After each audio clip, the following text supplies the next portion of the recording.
second day of BCK 25. So it's a pleasure to have Claudio to give the invited talk today. We'll start with Claudio, then a technical session, then another invited talk and a panel discussion. We'll break for lunch. Hope we'll follow the time. We are slightly late. So let's welcome Claudio for this talk. Claudio.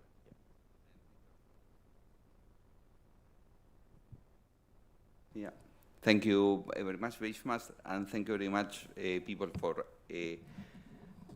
getting up so early as well to listen to this presentation. I wanted to talk a little bit about different areas of research that, as I hope you will see, generate a very well-established line of research covering different aspects of what blockchains potentials on the one side, but also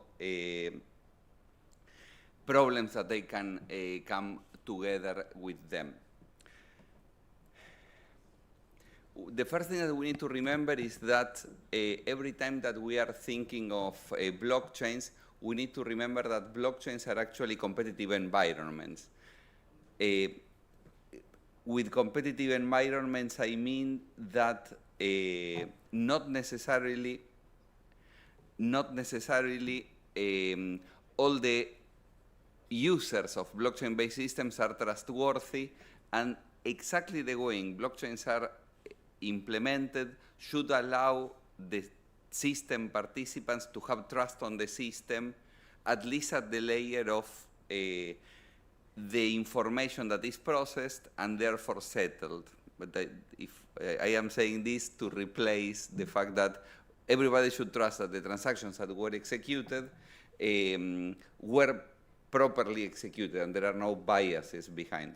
Yesterday, Professor Shyamsundar presented us with a very interesting element and all the block proposer separation that exists in a proposer separator that exists in Ethereum is a very good example on how whenever you have a blockchain-based environment, this environment can be misused if the people have the ability to do things like, for example, having more rewards.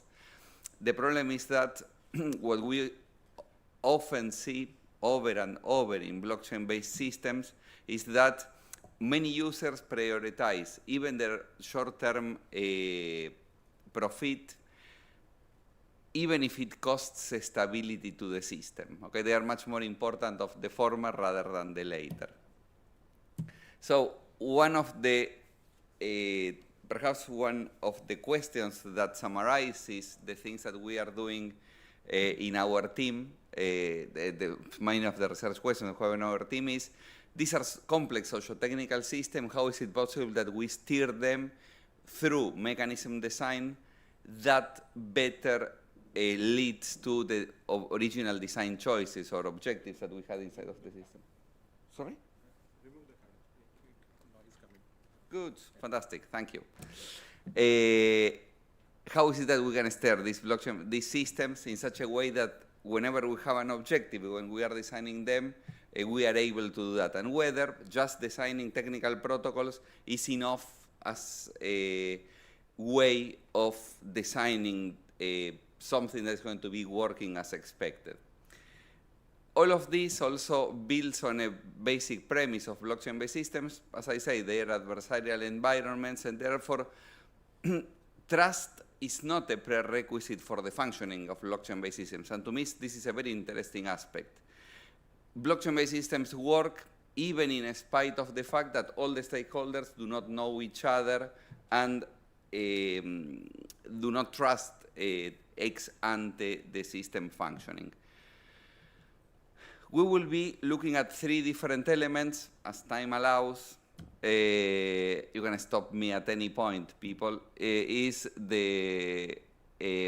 will look at the function of the systems at these different stages. On the one side, at system level, and I will shortly present and continue one aspect that Mattia was explaining yesterday in his presentation about a lot of assumptions that we have when we are using blockchain-based systems, and the first one of them comes from assuming specific characteristics of peer-to-peer networks, and at the same time assuming that networks that are present in blockchain-based systems are actually, if you have an anonymous preserving system, the system is anonymous preserving, okay?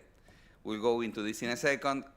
Then we will look into different aspects. For several years, we have been working on rewards in different kinds of blockchain-based systems, starting with proof of work and then moving to proof of stake.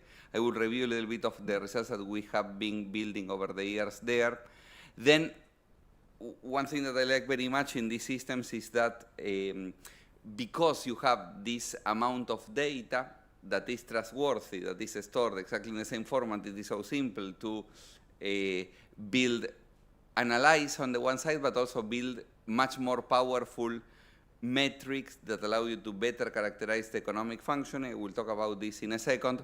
And finally, I will go through a range of results that relate to some different functions of automated market-making systems, decentralized finance, and actually some assumptions that we make in our minds every time that we are thinking of an automated market-making system. We are always thinking that it's going to be working in a specific way.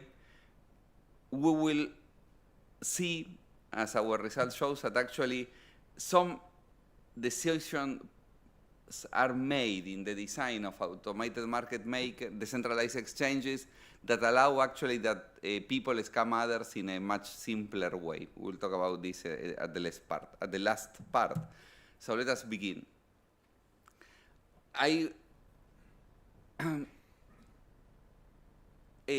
First talk about peer-to-peer networks, and this is part of a work. Mattia was presenting a follow-up of this work yesterday.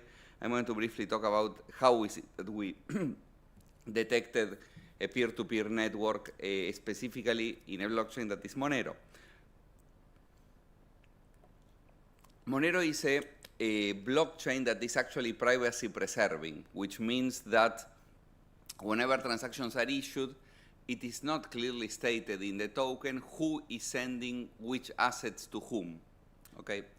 What happens in Monero is that you have bundles of transactions in which there are a bunch of previously unspent transactions outputs that are signed all together in what is called the ring transaction, and all the recipients of all these inputs are also mangled together, so we do not know who is sending what to whom. We cannot link them directly. And so what one may argue that in such a system that was born exactly to bring an unprecedented level of privacy into the functioning of these systems, everybody should be concerned with privacy, and foremost, if you do not have trust on such a platform, because actually you need the privacy also to be functioning well. If you want privacy, you should not just trust by default that the system is private as exactly people uses it. The fact that the platform is working well is a key factor of this. And there is an underlying element in any kind of blockchain-based system. Actually, this is a slide that I borrowed from my lecture to the master students. One of the basic elements that you have every time that you have a blockchain-based system is a peer-to-peer network, okay? We know this. And each one of the nodes is connected to the system. And in general, the structure of this network, exactly because it is decentralized, is not known on purpose, and this is why all the nodes only work with local information. They only know their peers, okay? They do not know the full topology of the network. And the structure of this network is very important because every time that a block is added into the network, what you want to achieve is that the system reaches consensus well. So the topology of the network, actually, those of you that have studied distributed systems or even complex systems as well will know that the underlying topology of this structure is going to play a crucial role on how well is it that the system functions in reaching consensus fast. And the last thing that I may argue, trying to create an intuition on your side, is that you most likely already have, is if this, if Monero was created with privacy in mind, privacy means privacy everywhere. So actually, because you are depositing trust as well in whoever is depositing, is creating your transaction, processing it. So the network should be as distributed as possible, and if you want to anonymity, also as anonymous as possible, because otherwise it may be, for example, likely that some parties may detect which are the geographical locations of the origin of the specific transactions. That's why you want this structure to remain as anonymous as possible, as well as a peer-to-peer network. And the last thing that I wanted to say is that this is important as well, because if you do not have a level of distributedness, here I have a sequence of blocks, colors identify who created the block, okay? So here you have a situation in which all the block creators are basically different from each other, and or mostly different from each other. It's a very egalitarian distribution of block creation. What you always want to avoid is that you have attacks in which there is a lot of concentration in power in the block creation, and you end up in a situation like this in which you inherently and without knowing are trusting the actions of the red node here, because the red node is the one that is creating most of the blocks in the chain, okay? In this situation, if you have this level of concentration, you end up in a situation that is dangerous for yourself, actually, because you created a system that was, in principle, decentralized, and you are trusting an unnamed entity, okay? That's why you want a distributed system in all possible directions, from a topological point of view, but also from the point of view of who is doing what inside of the system, the level of power that people have inside of the system. But let us go back to Monero. Okay? We wanted to create a system that is anonymous, and is anonymous at every possible level. And because of this reason, sorry, there is a small cut in the slide. Because of this reason, Monero, whenever a new node enters into the network, does something to mask the set of neighbors inside that this node has. And what it does is, it provides, how is it that auto-peering works in blockchain-based systems? Whenever you want to enter into the network, you contact the supernode, it gives you a list of IPs that are connected to the network, and then what you start to do is a process of discovery, new peers that will allow you to extend your range of neighbors if you need to. This is fine, but from the Monero perspective, this gives you already too much information about who are my neighbors already, okay? They can disclose information about me. And this is why specifically Monero tries to mask the list in the following way. Whenever you request peers to your counterparty, to the node you are already connected to, this will give some other nodes in the network that are whitelisted, that actually are IP addresses with whom this recipient node is actually connected, was handshaking and exchanging data recently, but there is a very small fraction of nodes that belong to that list. On the other side, because IP addresses are circulated through the node, it also gives a range of addresses that this node was connected to or tried to connect to in the past, but never received response from the handshake, okay? And exactly because of this, the peerings, the auto-peering system in Monero is trying to mask the information of who I am connected to, because I am not giving the real information, I am masking it inside of additional noise that I am appending to my list of neighbors.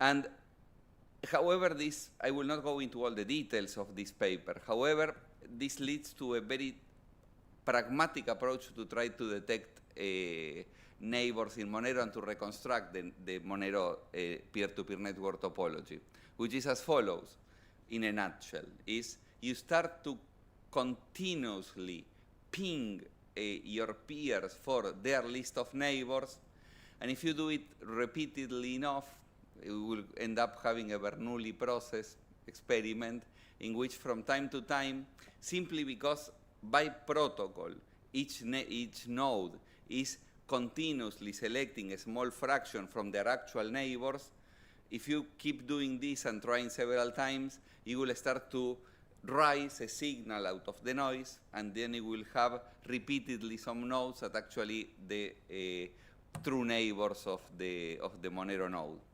And there was a paper in the past, in 2019, in which the protocol was even simpler.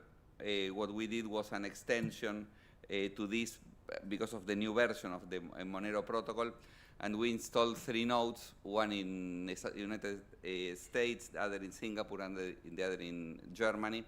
And we started to select to continuously track the monitoring of the TCP connections, looked into the list of IPs that are brought back by the Monero system. There is some masking there that they try to do, but it's simple to reverse it. Well, people were able to reverse engineer this, so you can just follow the TCP flow, and from there you can learn exactly which are the lists of peers at each one of the nodes of your neighbors, or people you are trying to connect to have as neighbors.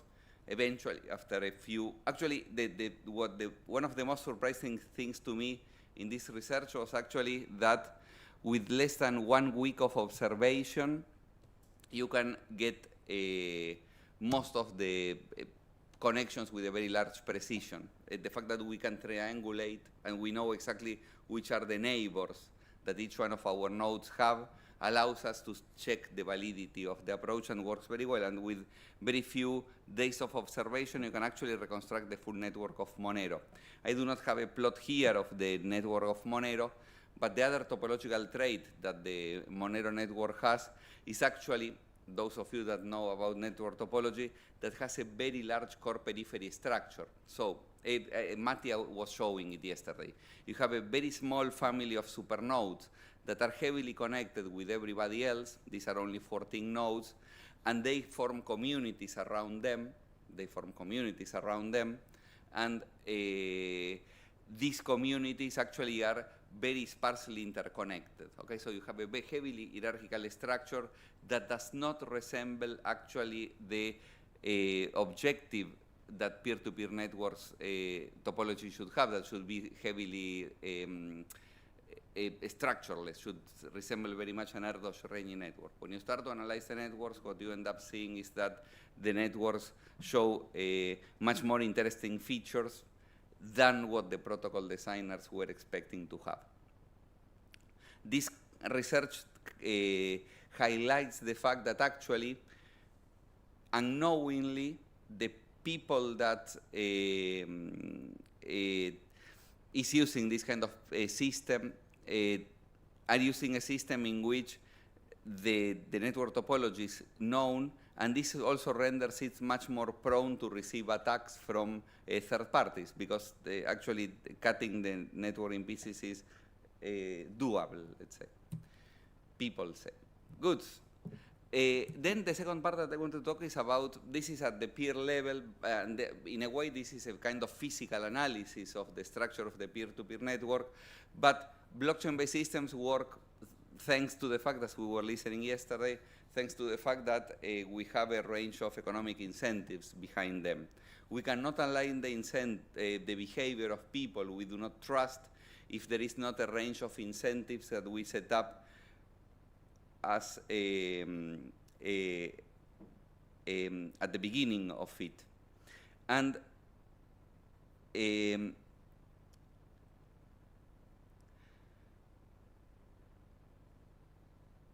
life was very simple when we were thinking of rewards in the era of proof of work.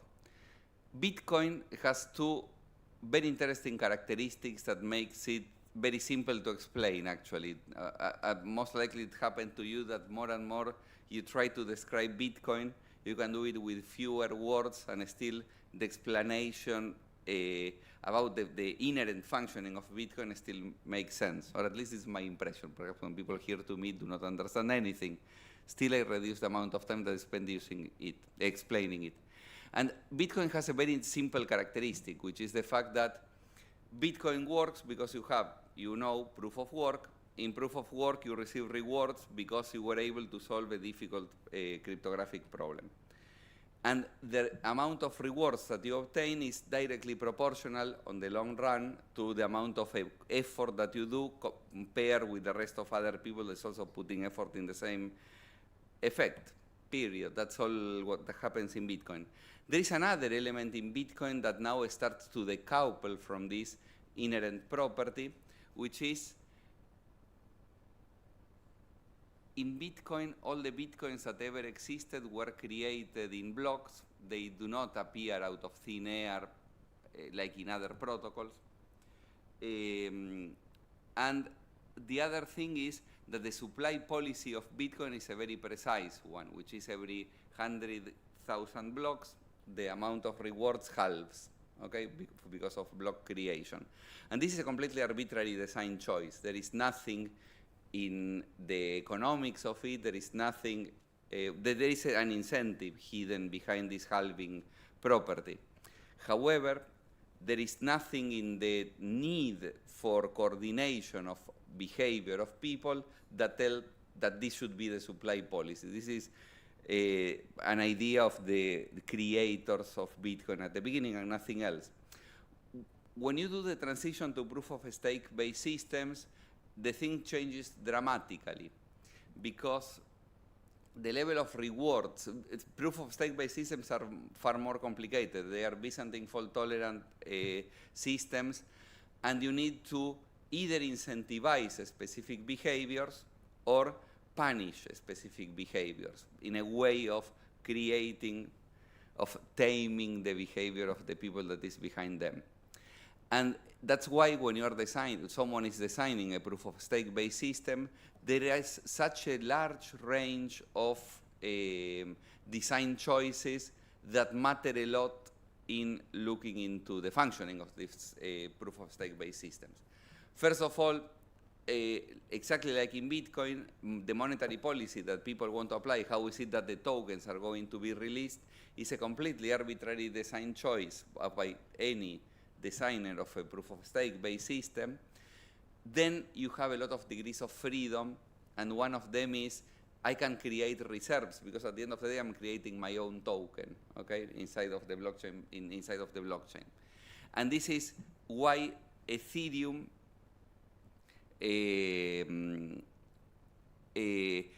is so radically different from Bitcoin, and from Ethereum all the new blockchains changed completely their logic, and there is something that happens as well in all the proof-of-stake-based systems that I will go in a second. But in Ethereum, I only ask you one question. Does anybody know which is the total supply of Ether now? Roughly, not the exact number. No? It's 120 million Ether. This is the total supply. The most interesting thing about Ethereum is that in the Genesis block, already 60 million Bitcoin, sorry, I say it again. In the Genesis block, already 60 million Ethers were created in the Genesis block. Why? Because Ethereum, when it was created a sort of IPO, or an ICO as it was called later, in which people were able to finance the development of Ethereum and be given Ether whenever the protocol started. So you see that half of the total supply of Ether has been already in the hands of the system creators, of early backers, since day zero in the chain. And this creates a lot of economic concentration. If you now go into any kind of proof of stake based system, you have that is proof of stake from day zero. You have even a worse problem. That is, in a proof of stake based systems, I need tokens to secure the network. So I need to create a lot of supply at the beginning. So that is already concentrated by construction, okay? This is, and I am only talking about monetary policy here. You see that here there are a lot of delicate matters when you look at it from an economic point of view, but also from a, even I would argue from a regulatory perspective, but also on trust of what is happening on all the tokens that are being created. But please don't forget that actually half of the ethers were created that exist still today were created in 2015, and they were in hands of 700 people, okay, only. Then we are still talking about macroeconomic design choices. There is another element that is important here, which is how is it that we plan to distribute rewards in the system. We have a policy, then we want to incentivize behavior, so we need to put mechanisms behind to try to ensure specific goals. And which are the goals that we want to have in the system? Do we want to have a decentralization at the structural level of the peer-to-peer network? Do we want to avoid economic concentration in the long run? Or do we favor actually competition for resources and a behavior that is naked speculation, okay? So you have a lot of micro and macro design choices you need to do when designing a blockchain-based system. Then the other thing is, after you have designed these ingredients of the functioning of the system, this triggers behavior, okay? And actually people act how they act and not how the system planners decided originally, okay? And this is something you have to start to analyze as well and measure. Ethereum did a fantastic work at changing from proof of work to proof of stake in 2001. We know this. But one thing that the reason for this was trying to decentralize the power of the network, because when you had it in proof of work, you had very few mining pools, or this was the narrative. And then now let us make it much more democratic. Let us create a larger range of people participating and contributing to the validation process. What we did here was the following. We took all the Ethereum addresses, and then we clustered the addresses together by which are the addresses that it can be identified that belong to the same user. Okay, in Ethereum it's slightly more difficult than Bitcoin. It is also less invasive, the process of concentration, but it still can be done. This is what we did. And on top of that, we also looked into how is it that all these different people pool resources into mining pools, okay, such that we see which is how the rewards were concentrated in Ethereum, because at the end of the day, are mining pools the one that validate blocks, not users, not ethers, okay? And these are the results that we have in the left before the merge. These are the results, and what you see is that it was heavily concentrated. There was and the other is the Nakamoto coefficient, that you know is the number of nodes that are able to have a computing power more than 50%. Good mining and mining pools, this is the trend for almost 10 years, or 8 years. Then Ethereum changed into proof of stake, and Ethereum, until very recently, had a cap on how much Ether each node can stake in order to produce one validator, that is worth 32 ETH, with the idea of creating a heavily decentralized system. There are two problems here. On the one side is that if you have 1 million Ether, or I will do it simpler, if you have 32 million Ether, you can create 1 million validators, okay? And once again, we did the same range of analysis. This part here is what happens if you look at the level of concentration when you look validator by validator. One validator has 32 ETH.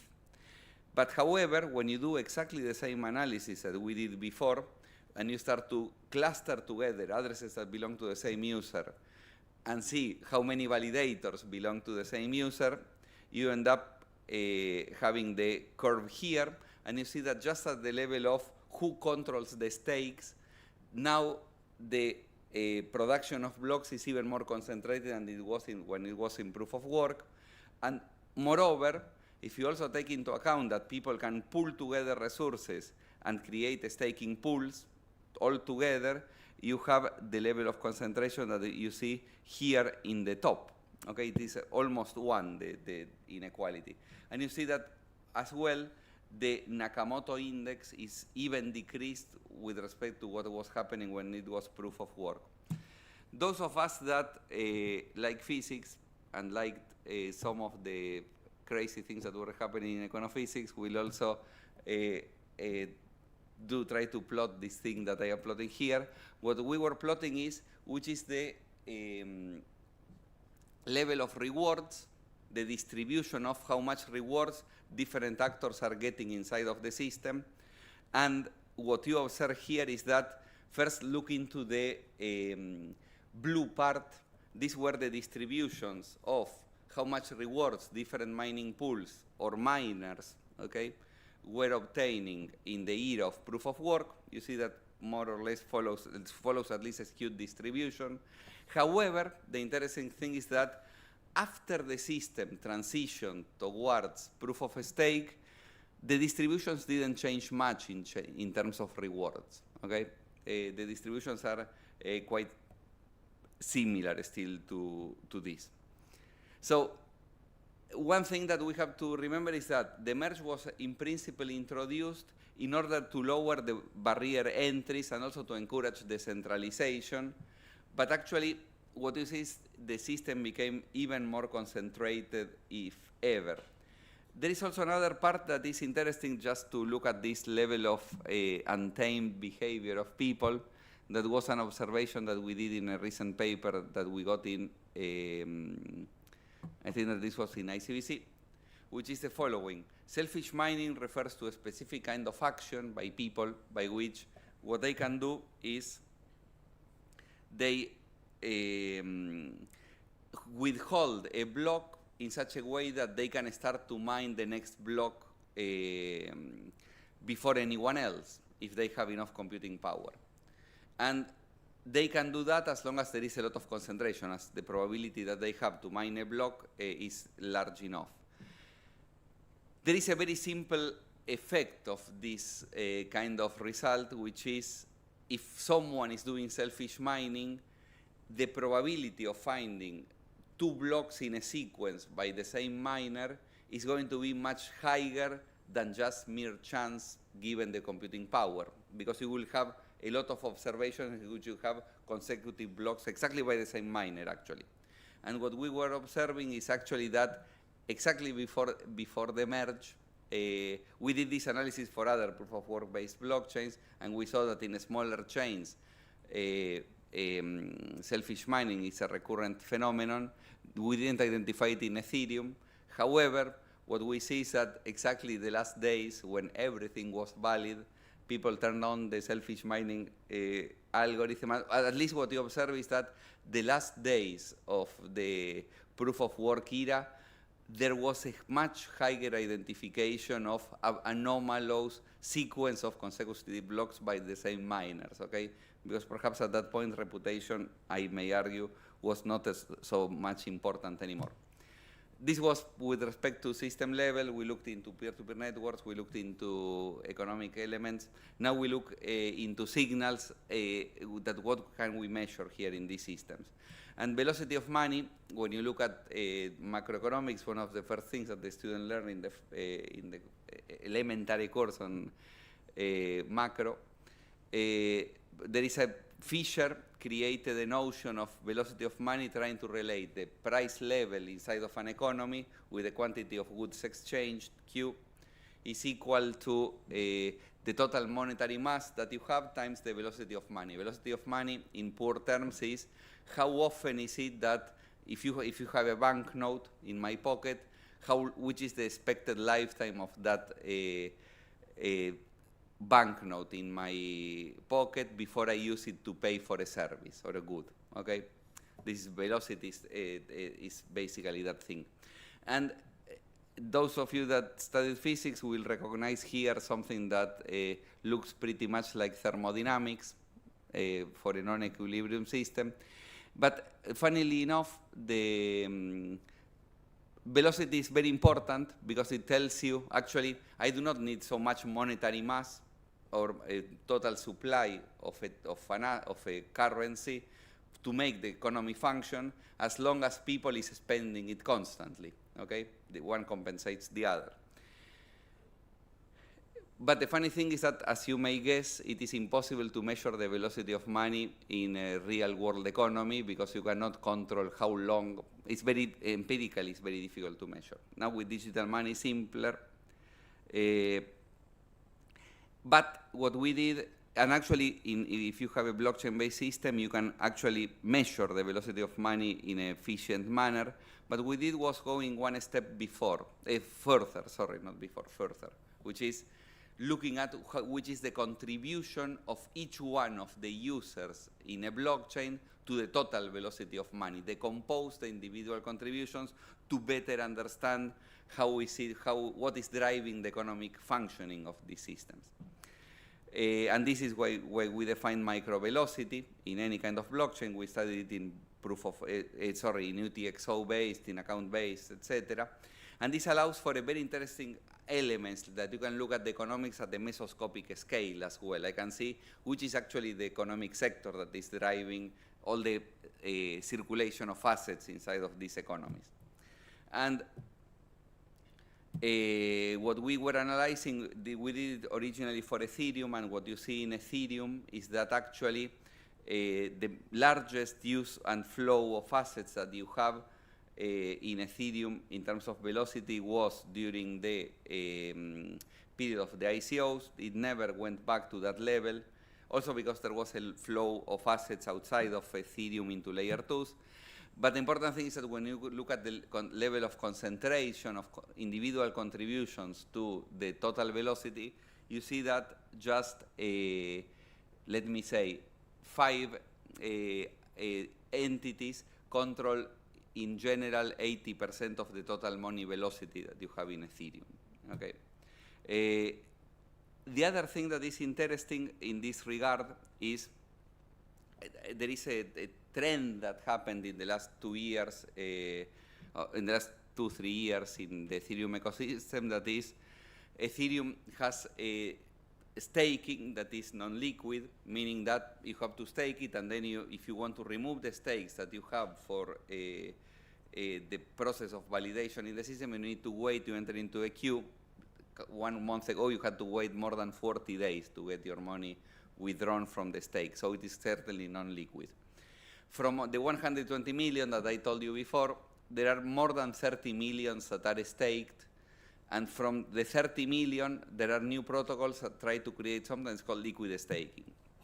Liquid staking refers to the fact that actually it's a kind of creation of synthetic assets that represent a claim on the actual deposited one.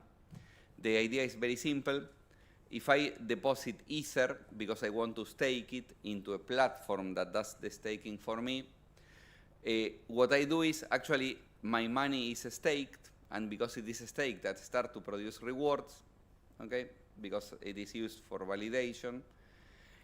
But for every Ether that I deposit in this platform, I receive another token. I do not receive an Ether, but I received a synthetic representation of the Ether, a staked token, that has exactly, it represents a claim on my original Ether. So if I deposited 1 Ether, I received 1 staked ETH. That is an ERC, or is a token that actually now I can use and trade, and has actually technically the same value as the Ether that I deposited. Okay, so even if all the Ethers are staked, suddenly we can still circulate the same amount of tokens inside of the economy. Okay, this is exactly what liquid staking is. there are two ways in which we can achieve that. Because remember, I told you, if you have the tokens staked, you can look into how many, sorry, if they're saying they start to produce rewards. Okay, I was looking at time, people. Therefore, the question that you have is, how is it that I represent my rewards? Well, there are two ways of representing the rewards, which is fine. I deposited my ether. I had this ether. I deposited them, so now they are staked. And at the process, the same amount of tokens are minted. So whenever these staked tokens produce rewards because of the validation, something that you can only do in a blockchain happens, which is if you in your wallet you had the staked ETH, if you had the staked ETH and your staked ETH received rewards, your total balance in this token increases, reflecting the rewards that you just received, okay? So every day, the system goes through all the wallets of the people that have this token and increases the interests, which is good because it is an interest-bearing token automatically, which means that the total price of the ETH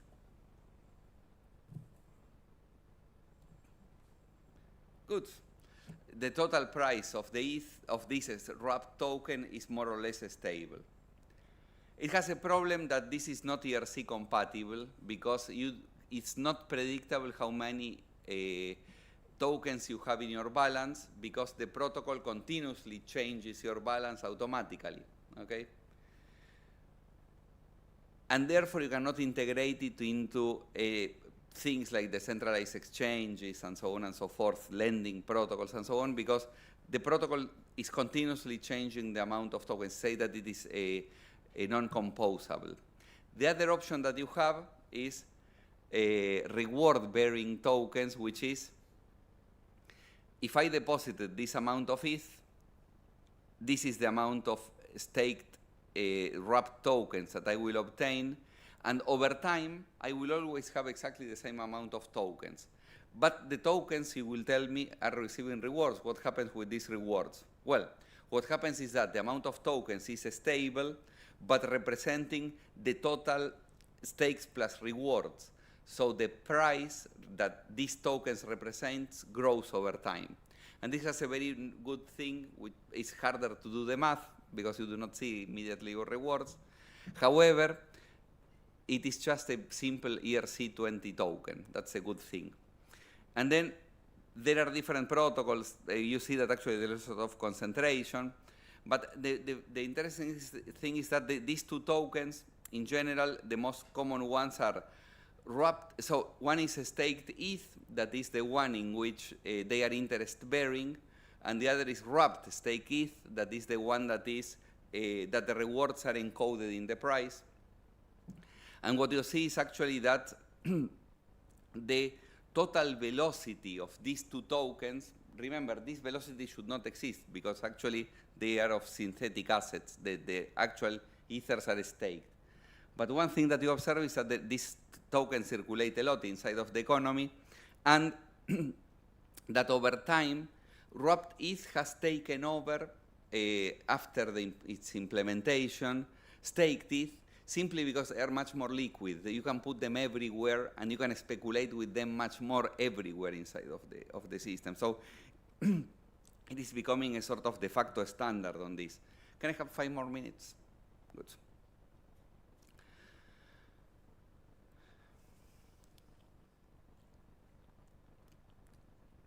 The last thing that I would like to mention very briefly, we already looked into measured signals that you can detect inside of the systems.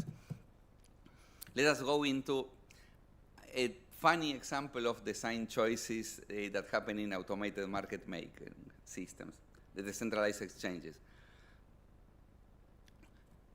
I briefly mentioned, that in DeFi you can have protocols like Uniswap that are fascinating from the point of view that you may argue in favor or against the way in which they produce price. However, they are able to create something that is very interesting, which is, even if there is no active market participation, because you do not have an order book with buy, sell orders, etc., if you have a tradable pair of tokens, you always have a price for them. This is the first thing that is interesting. If I have wrapped ETH and I have USDT, I can create a market in which I can exchange them and get a price constantly for them. And I can operate it immediately, okay? I can place an order, I always be able to, with some constraints, given the liquidity of this market, the depth of the market, I should be able to execute all the orders provided that I do not ask for trillions of USDC or Ether. Fine, but it has another concept that is very interesting, automated, decentralized exchanges, which is the trading pairs can be created absolutely by anyone. Nothing forces anyone to participate or not on the system. Nothing dictates what the system can trade and what the system cannot trade, okay? And this, it changes radically what happened with centralized exchanges. But then what it happens is that you can go there, you can say, I have created this token, I want to trade it against wrapped ETH. You create a market, everybody can go there, and your token immediately has a price. So what we did was we created what we call a token liquidity pool network, in which nodes are tokens, and edges between the tokens represent trading pairs, saying that you can trade one token for the other if there is an edge. And the first thing that you observe is that this network becomes heavily centralized immediately because there are tokens everybody wants to trade against, in general, stable coins or ETH. And over and over, the more the network grew, the more became more centralized. Remember that each one of these pairs was independently created from each other, also by different people. And in a trading pair, you have a market depth that is called the total value locked. This is the amount of tokens that are deposited in this trading pair. Once again, production of each trading pair is independent process from each other. However, when you analyze the distribution of total value locked across all these platforms, what you identify is actually that there is a very well-defined SIP flow in the total value lock that you have inside of this, in each one of these trading pairs. You have hundreds of thousands of these trading pairs inside of Uniswap. Okay? And exactly because as soon as you get the a trading pair, as soon as you have a token, you can have a trading pair literally minutes after you created the token. This created a business opportunity for some entrepreneurs that is the following, that are rug pools. What you do in a rug pool is, in very simple terms, is the following. I create my token. I know that the token will never have value. Okay, I only want to scam other people. So what I do is I create the token. I create a trading pair inside of one of these platforms such that people can buy my token. Then I convince people to buy the token. I do I distribute some of them for free.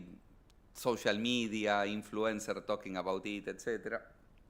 And then when people started to acquire a lot of these or some of these tokens, when they are buying this token, they have to use something valuable to pay for it. When I am happy enough with the amount of money that is inside of in this liquidity pool, in this trading pair, because I created the token, so I have most of the supply, I go with all my supply of a token that to me it costed 0, and I buy all the valuable token with my own token. And then I am ragging the pool because I am extracting all the USDT, for example, from the market. I am finishing in 2 minutes. And then in Ethereum, we identify this kind of rug pool behavior. There were roughly, this is the summary, In the last 4 years, there were a 250,000 of rug pull events. There are basically 4 million USDCs, dollars, sorry, are obtained in rug pull operations in Uniswap. But there are two things that are very funny to me. The first thing is that there were 250,000 rug pull attacks, 258,000, but there were only 222,000 attackers, meaning addresses that perform rug pull. If we remember our lectures in basic math, in discrete math, if there are lower number of attackers than rug pulls, it's because the same attacker performed more than one rug pull constantly. Okay, so there are 40,000 events that just people with proper inspection could see this rug pull. Sorry, the person that created this liquidity pool is the same that rug pull all the others before. It is written in the chain, okay? And this happens in almost 20% of the cases. On the other side, the other thing that is funny is that the total amount of rug pull pairs, rug pull markets that suffered rug pull, is lower than the number of rug pull events. Once again, it means that there are trading pairs that were rug pull more than once. So people scammed others in a trading pair, and after a few days, weeks, or months, rug pull other people exactly using the same technique and the same token. And some time ago, it happened that something happened in Argentina related to a token that was advertised by the president of Argentina. I will not go into the details of inside the trade. It's a very fascinating process. We have a paper that won the Best Paper Award in a conference in Singapore earlier this year. It's a very interesting case. But one thing that is very interesting is, and with this I close, is rug pools function in the following way in general. If you know how decentralized exchanges work, is if I want to provide liquidity for the trading pair, in Uniswap, I need to provide liquidity of the two tokens to preserve a specific ratio, a specific constant product that the two tokens should have, okay? So I need to provide liquidity of the two, which means that if I am providing my rug pool token, okay, I also need to provide a valuable token as counterparty. So I bear some risk, actually, that I can minimize by having most of the tokens, but this is a different matter. I bear some risk because I have to put some valuable on a stake as well in the liquidity pool. The funny thing is that most of the rug pool nowadays move to Solana, and in Solana, there is, and exactly was used inside of this token, in the Libra token, most of the, in Solana, one of the most important automated market makers is Meteora. And Meteora has a fantastic property for people who want to rug pull others, which is you do not need to provide liquidity of the two tokens. You need to provide only liquidity of one of the two, okay? And this is enough to keep the market alive. So if you plan to rug pull others with your own token, and I am not suggesting you to do that, but if you are trying to do that, the only thing that you need to do is to keep putting your token. You do not have any risk. You put your token. If people believe your story, they will buy it. You keep adding more of your token as market demands. Boop, boop, boop. And then you keep pumping the bubble of price of your token, and you completely manipulate even that. That's why actually Solana has seen an explosion of meme coins and rug pulls, etc. And you see that this is a design choice. The fact that you have this kind of activity is simply signaling the fact that people may want to manipulate markets, but they will be much more easily manipulate markets in which the rules are set such that they can also do this market manipulation in a much more efficient manner. With this, I am closing. One of the first questions that I had at the beginning is, how is it that you steer socio-technical systems? is the protocol design enough? And my answer is, as you have seen, that no, because the behavior is what matters at the end. But the important thing, and this is the only signal of hope that I have, is actually that you have a lot of signals inside of blockchain-based environments. The signals is what allow you to understand these economic systems or these governance systems far better than what we were able to understand other systems in the past. And this is what allows us to have, even if it is not used now, as you saw in the case with the rug pools, the systems are much more transparent. We are not using the transparency. We can create much more fair systems, but we are not doing that. But because the problem is that nobody is looking at the signals that we have on them. Okay, thank you very much, people.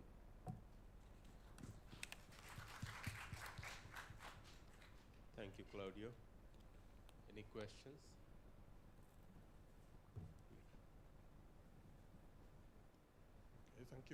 Thank you very much giving us comprehensive explanation of the entire crypto economy. Okay, so I have a specific one question about the velocity. In the classical macroeconomic theory, we have we know that velocity is proportional to the price of the goods. So you define in different way, in a microscopic way, I guess. So did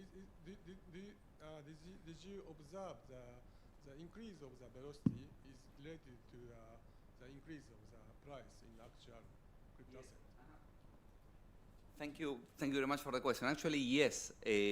We observed the link between velocity and price, but the interesting thing is that here you see that we are using the micro velocity measured from let me say from first principles, because I am measuring it just by the waiting time distribution. I'm not using prices.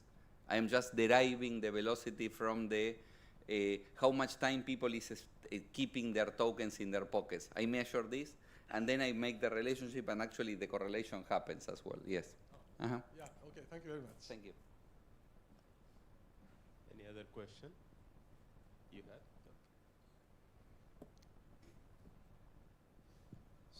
So you mentioned the P2P networks and the creation of super nodes in that.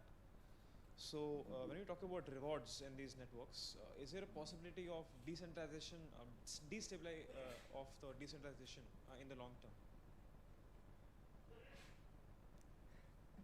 It's a very good question, because actually you see that in a way, here also the problem with the peer-to-peer network is also that people is trying to create protocols that in which the functioning is as random as possible in the connections. Okay. However, first there is a physical effect in the peer-to-peer networks, which is you have churn in the network automatically. So actually there are some nodes that are destined to be in the periphery of the structure. So actually what I want to say is that ideally, in the mind of the bright people that design how to peer-to-peer protocol, they have an Erdos-Renyi network, a very random network of connections. And they try to make the connections at random constantly. The problem that happens is that first you have physical constraints by some of the nodes, and these nodes can never be equally connected to others because they fall all the time. Exactly because of this, you have also people that is running nodes for years, and they just naturally accrue a lot of connections.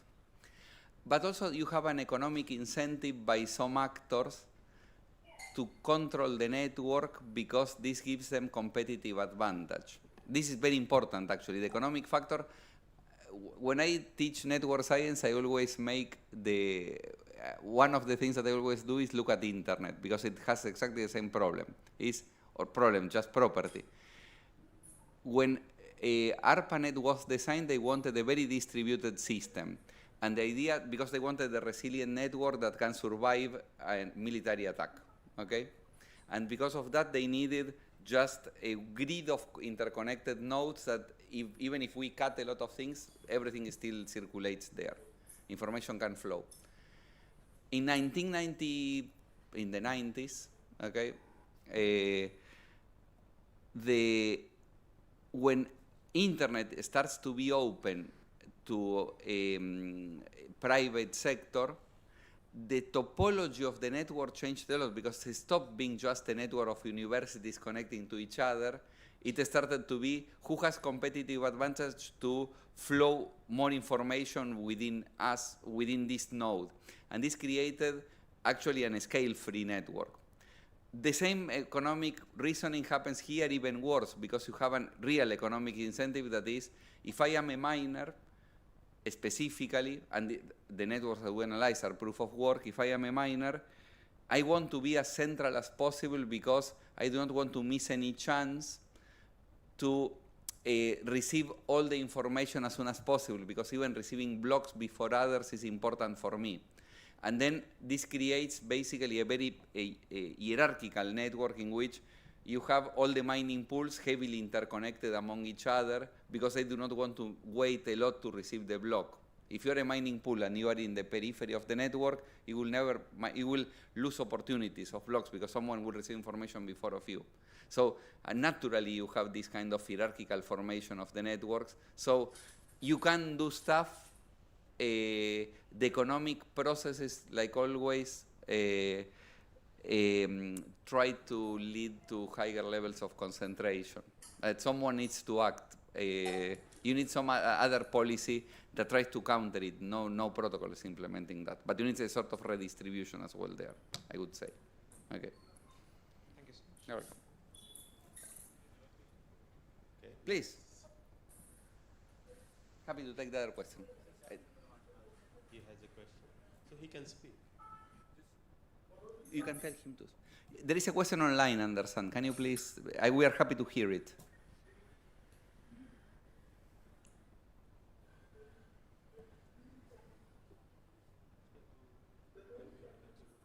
Hello, Prof. You can ask your question, Professor.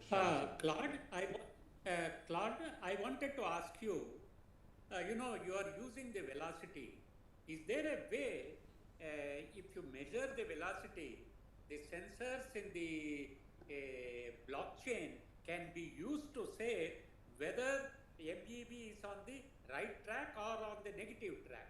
Is it possible to make an assessment to say that whether stability, is it for stability or is it for conquering or profiteering kind of a thing against the regulations?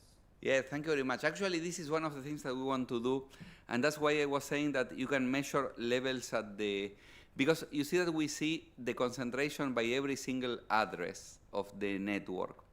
And therefore, eventually one thing that we can do is aggregate the micro velocity into, let us say, how much of the velocity is used for exchanges, for example, or how much is used to buy USDT or buy meme coins, okay? We didn't go so far yet. The only thing that, and it's a very interesting question actually, what we were trying to measure so far was only at the level of exchanges. In the observation period that we used, we were mainly focusing on exchanges, and this is exactly the only engine that Ether has had in the past was basically as a trading vehicle for other tokens actually. Most of the velocity, okay? We didn't do an analysis later because the amount of data exploded afterwards, but it is an interesting thing, and this is exactly the reason on why we propose this is exactly because we want to answer that kind of questions that you are asking now. Yeah. Thank you, Claude, for a nice talk on Monero, and I don't know how far Monero impacts the AML. Have you made a study of that? Can I say one thing? This is being I do not say it because I am recorded. No, no. Actually, one of my PhD students went actually to the Monero conference, and they were very interested actually on the fact that they were very surprised actually that it is easier than they expected to anonymize the peer-to-peer network. They are very concerned about, in general, about these things. Yeah. Thank you. Thank you. Okay, let's thank the speaker once again. Thank you. Thank you for the question. So we start with our next technical session, and Parminder will chair the session. Good morning, everyone. Let's start the first session of day 2 of Blockchain Kaigi 2025. And the speaker is Abhijit Chakraborty from IISER Tirupati, and he will be talking on influence dynamics in cryptocurrency networks.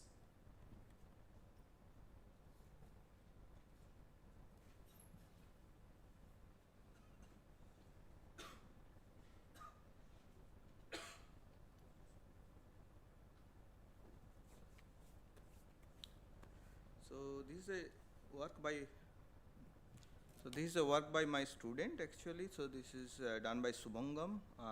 He is a BSMS student in his 3rd year, and Mahesh is a PhD student. So this work is on actually only on the crypto prices. So now we have around 500 cryptos. So we look into their price and we want to uncover what kind of pattern we can see there. And we ask kind of question whether the price of one crypto affects the price of the other cryptos.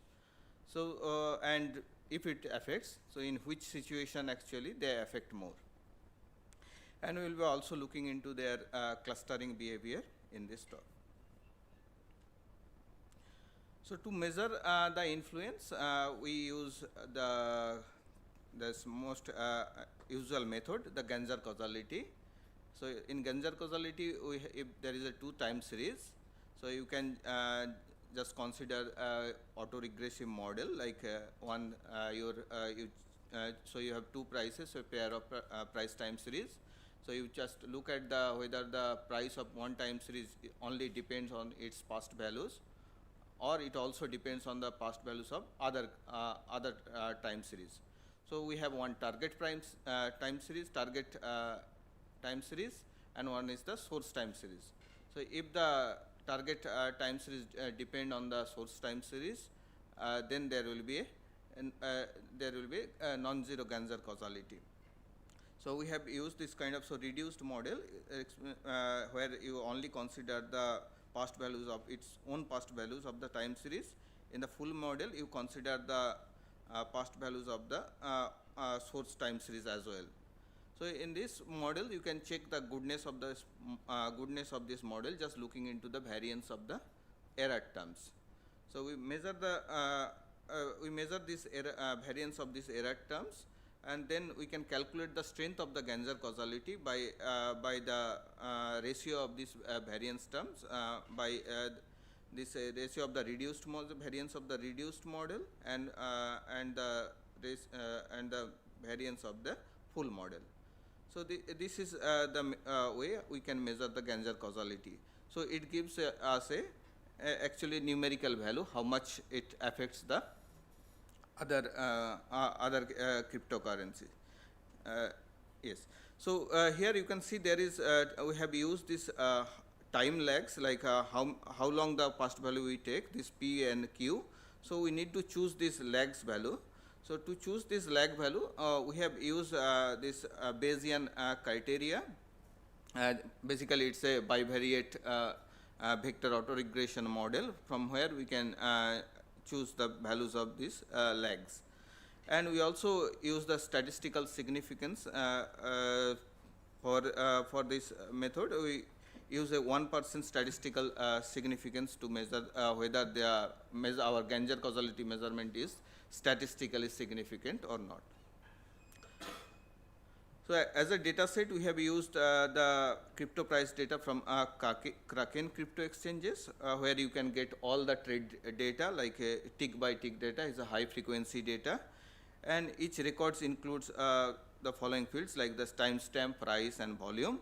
Then we average it over a minute per minute price by weighted average, weighted volume average. So you just multiply the volume with the price, and then you calculate the time series. So it will be like you can calculate per minute price. So there is a time spacing of time is 1 minute. So if there is a absence of the data, we just use its past values to fill the time series, so that our time series is not discontinuous. So to measure, so the fluctuation in this price, we can just measure the log return, like what is its price will be at after delta t time. So you measure, sorry, there will be a log. So R is a log return. So log pt plus delta t minus log pt. So p is represents a log price actually of the cryptocurrencies. So and delta t is we have chosen as 1 minute, since our time spacing is 1 minute. So each time series then we divided into a series of weekly length, and obtaining around 275 windows, so and each containing 10,080 points. So each week we have 10,080 minutes, and this 275 week means we have the time period like from 2022 to 2025. So if we look at the how this price fluctuation behaves, so we measure the probability distributions, and we can see that even in the minute scale, there is a kind of extreme fluctuation can occur. So it's not a Gaussian distribution. So there is a, we can expect there could be a very extreme price fluctuations. So it represents that the crypto price is highly volatile even at 1 minute time scale. So you can see that at 1 minute the price can change up to around 100 USD in a 1 minute. So it's a highly volatile, and here the price of everything we measured in terms of USD scale. So we use USD as a reference. So then we move to how to construct the network of this cryptocurrency. So we have we use this by measuring this influence by Ganser causality. We have the link weight. So where each crypto is connected to another crypto if it influences the other crypto, and the link weight is the Ganser causality strength. So our network here is directed and weighted in nature. Weight represents the strength of the Ganser causality between two log return time series, and our analysis covers from 2020 to March 2025, and we dividing the data into successive weekly windows. So if we look at the average picture of the of this adjacency matrix of this network, we can see it's a very dense network, so it will be difficult to visualize. So we look into how the network can be visualized using a maximum spanning tree. So we just keep the highest weight link and without forming any loops. So this can give you the kind of a clustering picture. And here we have seen like a different kind of clusters form. Here are the usual cryptocurrencies where we have observed Bitcoin, XRP, Ethereum are in this cluster. Whereas I think Solana appear in a different cluster. Probably here's the Solana cluster, and we have not yet checked the basis of how this cluster are formed. Generally, these clusters having some common attributes, so it could be depending on their kind of the nature, like whether they are pure crypto, like they have independent blockchain, or they have they depends on other or not. So such kind of attribute matters for this kind of cluster formation, and this gives you the overall behavior over the time from 2022 to 2025. So this gives an average behavior of the network. So we look into the link weight distribution. So like how this link weight distribution varies. So we find that it's a very skewed, and as it observed for generally for a real world network. So these are very skewed.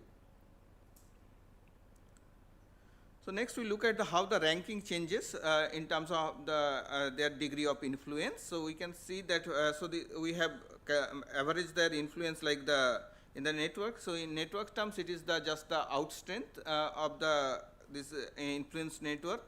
So you just measure the average out strength in a quarterly. So we have shown it in the average quarterly out strength, which is a measure of the degree of influence for each cryptocurrency.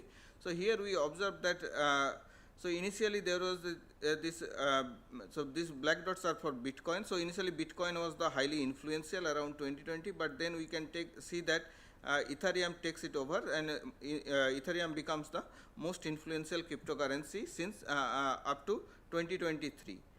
And we can observe after 2023, we observe there is a very much instability in the ranking. So there is it becomes like very competitive in terms of to choose this ranking, like influential ranking, and there is no single cryptocurrency which is taking a one kind of stable position in this ranking list.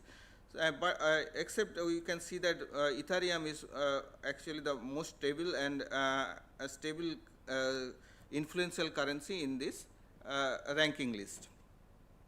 So to find why this kind of instability occurs in this ranking list, we look into we delve deeper into this system, like we look into the spectra of this network. So I will come to that after a few slides.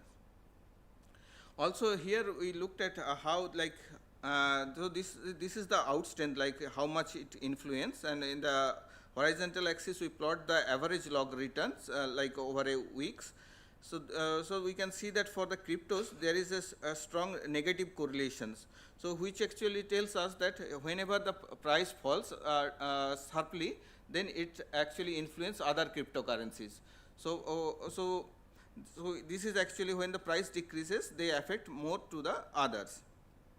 So this is actually one of our main findings here, and so this is actually when we looked into this is for the pure cryptos which having independent blockchain.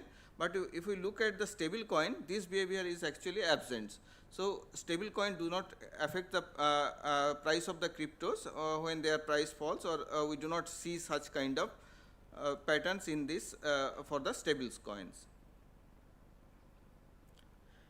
Next we look at the Pearson correlation between the adjacency matrices at different time window. So we can see that initially there was this block diagonal structure, so the correlation were higher around the in the so this you can see the block diagonals. So here you can see that so this Pearson there was this Ganjar causality was these blocks were formed initially, but we can see that as we go like around after 2023, these blocks are generally vanishes. So we can say that there was a structural change in the cryptocurrency market from 2020 to 2023. There was a different kind of crypto market. After 2023, there is a huge structural change that occurs. So and number of cryptos also increase. So we do not see this kind of block diagonal structure here, and it's a completely different kind of behavior after 2023. So further we look into the cluster size. So this is the cluster, like in 2020 there was around 30 cryptos. So these two clusters are actually formed. So these two if you see the middle nodes, so they are actually Bitcoin and Ethereum. So clusters were formed around Bitcoin and Ethereum. So similar situation was there in 2021 as well. But as we move to 2024, we can see that there are many other clusters formed with around other cryptocurrencies, and number of cryptocurrency also increased. So we have seen a kind of a very structural change in the system. And we look into the spectra by doing singular value decomposition. So we did, so this is the singular value decomposition. So we can see that this is the largest singular value here. And if we try to compare it with a randomized spectra by destroying the autocorrelation, so we reshuffled the time series and then we calculate the Ganjar causality. And it is generally, since we have already taken the statistical significance, so most of the elements for the randomized Ganjar causality for this randomized series come close to 0, and so their values, singular values are also close to 0.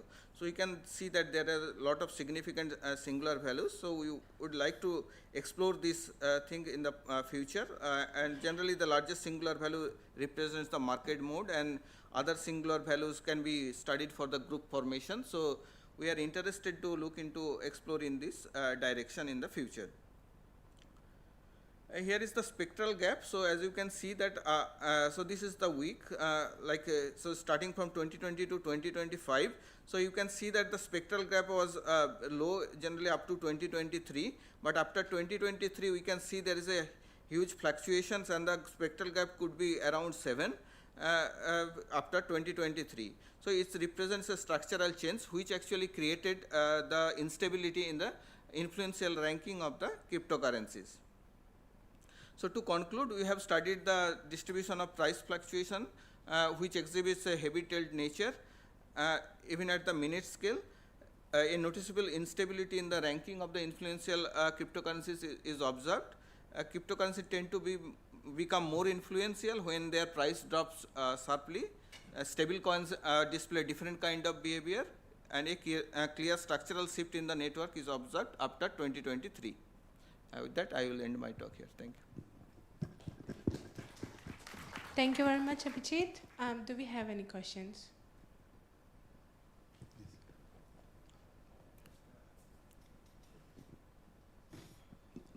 So if I'm not wrong, you mentioned that Ethereum had the most influence. Yes. Is that right? Yeah.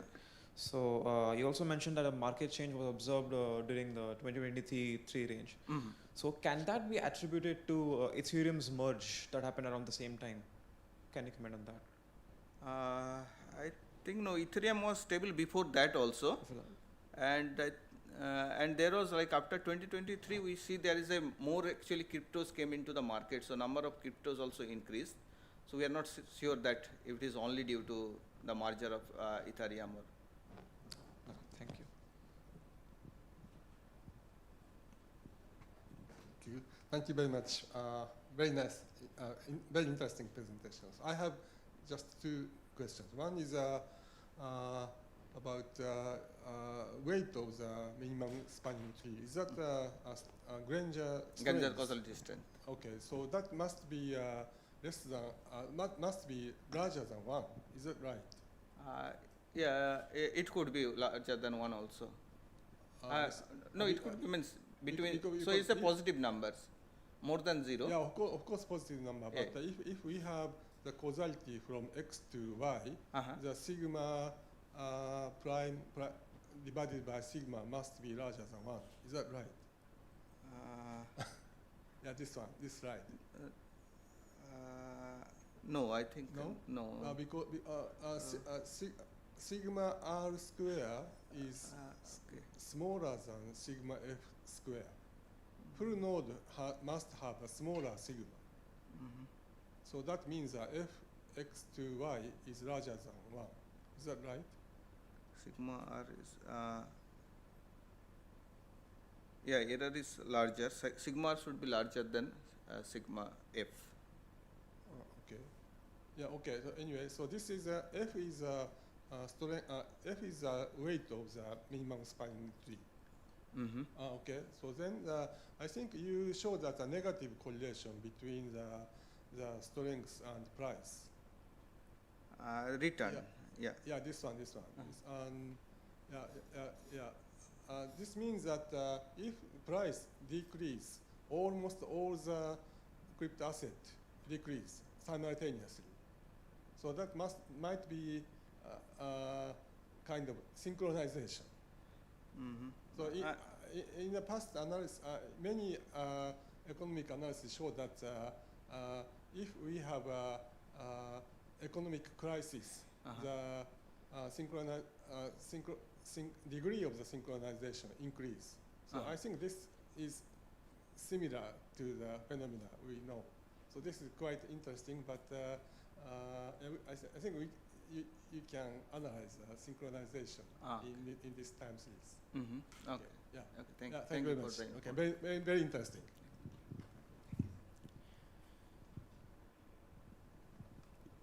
Good. Thank you so much, Abhijit. Now we move on to the next presentation. I would like to invite Moid Uddin Ahmed from Scolio Education and Evolving Knowledge. Moid Uddin Ahmed.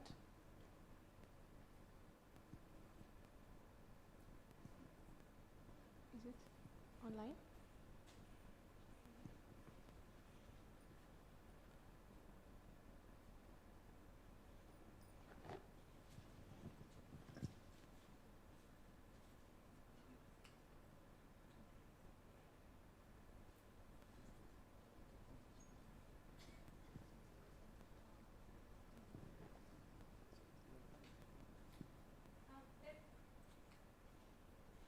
We continue with the tea break, and then we come back for the next keynote around 10:50 or 10:55.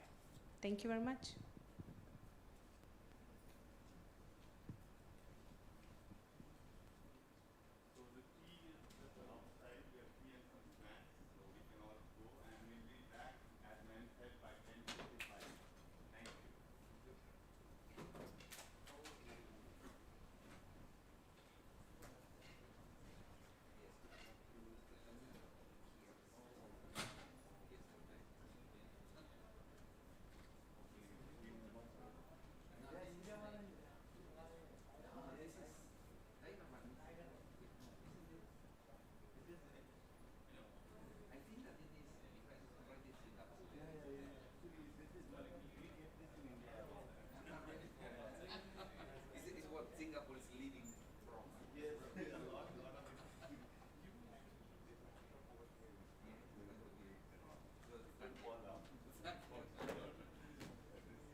The topic is from the University of Zurich, and the topic is cross-chain economic contrasts in UTXO blockchains, a comparative multimetric framework.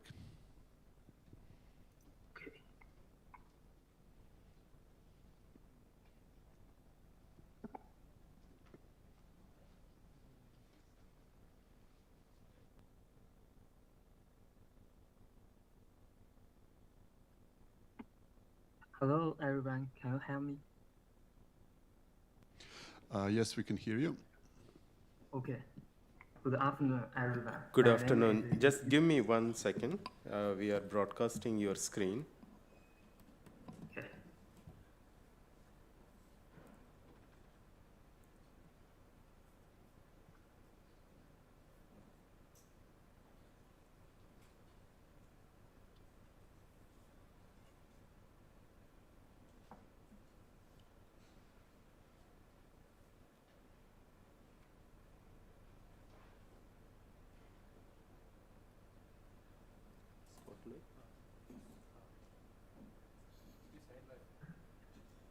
Side by side.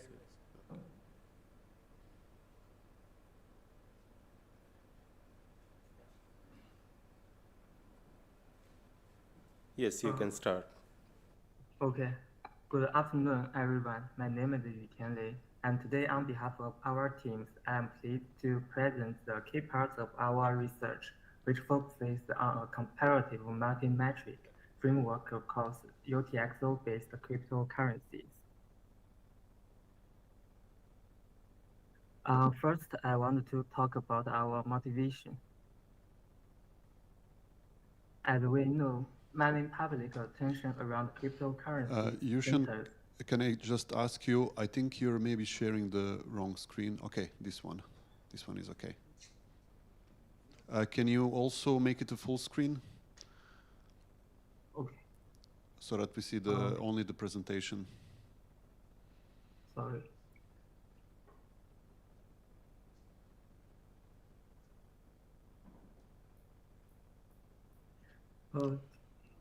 Oh, We still don't see the full presentation.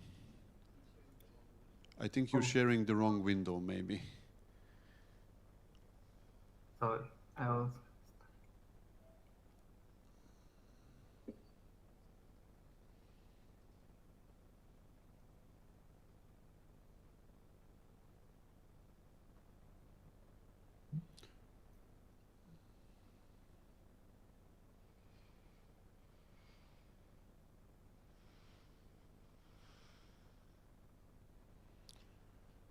Is it right? We still see, now we see the presentation, but we also see your notes and, Okay. but Uh, okay, if you cannot make it work, then it's okay to have it in the PowerPoint as well. Because we see the slides, it's just we see the PowerPoint around it as well. But I guess it's not a problem as long as everything is visible.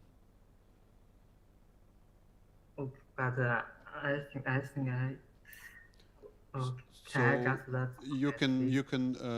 you can continue. It's okay. Thanks. Okay. As we know, many public attention around cryptocurrencies centers on market process. Prices are intuitive but easily distorted, since they often reflect sentiment and speculation rather than fundamental usage. In contrast, on-chain metrics allow us to directly observe the health of the network and the behavior of its participants.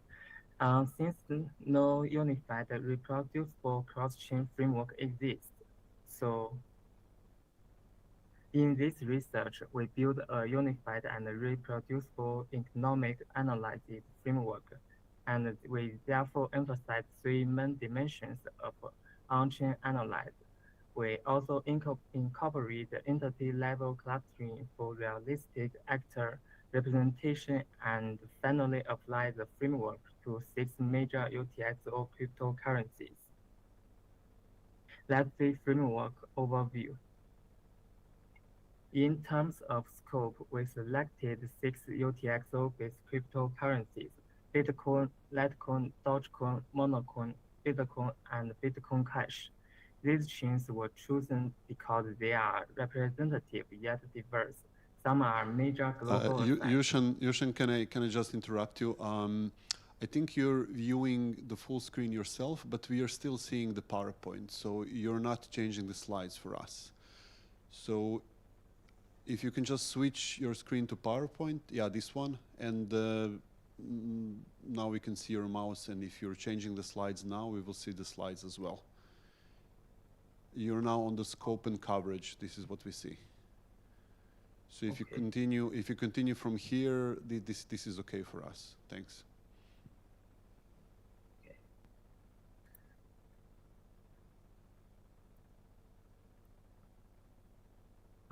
Wait a moment.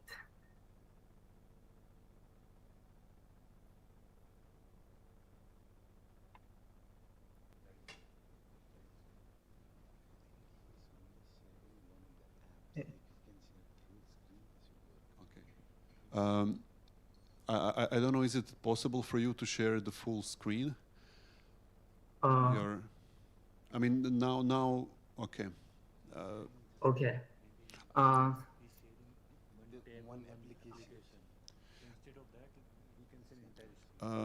Maybe you can try, I think you're sharing the screen from only a specific application, but maybe you can try to share it, your full screen, and then switch the presentation to full screen. Can you maybe try it now? Can you do stop sharing and then try sharing the full screen? Oh, sure.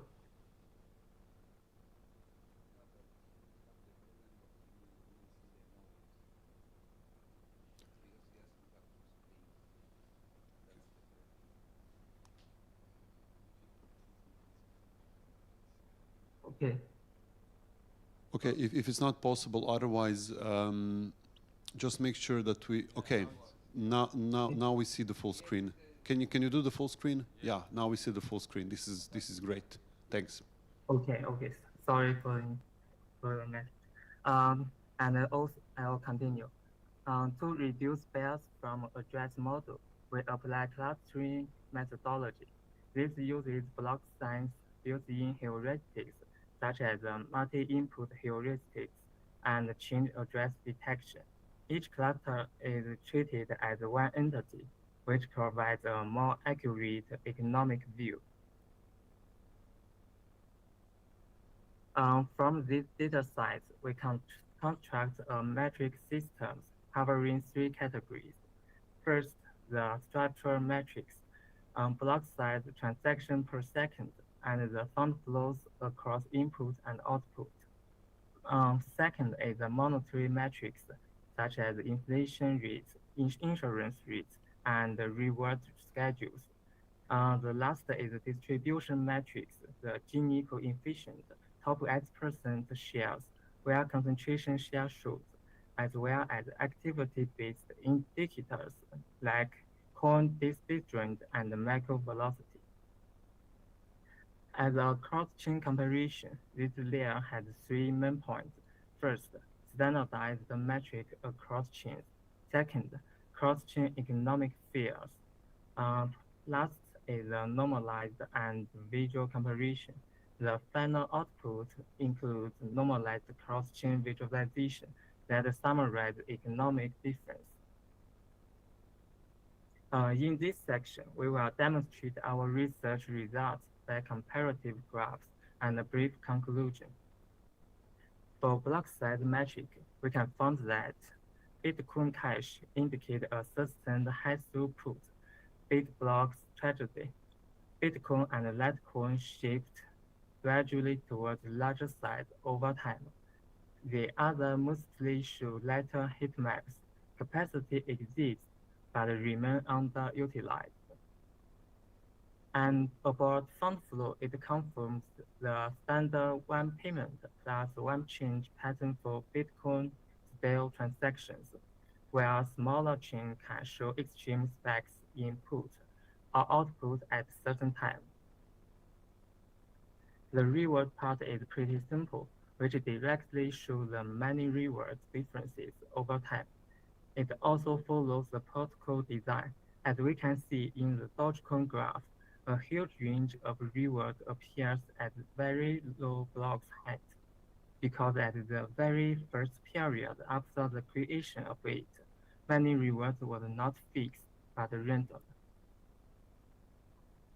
GPS can help us analyze the volatility of each blockchain and match their noticeable inflation with real-world events. When we compare inequality across time, all 6 chains converge to very high Gini index. We can see something interesting.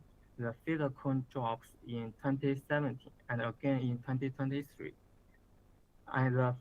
And Monocoin's temporary decline in 2017 appear to retail-driven redistributions that were not sustained. When speculation faded, large holdings and exchange consolidation re-established and concentration.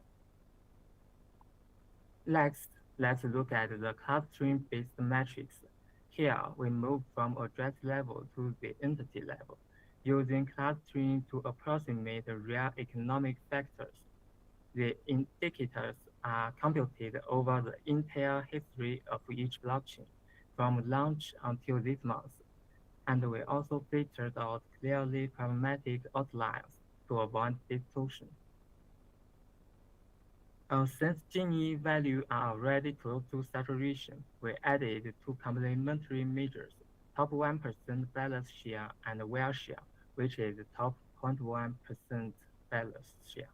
The top 1% balance share is uniformly high, about 90% for most chains.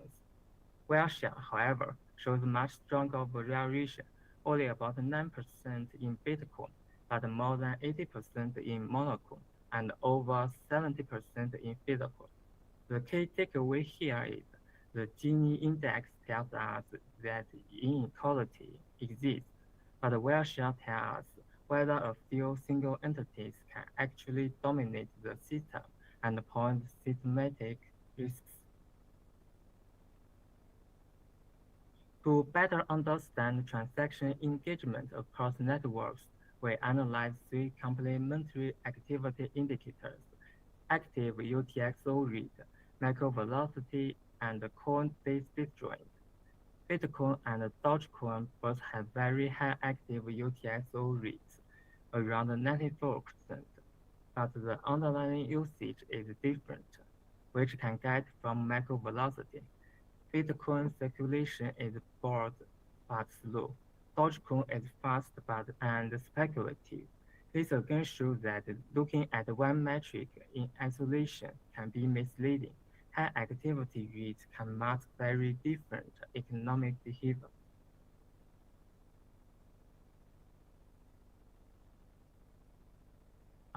As for time limit, we'll not talk about other metric comparison now.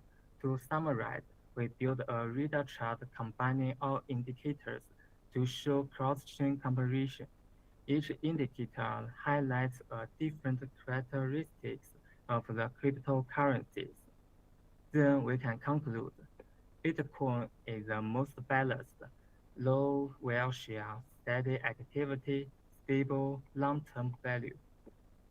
Dogecoin is the opposite, extreme velocity, speculative dynamics, and still unequal. Litecoin mirrors Bitcoin, but with more whale dominance and periodical older coin movements. Monocoin and Fiddlecoin appear fragile, sharp extremes, inconsistent activity, and small base. Bitcoin Cash sits in the middle, concentrated wealth but active UTXO engagement.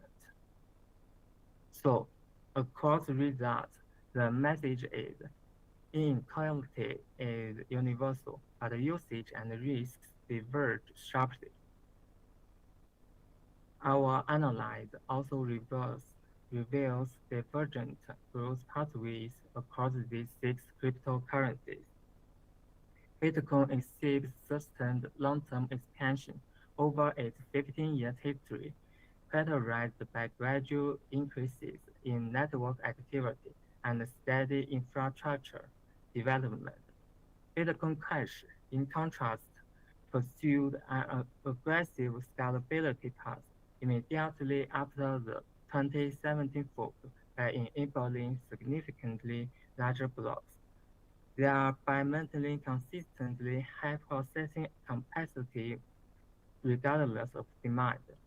Dogecoin demonstrate irregular, socially driven bursts of activity, particularly during speculative weeks in some periods, illustrating the influence of cultural and media factors on blockchain usage. Litecoin broadly mirrors Bitcoin's dynamics but with faster transaction adoption. Monocoin and Filecoin both display declining transaction volumes and stagnating user activity, suggesting the impatient crypto is meaningful long-term growth. Let's wrap up with discussion and conclusion. I want to talk about sustainability and monetary design. Due to time limits, I won't go into each case in detail, but the key message here is inequality and economic sustainability depends not only on technical throughput, but also on the balance between fee incentives, monetary design, and user adoption. As for wealth distribution and concentration risks, these three cases show that smaller or younger ecosystems often amplify early concentration, while larger systems like Bitcoin achieve more redistribution but still retain high inequality overall. Finally, I wanted to talk about the essential difference across these six cryptocurrencies in my view. Bitcoin and Bitcoin Cash act as stores of value because of low velocity, stable holding. Litecoin shows increasing velocity and usable for payments. Dogecoin reflects speculative, socially driven cycle. The smaller chains, Monocoin and Filecoin lose relevance over time as declining networks. Our work provides a standardized cross-chain framework, entity clustering, and normalized metrics. This framework is developed for UTXO-based blockchains, but is not confined to them. But the limitations remain. We only looked at the UTXO chains. Clustering may miss some hidden entities, and we excluded off-chain activity.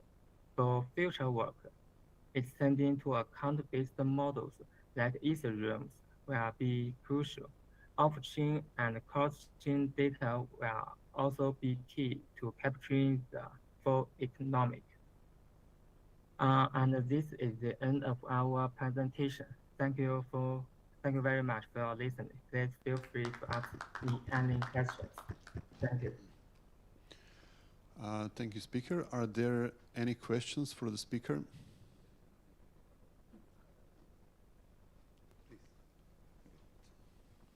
Hello, Yuchen. Thank you for the presentation. The only question that I had is related to one of your conclusions, saying that actually the inflation in Dogecoin, because it has uncapped supply, is somehow affecting it. Can you please elaborate on this? Because the observation period and what I want to say is the price dynamics fluctuations are much larger than the effects of supply growth. Why is it that you draw this conclusion there?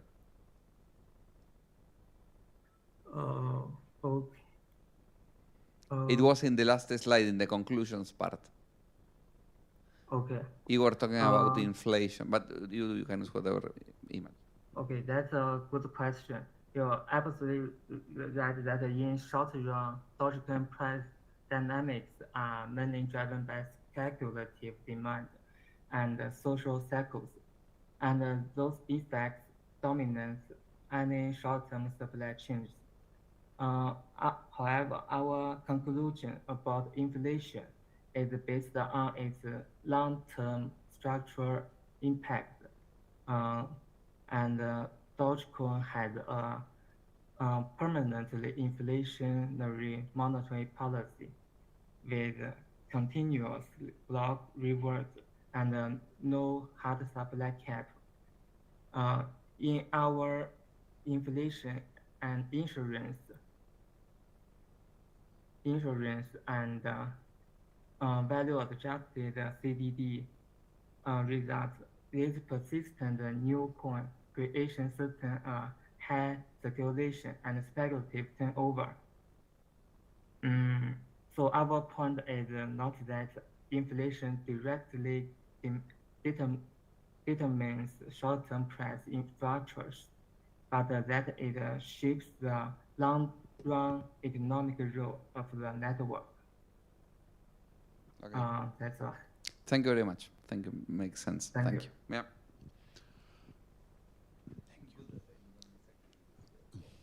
Okay, if there are no more questions, we can thank the speaker once again. Thank you. Thank you, Ushan. And we can move on to the next presentation, which is by Syed Muhammad Yassir from University of Zurich. And the topic is detecting NFT wash trading by leveraging sequential transaction features.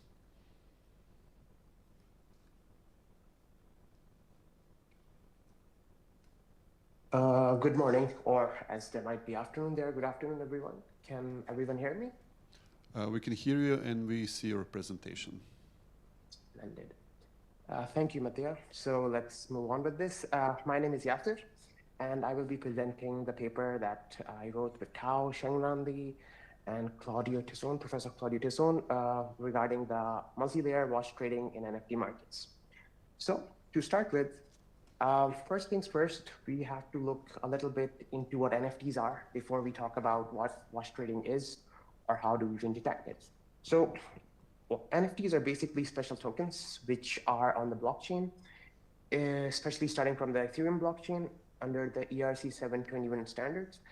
And these tokens basically have come to represent a lot of digital items such as arts, collectible, even music nowadays.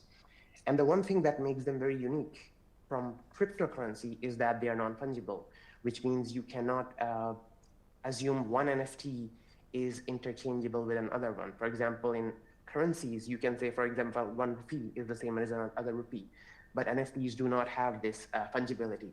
This is what makes them very, very unique. And normally these are purchasable at marketplaces like OpenSea, Blur, LooksRare, and so on. And as with every entity that can exist on the blockchain, these are public and traceable, especially their transactions are public and traceable. So non-fungibility means that they're unique, and the thing that actually keeps them unique is the fact that they have a token ID. As you can see in this chain of custody, we are talking about a very particular NFT, which is a token ID 1020. And this one is belonging to a very infamous collection, a BAYC, which is short form for Bored Ape Yacht Club. And the inclination from this is that at any given time, an NFT can only be transferred by an address. So there can only be one entity transferring this to someone else or selling this to someone else. So this actually allows us to have a very publicly viewable sequential chain of custody, which is what we leveraged in our experimentation. So let's talk a little bit about what wash trading is. Wash trading is where basically traders conflate the sales volume or the sales frequency of an NFT just to create an illusion that this NFT or this particular NFT collection is in high demand. And by doing that, basically there is a lot of demerits for the public. For example, the investors who are genuine people looking to invest in NFT, they might gain the wrong impression and they might be discouraged from any future ventures into this sector. It distorts the base price of an NFT, which should have been supposedly deserved price for an NFT. This gets distorted. It usually becomes very high. And of course, the market credibility is badly tarnished because this is technically digital fraud. And this is not exclusive to one particular platform. It happens across most platforms, as we found out. But the good thing is that because blockchain is transparent, it is capable of being caught. We can actually detect it. So the challenges that we faced is that the first thing is that the entities on chain are pseudonymous, which means you cannot actually properly link most people, real world people, to their Ethereum wallet addresses. Or you can even say that one person or one particular real world entity can be in control of a lot of different Ethereum wallet addresses. So basically what this does is it can legitimize, or it looks like that there is legitimate NFT trade, because if I own, for example, 10 wallets, I can just interchange the NFT within the wallets that I own, and somebody will think that, okay, this is a very popular NFT, and they might buy it. And what happens here is that this fake trades does sometimes fool people. So the thing that we really focused on is how this NFT is moving with respect to time on the blockchain. And one thing that we found out, which was very prevalent on the literature, was that most prior work was either missing the fact that there is a long-ranging NFT wash trading, or they were creating a very, very enormous cycle, which adds a lot of complexity to this sector. So I will describe two types of cycles, and then we will also explain our algorithm. But first, so there's a linear trade chain where you can just transfer NFT from one entity to another, and normally these are like unique wallet addresses.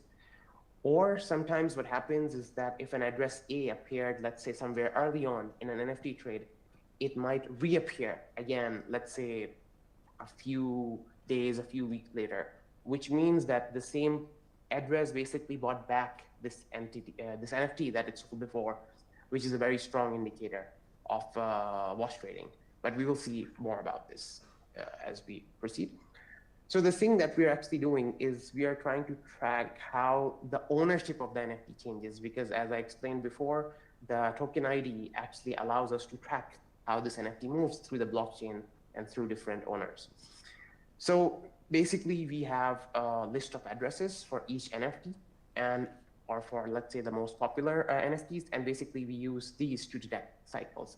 But the thing that we actually contributed to the domain is that we tried to find out nested layers, which means that what if there is a longer ranging NFT wash trade rather than just a simple A to B to C back to A trade. For example, in this case, you can see that an NFT is changing a lot of hands. And there's this first loop in the middle, if you think about it, which is B to C to D to B again, which means there's a tiny cycle in between. But then we move on and we see that E, F, D. Now this D appeared before, and this forms another cycle. And so on, there might be even more cycles appearing. So to amplify this, let's take a look at our first algorithm, which is where we just detect the first layer or the very first cycle in an NFT. What we do basically is we, of course, kept the records of all the addresses that were there, and then we tried to find out what's the first loop, and which is normally, let's say, trivial to catch. Like in A to B to C to D to B, B, C, D, B is already a loop, which is very obvious even for a layman to see and point it out. The challenge is how can we catch an outer loop or something which is happening, let's say, within a gap. So this will be better seen visually, so I can just show you this tiny animation and it will make sense. And this runs on loop, so you can see it again. But basically what's happening here is there's our scanner, which you can think of like an invisible pointer. And this pointer is just looking at all the addresses in the entire chain of custody, in the entire provenance of this NFT. And what happens here is that you will see eventually, once the animation restarts, is that we start from A, which we are assuming is the first trader, or the first sender of the NFT, and we keep going until we find the first repetition of an address, which is this one. This is our core layer, layer 0. And then we proceed, and you see there is this disparate layer, traders D and E, but when we check B, we found out that in an earlier wash trading layer, which included B, we are finding B again, which means this B was at least part of the wash trading, and this allows us to extend the layer. So we don't just rely on a short, sporadic cycles, but we also try to identify long-term actors within this supposedly malicious activity on chain. And this basically underlines our algorithm, or basically our contribution to this wash trading domain. And so moving on to the data analysis, basically we took 14 top NFT collections, and we divided this into 3 tiers based on their market volume. Top tier, mid tier, and low tier. So we wanted to find out the general prevalence of how NFT wash trading affects all these sectors, not just the most expensive ones. And we also tried our best to represent most major platforms, including Blur, LooksRare, and so on. And we found out that there is almost 17.5 thousand wallet addresses that are involved in this activity on the blockchain, on the Ethereum blockchain. And there were, in our data, there were 2,000, almost 2,100 contract addresses, but we excluded them because contract addresses technically do not form part of a wash trade. We only consider wallets to be active participants. And we also tried to a certain extent to identify the actors. So we found, let's say, about 240 tags from analytics platform, which is Metasploit. But mainly the main contributor was ENS. It helped us find, let's say, more solid identities for these actors, these wash traders.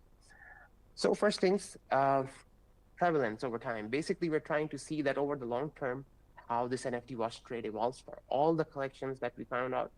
So these are like 14 different collections, color-coded. And the general conclusion from this is that wash trading is not a one-off thing. It's not just going to happen sporadically and then extinguish forever. Sometimes it could spread out even between months. And normally there is price spikes, which is the exact goal of a wash trading, to show that an NFT is much more expensive than it should be. And this is why, like, overall activities can show you here that this actually, some of the NFTs are even being wash traded over the amount of 2 years, which is a very large time. And moving on, then we took a look at what kind of platforms are most infested by this activity. And we found out that Blur single-handedly has almost 4 million, 3.7 million trades. And the thing is that most of our data actually had price with it, which is a very important factor in underlining NFT wash trading. But we also saw that in some places, the price data is missing. Next up, what about the collections, the different NFT collections of which are being wash traded? So there's like 4 major collections, which is MAYC, BAYC, Azuki, and other. They are wash traded a lot, or let's say, you can even say that they are very much preferred by these wash trading entities. Others like Nouns and Imposter, these are low tier. They are not traded that much in this activity. Next, we have the most, let's say, notorious tokens. So basically inside the collections, what kind of tokens are most popular?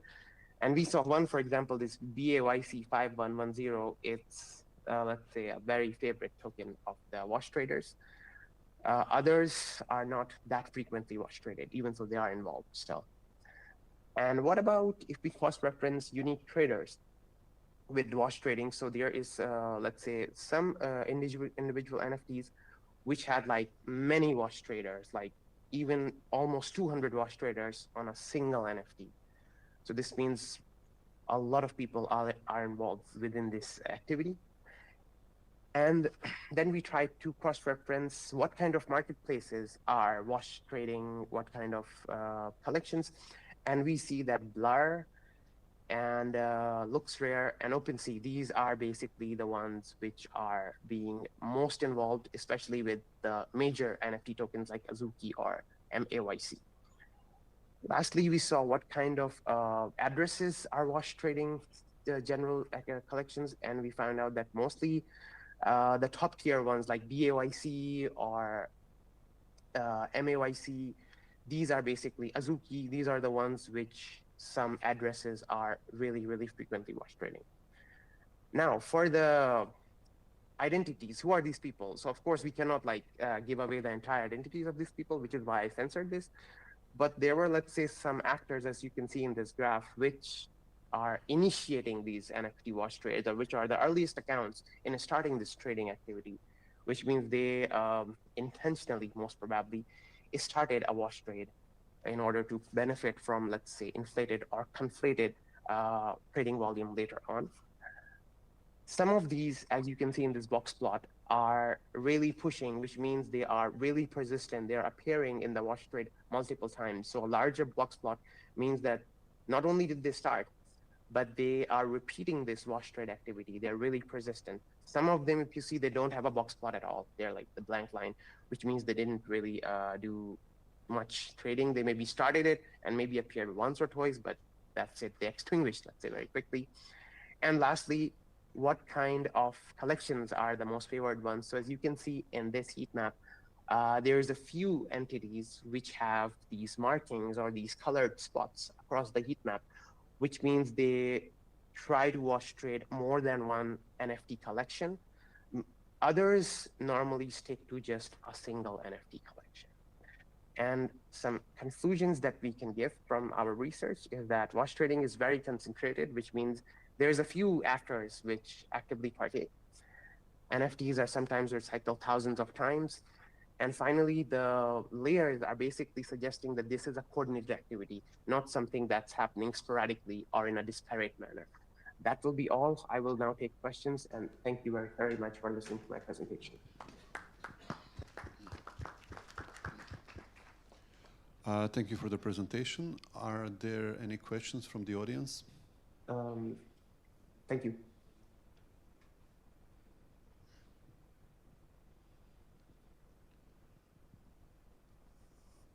It seems there are no questions, but actually I have a short question.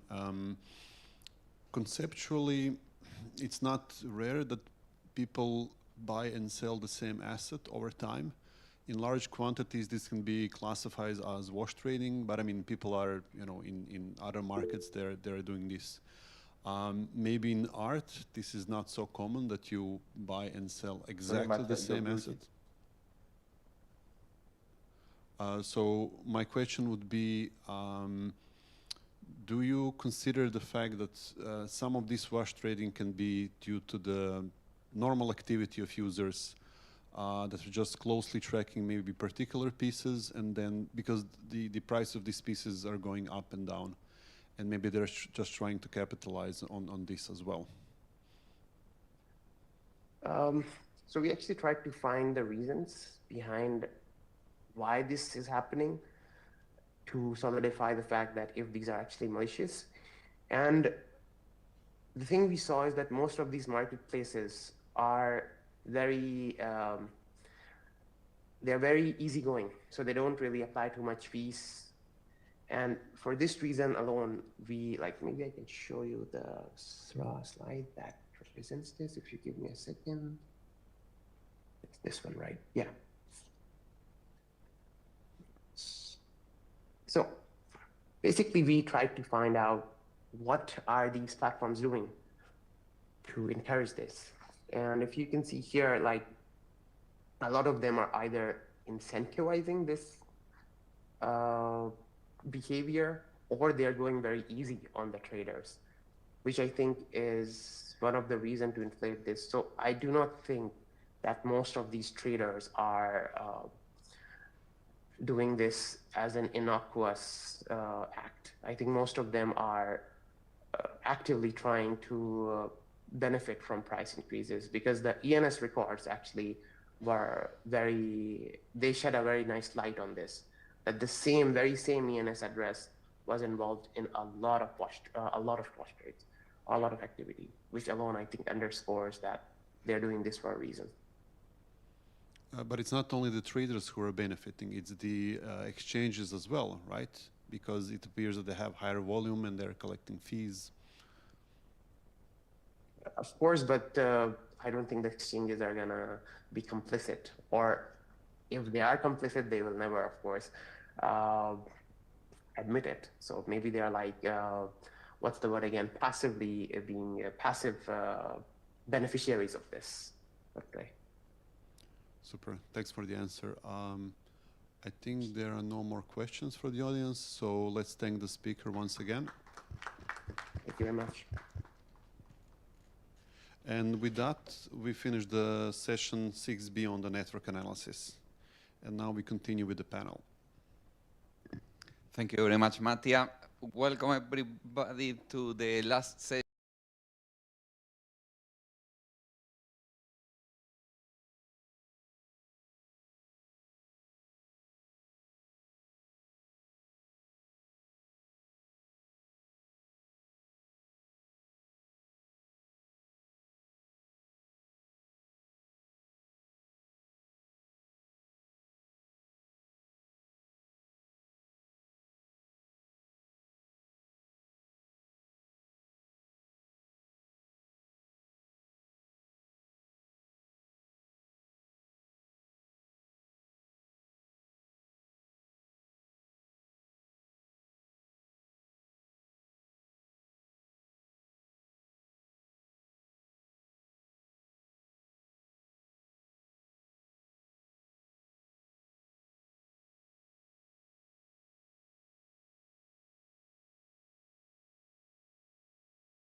So good afternoon, welcome back.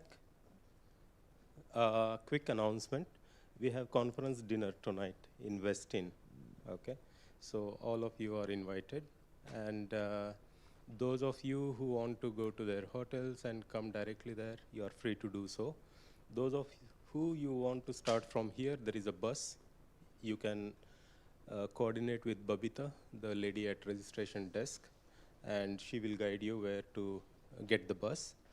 And or you can order Uber and something like that and enjoy the ride, the traffic of Mumbai. Okay.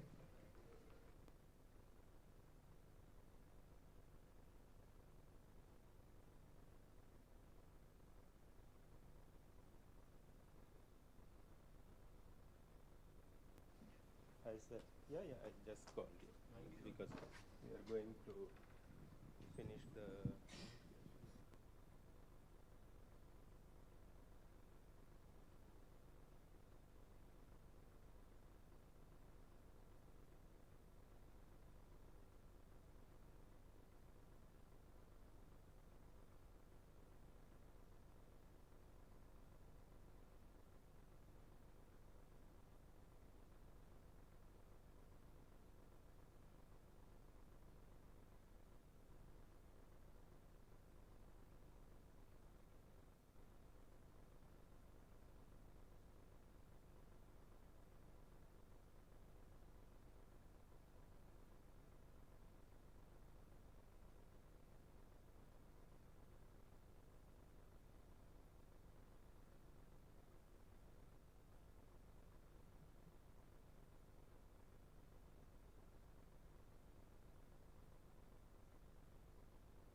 It's on. Okay.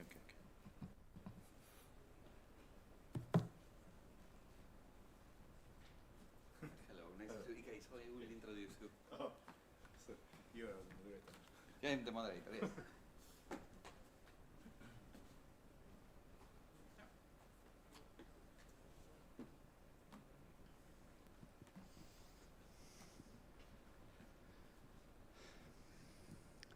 Welcome everybody to the first session in this afternoon of the second day of the Blockchain Kaigi 2025. And we are going to start this round of afternoon sessions with the presentation of one of our invited speakers, Ike Matsuda, who is CEO of Digital Platformer, which is a firm that is at the intersection between finance and digital identity. He had a lot of experiences as a banker in London, where he was especially looking into markets, into emerging markets. Okay, and this is why he came with this idea, also realizing the importance that identity and verification have in the digital finance. So, Ike, it's a pleasure to welcome you to the BCK 2025. Okay. Thank you very much, and thank you for introduction. My name is Ike Matsuda from Japan, and I'm now CEO of Digital Platformer.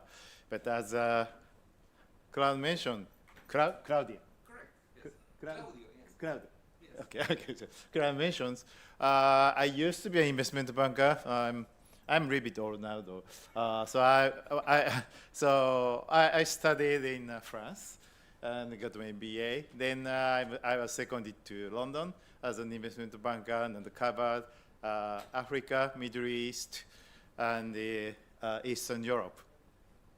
When I was traveling, I covered 22 countries then, and at that time there's no internet, there's a big cell phone, and so it was good that when you visit some countries like Greece or Turkey or South Africa, you have nothing to do in the evening, because now in front of PC and Zoom, you have to do a lot of works, but at that time, nothing. So every night just go out for casino or eating something. So at that time, that was really nice period, and enjoying watching the animals. But what I felt is, especially in Africa, money circulation is quite important.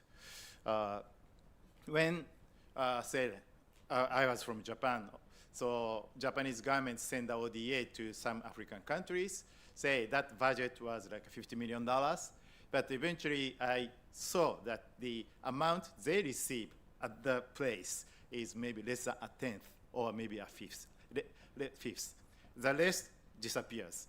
Or sometimes when you send some materials or goods to the areas, disappears, right? So I thought it must be quite important to know I send the money to you, you know you received it immediately at the same amount with very low cost, right? I send something to you,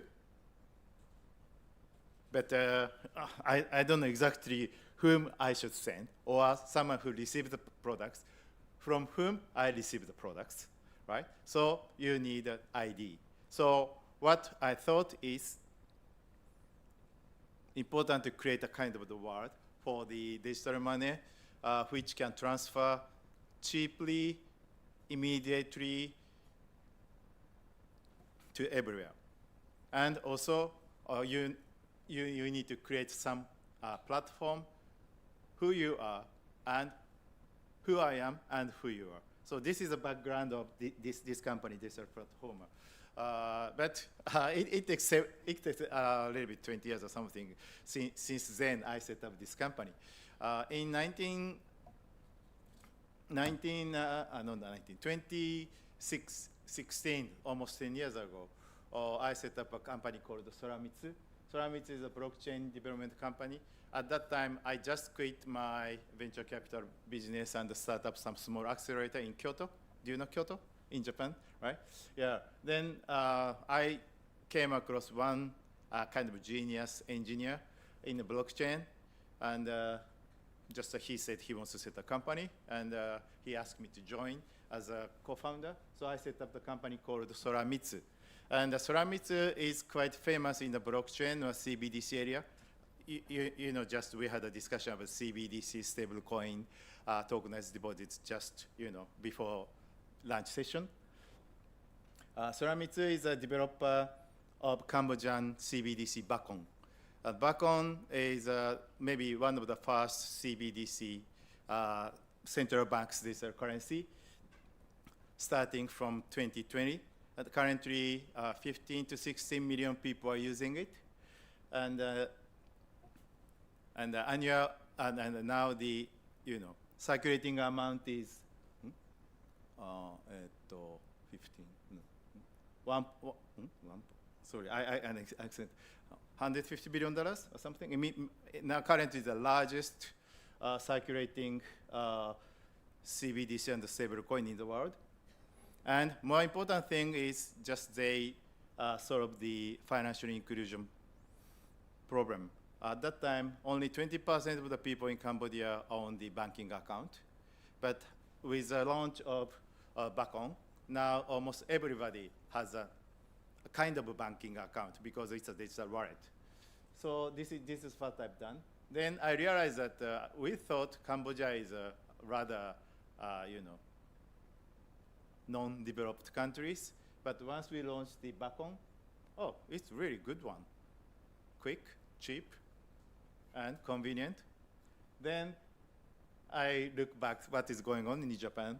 Hey, Japan is now behind of Cambodia, but the system we launched in Cambodia with Central Bank of Cambodia, we developed it. So why don't we start a similar thing in Japan? That is why I set up this company, Digital Platformer. But on the other hand, I used to be a venture capitalist, as I mentioned.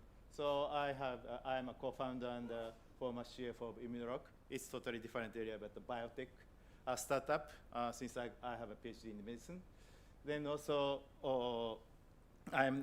many people are from Switzerland this time, but I'm an advisory council member of Zurich-based Emerald Ventures. And do you know Japan hosted a expo this year? Someone been to Japan for the expo? You've been, right? Yeah. And I'm advisor to Ikeda Sensei. Yeah. I'm advisor to Osaka Pavilion, not that whole Osaka Expo, but the Osaka Pavilion, to promote the digital technology for that expo. So this is my background, and today, addressing the challenge of renewable energy era, a new approach for decentralized energy trading and RWA tokenization. Why energy? Because I was invited to join the blockchain Kaigi, almost half a year ago, and he said that he has done several research about electricity transfer or electricity trading using a blockchain. So maybe I'm gonna speak again, maybe with other people about CBDC or tokenized deposit, but today just talking about energy trading based using the blockchain. Before I go into the energy, just I'd like to explain what we are doing as a digital platformer. So building a digital trust infrastructure powered by tokenized deposit stablecoins, decentralized ID, verifiable credential, MPC, multi-party computing, key management, electronic signature, and blockchain. As I just mentioned, we like to know who I am and who you are, and we like to create the, kind of the infrastructure or platform to circulate the money. So this is exactly what we are trying to do. I cannot say we are doing as we want it now, but this is, we want to do these things. And our product is MySov. Sov is sovereignty. And the EU, self-sovereign identity is a quite important word, and just we are one of the first company to do the DID and self-sovereign identity business in Japan, and also VAS, verifiable credentials, VC as a service, and also route-based. This is a tourism DX platform, but as you know, Japan has a lot of national disaster, and our product first launched in Noto area, some middle of Japan, and when we launched our first product, after 6 months of our launch, there's a big earthquake, in magnitude 9 or something. So we realized that this digital technology can be used for, for not preventing a disaster, but after the disaster, we can use this digital technology to minimize minimize the impact of the natural disaster. So this is a root base. So tourism plus natural disaster. And also, as our main business, tokenized deposit. And we launched the first tokenized deposit in Japan, and also first use case of DIDVC for the banks and regional governments. This is what we are doing.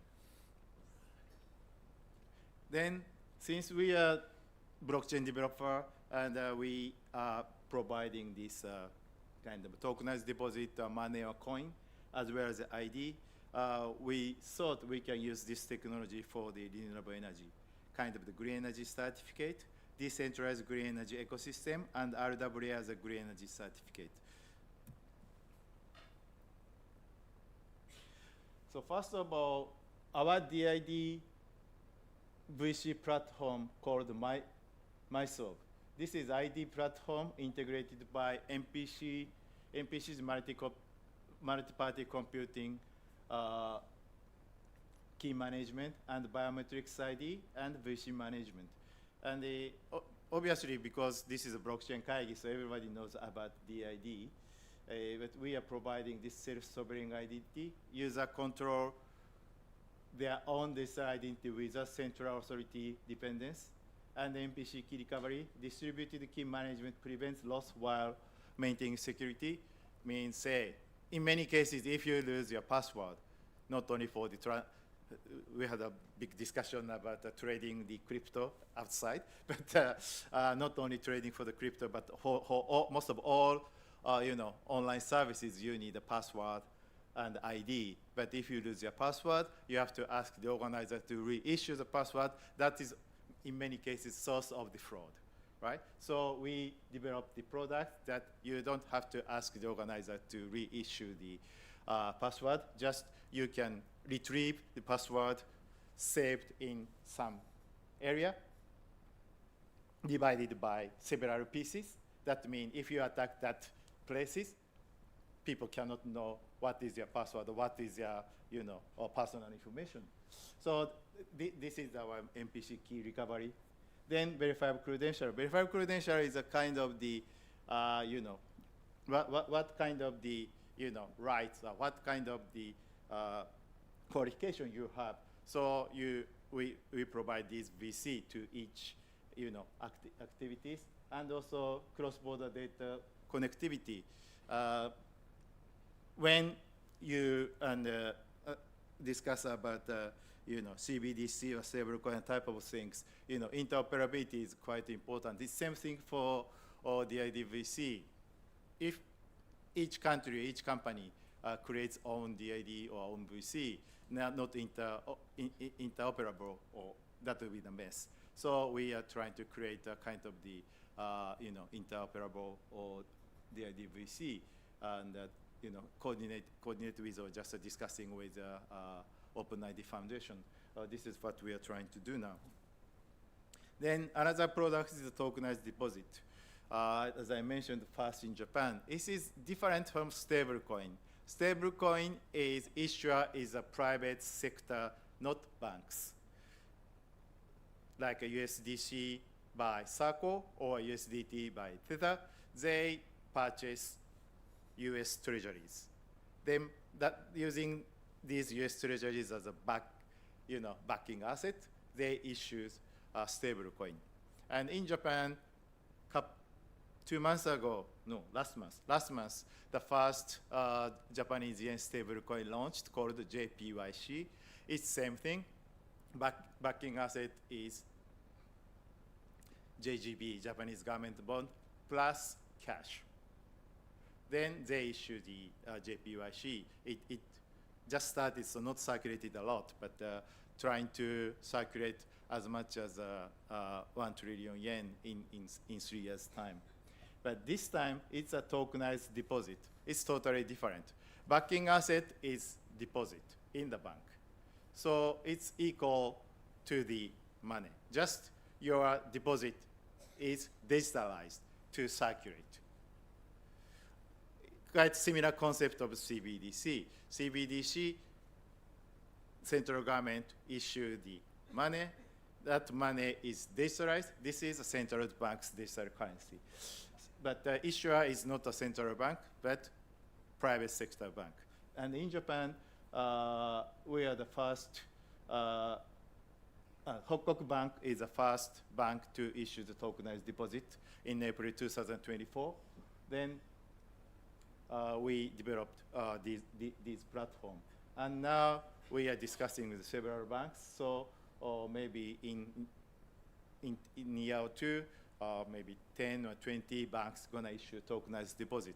And if you look at the global market, like JP Morgan or Development Bank of Singapore, are also issuing a tokenized deposit. So tokenized deposit is getting major and major, and I'm not sure, who gonna win, stablecoin or tokenized deposit or CBDC, or they gonna coexist. Let's see what's gonna happen in 2-3 years time. Okay, so move to the main topics, blockchain application for renewable energy. We are collaborating with Keio University and energy management platform company called iGrid.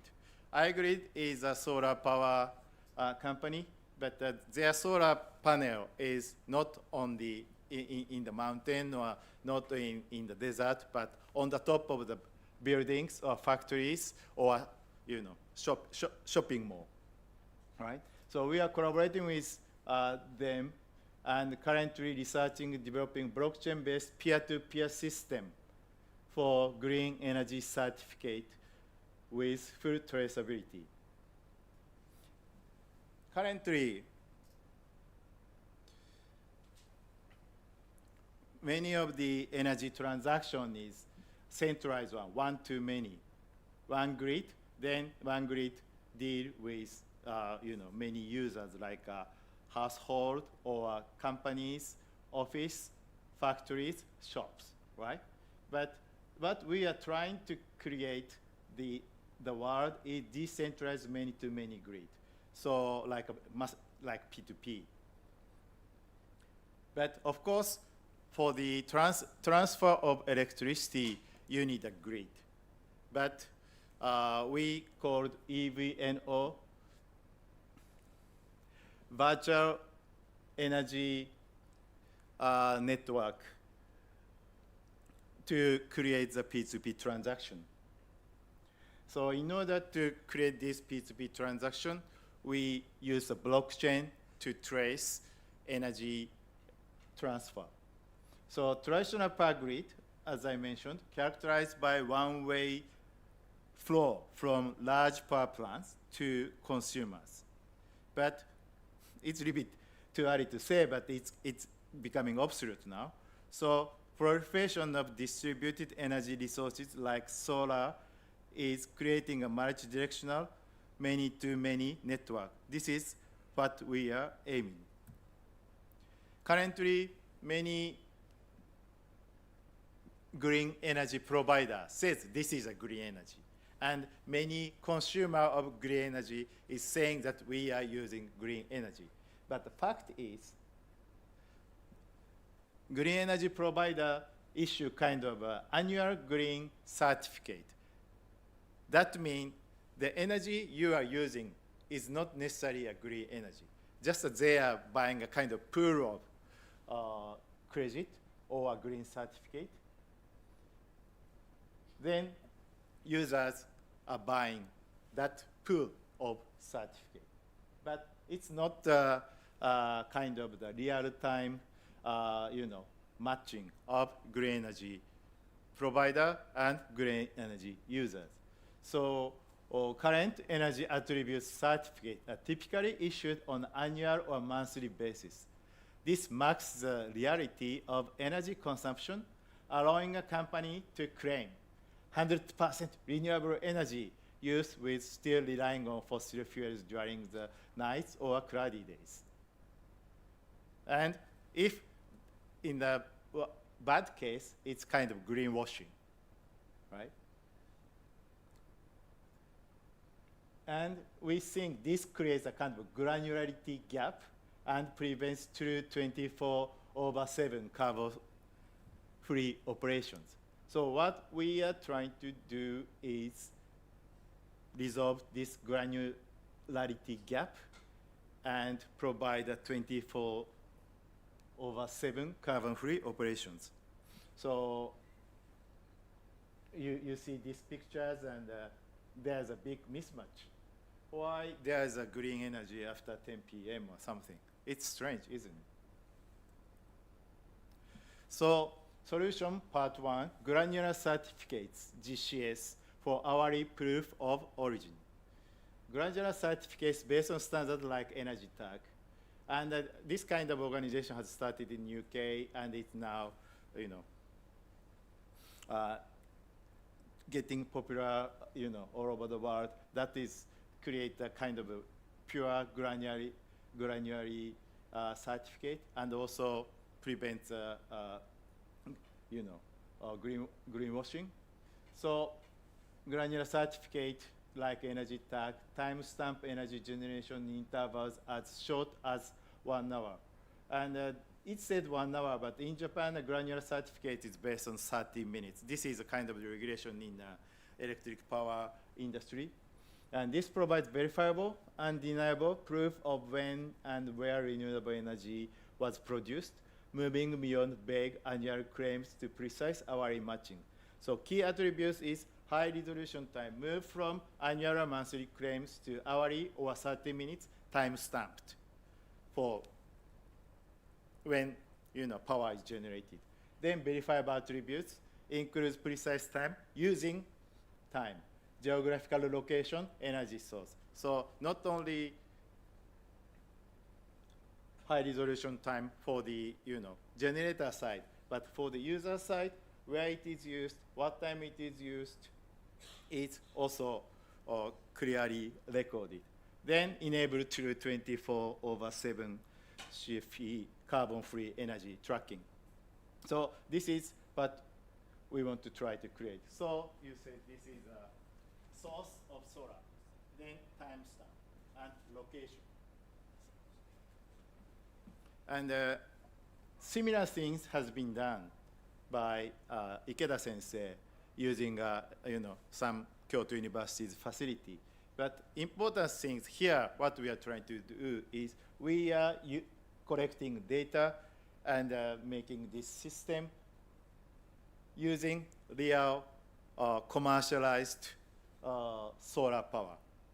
So we are using the solar power generated some roof of the factories or shops, then used by real users, and that electricity is sold commercially.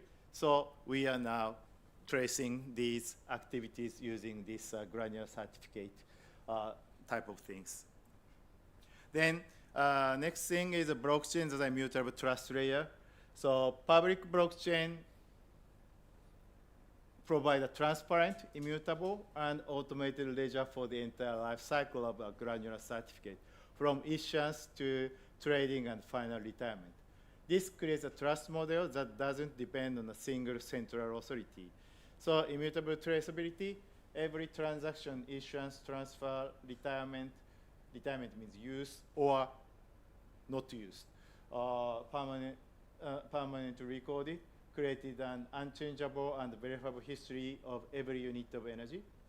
Then double spend prevention for not necessarily at the level of the greenwashing, but sometimes same unit of generated power is used twice or 3 times as a green power. So we prevent this double spend prevention.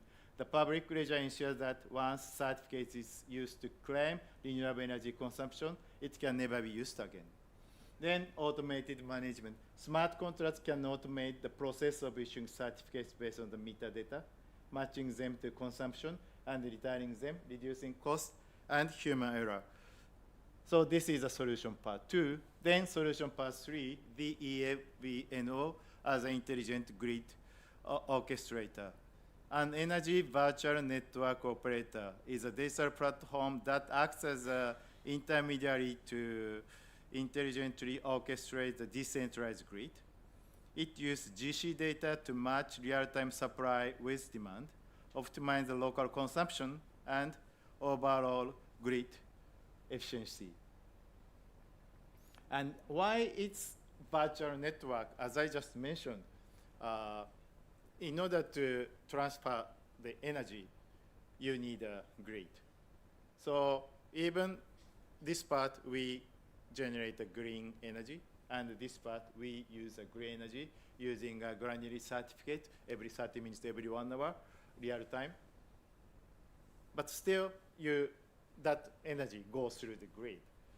So we create a kind of energy virtual network to see even you have to go through the highway or road someone constructed, but the products you made is sent to the users directly. So this is a similar expression, and this even is the idea created by Professor Yamanaka, Keio University, and head of used to be a head of Information Technology Association. So now energy EVNO is we are creating this platform. The core function is balances supply and demand through logical matching, manages distributed assets, solar, batteries, and EV as a virtual power plant. This thing is a little bit complicated. Not only time of the generation and the time of use, but sometimes you generate energy, but all green energy is not used simultaneously. So you need a kind of a battery to keep this energy as a green energy to be used maybe in the night or something. Yeah. Then use demand supply focusing for time-based scheduling and smoothing. If you keep this data and also weather, location, things, then you can make a forecast of generating the energy as well as the consuming the energy. Then this is the kind of the image. Just a second.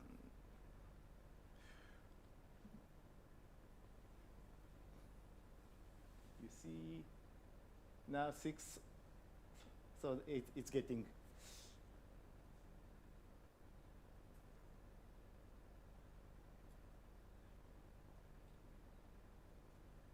So it said where it's generated and where it's consumed, right? Maybe I can show you again.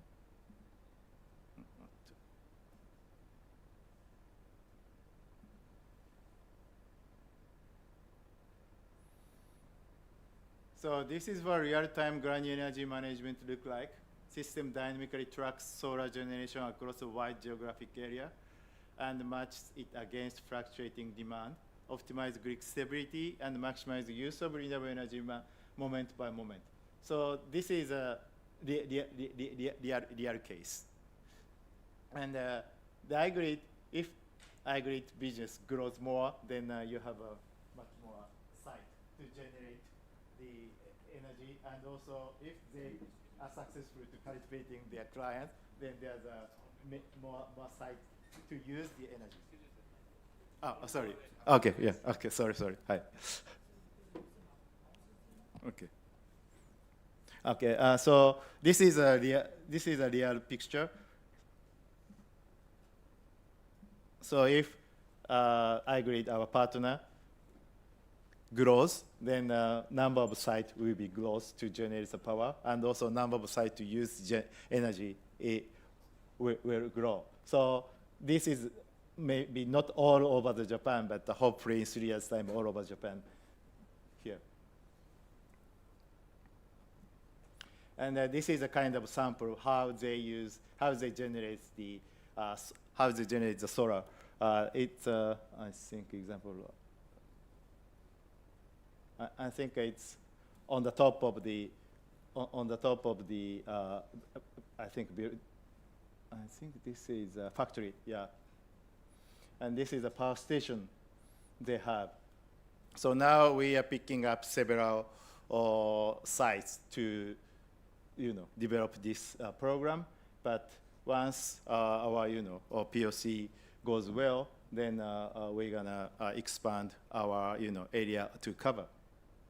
And then some regional government shows strong interest on these, GC granular certificate type of, energy production and energy consumption, and we will start the, project with a regional government in Osaka in February, so in 2 months' time.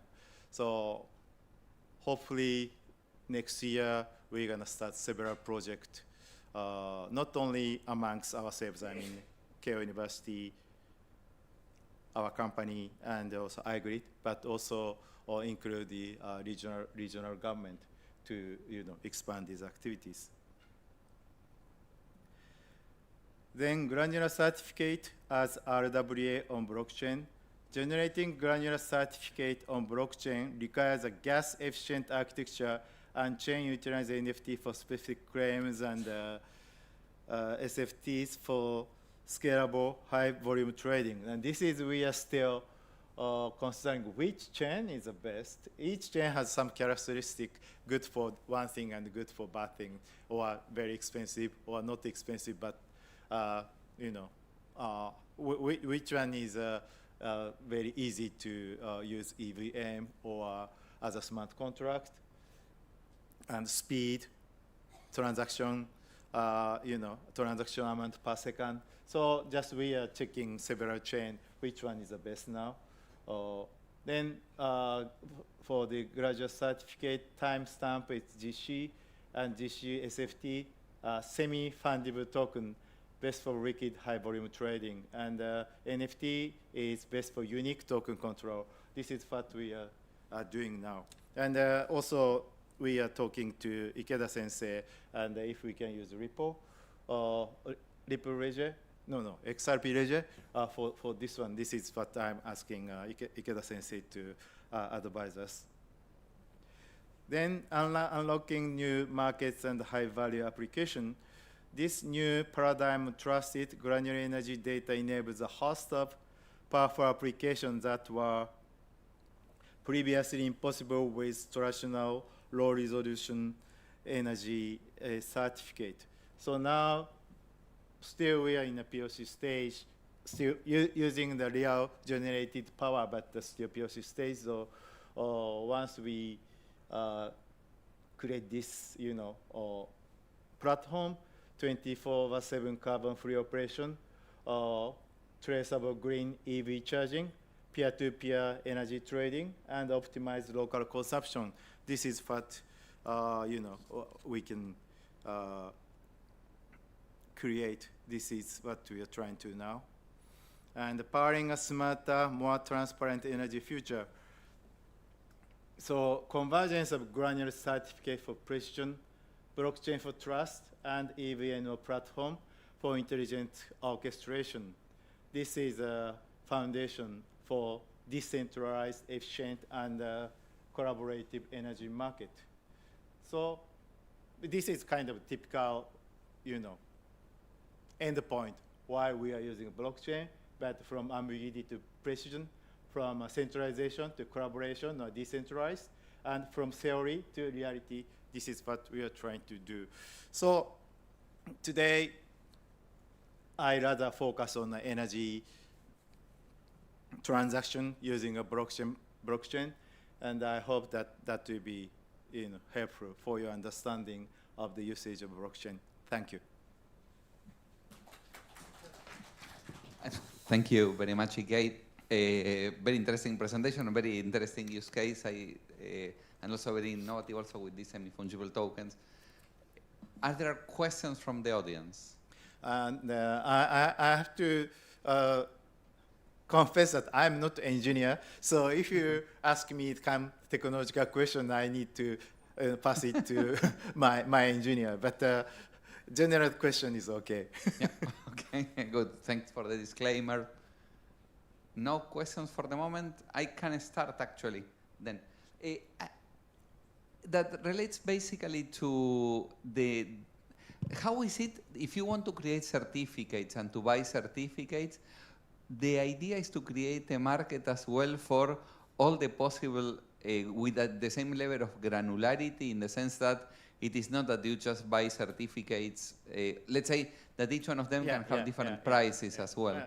How is it that you can see this? Actually, we didn't show this presentation, but we have already created a kind of the demo level of app to trade the token of the green energy, and that price will be changed at first 15 minutes, or 30 minutes, or 1 hour, and also the lengths. I mean, if you send the energy a place to be longer, then energy will diminish, so the price will be lower. Or if more demand, then price will be high. So actually, we've already created that kind of demo app already. So we're gonna transfer the token between these things. Good. And the platform Envo, I think that was called the one that has the that matches supply and demand.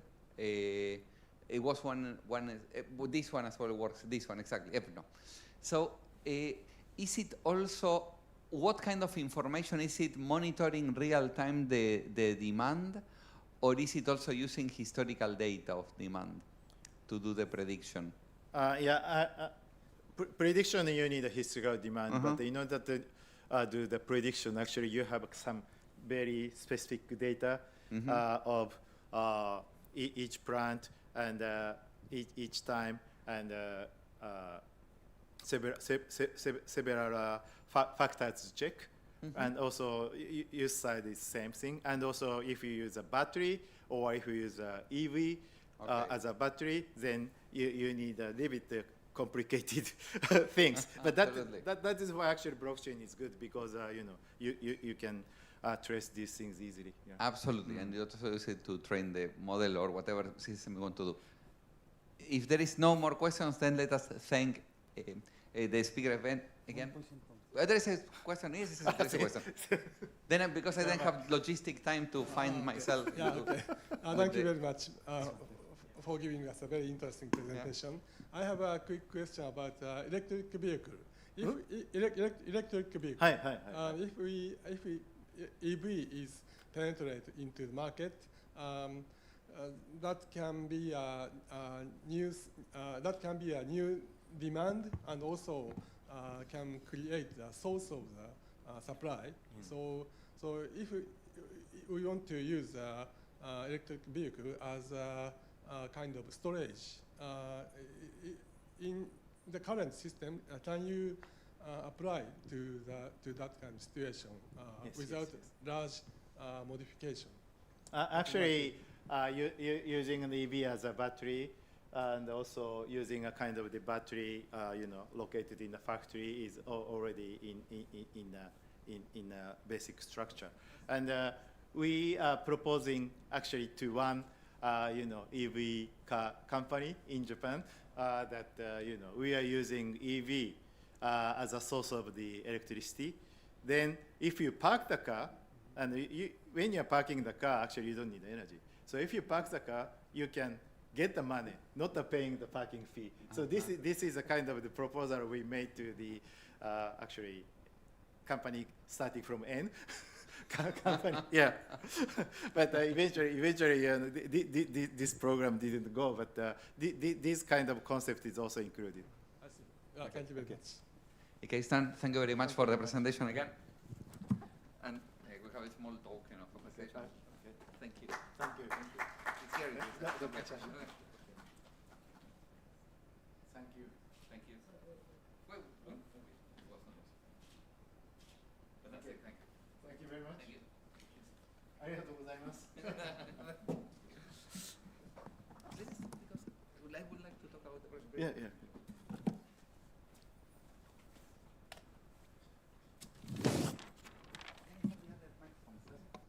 Good.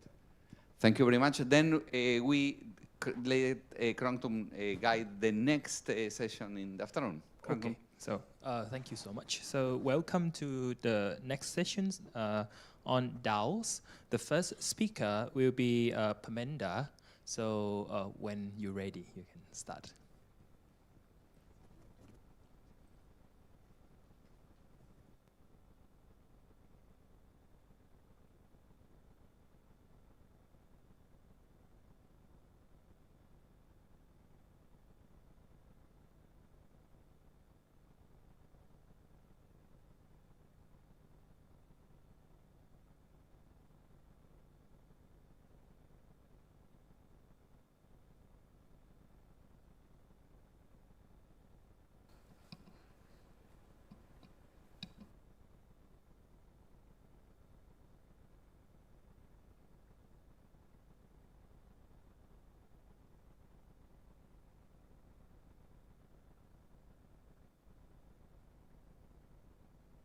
Okay, the floor is yours.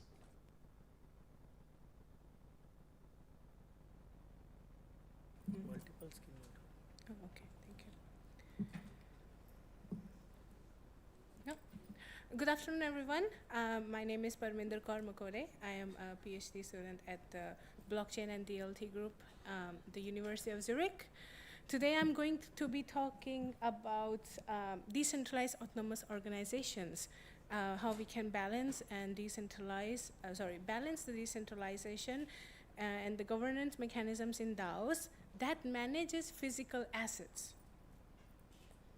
So, starting with a very short introduction on what is a DAO, a decentralized autonomous organization is a digital entity that operates using digital assets for participation, voting, and governance. And these are transparent and decentralized. They are managed collectively by their members and operate with rules encoded in the smart contract so that it ensures fair and autonomous decision making. But I asked this question to myself, are all DAOs the same? And more importantly, are DAOs that manage digital assets similar to the DAOs that manage physical assets? So the type most people know is the DAO that manages digital assets. Things like cryptocurrencies, NFT protocols, and digital treasuries. These DAOs operate fully on-chain and govern resources that exist entirely on-chain. So on the left, it's the DAOs that manage digital assets like MakerDAO, Uniswap DAO, ENS DAO. But there is another category that is growing rapidly and most people don't know about it, is the DAOs that manage physical assets that exist in real world, and people are using DAO to govern these physical assets. So there are a few examples here, but I chose these to do my research on for this paper. I chose these 4 DAOs that manage physical assets. This includes Lynx DAO, which is in which they manage a golf course and govern on things like acquisition and operation and golf-related real-world real estate memberships, etc. Then there's Cabin DAO, co-living cabins in the neighborhood, shared work-life community infrastructure. Fries DAO, that they manage fast food franchisee. And Kraus House, it is a DAO that manages a football team, an NBA football team. It's not there yet, but they are trying to buy an NBA team and govern it through a DAO. So, while both are DAOs, the nature of what they manage, digital versus physical, creates very different governance need, risk, and operational structures. Which is why I asked myself this question. How does the governance mechanisms, for example, membership gating actually, like permissioned or permissionless, proposal systems, voting types, deliberation venues, all these kind of governance mechanisms, how can they shape participation and decision efficiency? and also like the proposer voter concentration, how does it affect the governance outcomes. So the first thing I did was to pick up a few governance parameters, such as membership openness, if the DAO is permissioned or permissionless, or what is the type of permission it needs, like wallet, NFT, etc. Voting mechanism, what type of voting mechanism it uses for all the 4 DAOs, who can vote, voting power basis, and so on. I made a whole list of these criteria, these parameters. Why? So I chose these 4 DAOs in particular because I wanted to test my theory, and then later, because these are the DAOs that have not failed yet. These are the DAOs that manage physical assets, but are still alive right now. And these are DAOs whose parameters would be interesting to compare because they have a bit of different outcomes in case of parameters. And yeah, of course, availability of the governance data, and the parameter itself, for example, the membership openness, voting mechanism, etc., the whole thing, it comes from a research we were doing in our group, a taxonomy of DAOs. We use this as an inspiration to calculate the parameters of these 4 DAOs.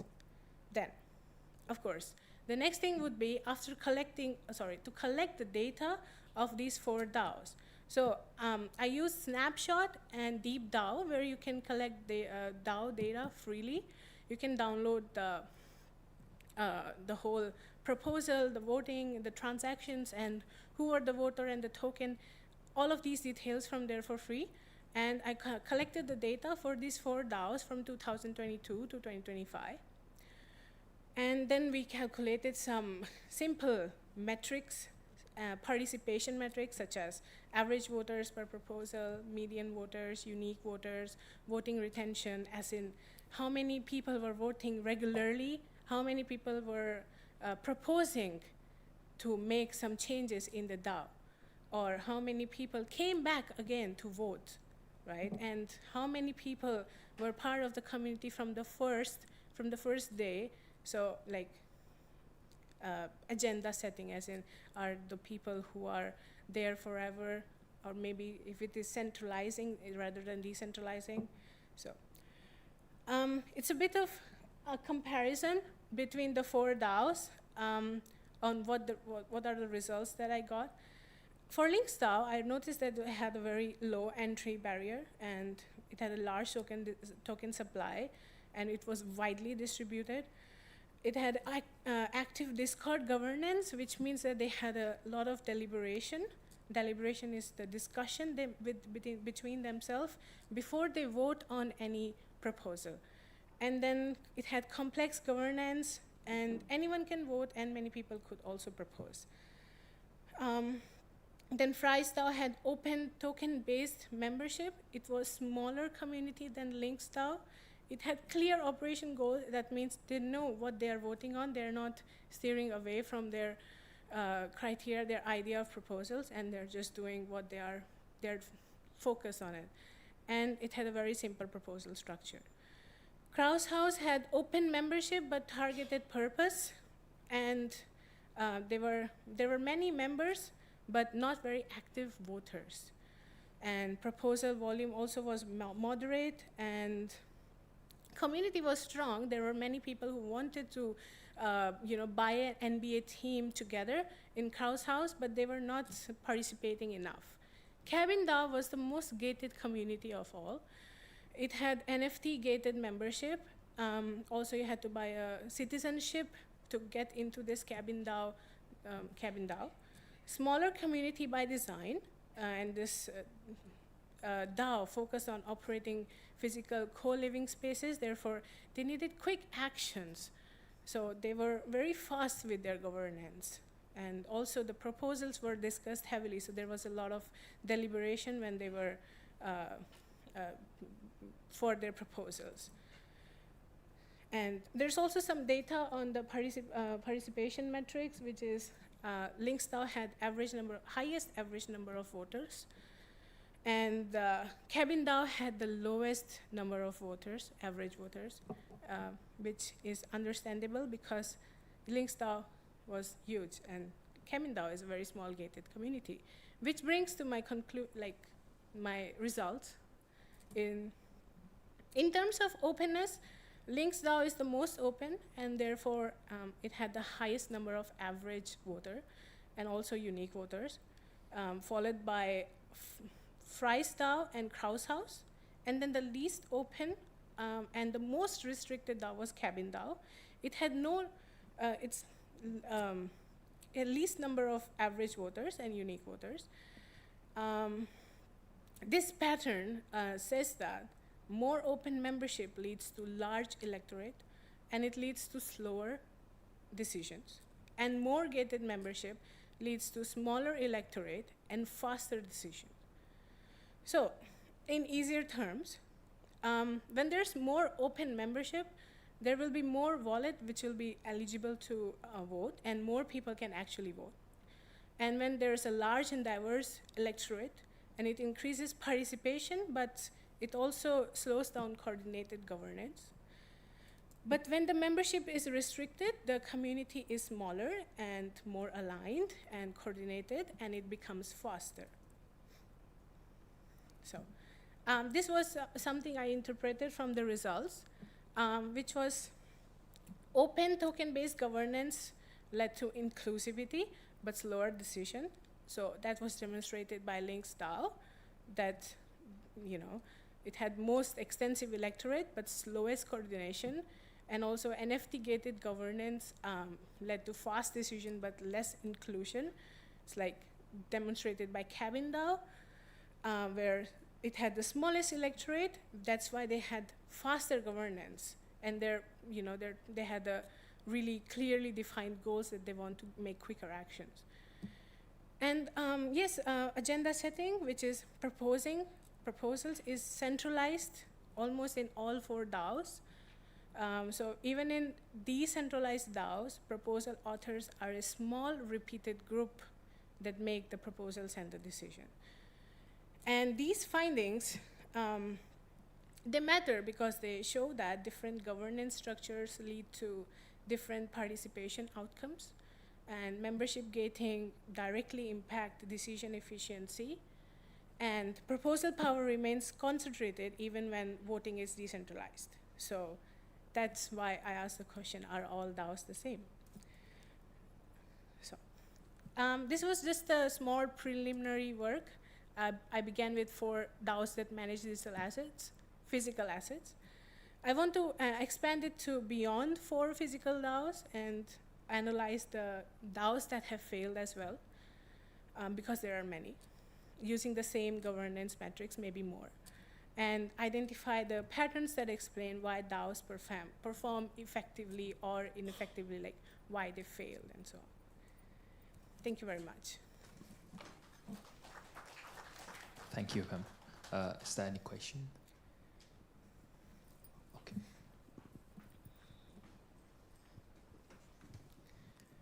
Thank you for your presentation. A very short question. Did you find in your research any signs of concentration of control or collusion of voters' behavior? Control. Unfortunately, I did not really look into that metrics because I was only looking into voting and proposal behavior of the users and not too much into concentration. So I'm not sure about that. Okay. Is there any more question? Okay, thank you very much for very interesting topic. But I have a very primitive question for you. You are studying a physical asset DAO. So is there any difference between the non-physical asset DAO and physical asset DAO? In terms of the result you get. I mean, there's, I think, can you show me the last slide? Summarize the result. Yeah, this one. I didn't recognize result specific to the physical asset DAO. Okay, thank you very much. The idea was not to compare digital and physical asset, but it was to explore physical asset more. But the thing that I discovered while doing this research was that physical assets require more governance participation. It requires much earlier decision making than digital assets, as also shown by Cabin DAO. They need really faster decision making, and they also are much more centralized than digital assets because they have smaller communities compared to digital assets. Physical DAOs have smaller communities, so that's why they are more centralized as compared to digital assets. Okay, but in a physical asset DAO can include a lot of also physical physical asset DAO is not limited to a small member DAO. It can be expanded. Yes. To large scale. So yeah. Anyways, thank you very much. The reason why I ask you this question, I'm currently designing a new DAO to to manage physical asset. Yeah. Okay. Anyway, thank you very much. Right. Thank you very much. Thank you so much for the question. I think we ran out of the time, so thank you so much, ma'am. Thank you very much. So the next speaker is Shias from Vishwagama Institute of Technology.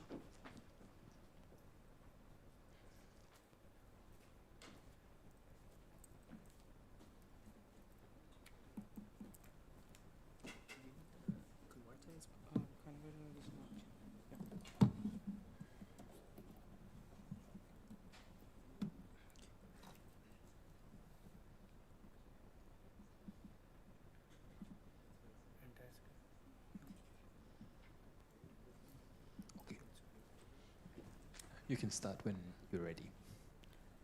Okay, so am I audible? Okay. So myself Shresh Davade, and today I'm going to present a scalable coercion resistant e-voting platform which is built with multi-model AI and permission blockchain. So in a democratic country, everyone's right, responsibility and duty is to vote, and such a crucial decision or process needs to be secure and transparent enough to make the voter know that his vote is gone to the right party and is processed through the right procedure and is giving him the proper output. Tampering of the voting and fake voting practices are common issues that are currently in many countries are facing, and also some corporations or private voting platforms are facing. So for this, I did a study, and in the current system we use ballot or EVMs. So, but these two technologies face these three trilemmas. That first is scalability. If you want to make a system scalable, we have to compromise on the other two, that is security and decentralization. Suppose if we scale a platform well enough, we lack the security to maintain it and protect the integrity of the data. If we make it decentralized, then the verification and security of the actual votes makes it difficult for each and every node to calculate the final tally of the final votes. And if we make it too much secure, we have to spend many resources, and sometimes the decentralization part and the scalability part is not justifiable, or it gets too expensive to make it secure.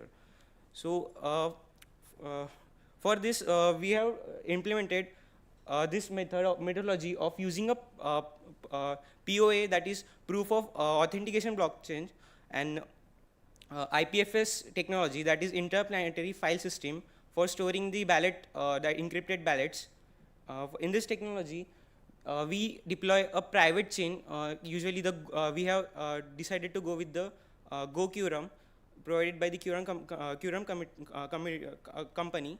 And in this blockchain, we are going to give the authorities to mine the blocks to the proper election commission organized nodes. and they will be processing all the voters' votes on the blockchain for audit record. And next, we are using IPFS for storing the vote of the actual voter. Suppose if a voter votes to a certain party A, his party and his name, his voter ID, the vote, the party which he voted, these two will be encrypted and stored on the IPFS platform, which is a decentralized platform, and it will generate a content identifier CID, which will be mined on the blockchain. So this is the complete architecture of how this process will be working. So voter will be first casting, voter will be first, at the time of registration of voters, we will first take his photo, next we will record his voice, and there is one more verification we are doing, is that we are implementing a typing speed and typing pattern recognition. So we will be asking the voter to enter some random string or some numbers in a pattern, so that we can get the learning from his writing behavior or typing behavior. These three will be stored in a secure server in an encrypted format. The photos and audio will be an encrypted format, and the learning from the keystroke will be embedded learning generated, and we will use this at the time of voting. So when the voter comes to the voting booth, first we will perform 3 checks. First is the facial check. We will be using the CNN model for the facial recognition. In this model, we will be looking at the liveness of the person, like blinking his eyes, moving his head left or right as per the instruction. We will command him to show his liveliness through facial expressions. Next is the voice verification system. So we are using SIMES network, that is neural network, to verify that the voice he submitted at the time of voter registration and the voice that is being recorded at right now is similar, and how much is the distance between those voices. If the distance is below certain limit, we will authorize the person. And the third is the keystroke dynamic. That is, we will again ask the person to type some string or numbers, and we will recognize the time delay or the typing speed, or how much time delay did he take from pressing one key to another. And we will perform the 3 checks in a in the starting phase. Next is the time, the phase when he is actually casting the vote. Sometimes what happens is that they do on the physical voting, they do that they send the person to first verify the whole system, and then some other person comes and coerces the system. So we don't want such things to happen to our system. So we implemented a live authentication system, that is gaze tracking. So if someone is like standing behind the polling booth, or someone is telling the person from behind to vote this person, or showing some scripted text that you have to vote this or that, so his eye movements, if they are far away from the screen, or making random movements like reading a text, we will be identifying it using the CNN model, trained model. Next is we are going to perform the another person. If another person is present, if a second face comes behind the voter, any shadowing or any such behavior is found, then we will be terminating the authorized session which was built in. So to summarize this AI model verification, first of all, we took the 3 steps. That was the facial, voice, and keystroke. So we are not forcing the voter to actually give us all the complete results. We are focusing on the two of the best, 2 of the 3s. Which one is showing higher confidence score? Suppose if 2 scores are showing 20 for confidence score but are true, and 1 score is showing 100% or 90% score that there is coercion in the system. So we are going to consider the 90% case and ask the election officer to verify the authentication session, and which will be terminated or paused. Next is on coercion. We will be pausing the session or asking a physical interference in the session, so that the verification will begin again. Next is suppose if there is no coercion in this system and voter is actually present there and casting his vote. Now comes the part where this vote is securely stored and tallied. So first step is to take that vote and create a proper encryption of that vote. So we are encrypting this vote in a proper encryption format, that is SHA-256, and then we are generating a zero knowledge proof. What is a zero knowledge proof is that we are verifying that whether the all the three AI model outputs were true, and whether there is during the voting process where there was any coercion or duress due to some another person, we are calculating that whole until the vote is being casted. So until that process, a token will be generated that will verify that whether the process of casting the vote was actually actually true and not something which was coerced. Next is that after this, two packages will be created. First is the encrypted vote, the ballot, that is which person casted the vote and to whom he casted the vote. Next is the zero knowledge token. Next, we will be using IPFS for storing these two values. Now, why we are using the IPFS and not blockchain? So we don't want to bloat the blockchain with heavy data. We want to keep it fast for scalability. And for scalability, we are also using a private blockchain because it provides a higher throughput of making blocks. And because of IPFS, we have to only store the CID, that is content identifier, that is provided by the IPFS storage network. And second is the timestamp and other metadata. So this greatly reduces the load on the blockchain and makes it really quick and fast. So what we are doing is that we will be storing this encrypted voting cipher, which is a encrypted format, the ballot, the person's name and party name. Next is the proof, the zero knowledge proof, and some metadata, that is the election round or timing and other stuff if you want to add it to it. Then this will be stored on the IPFS platform, and a CID will be generated which will be passed to the blockchain.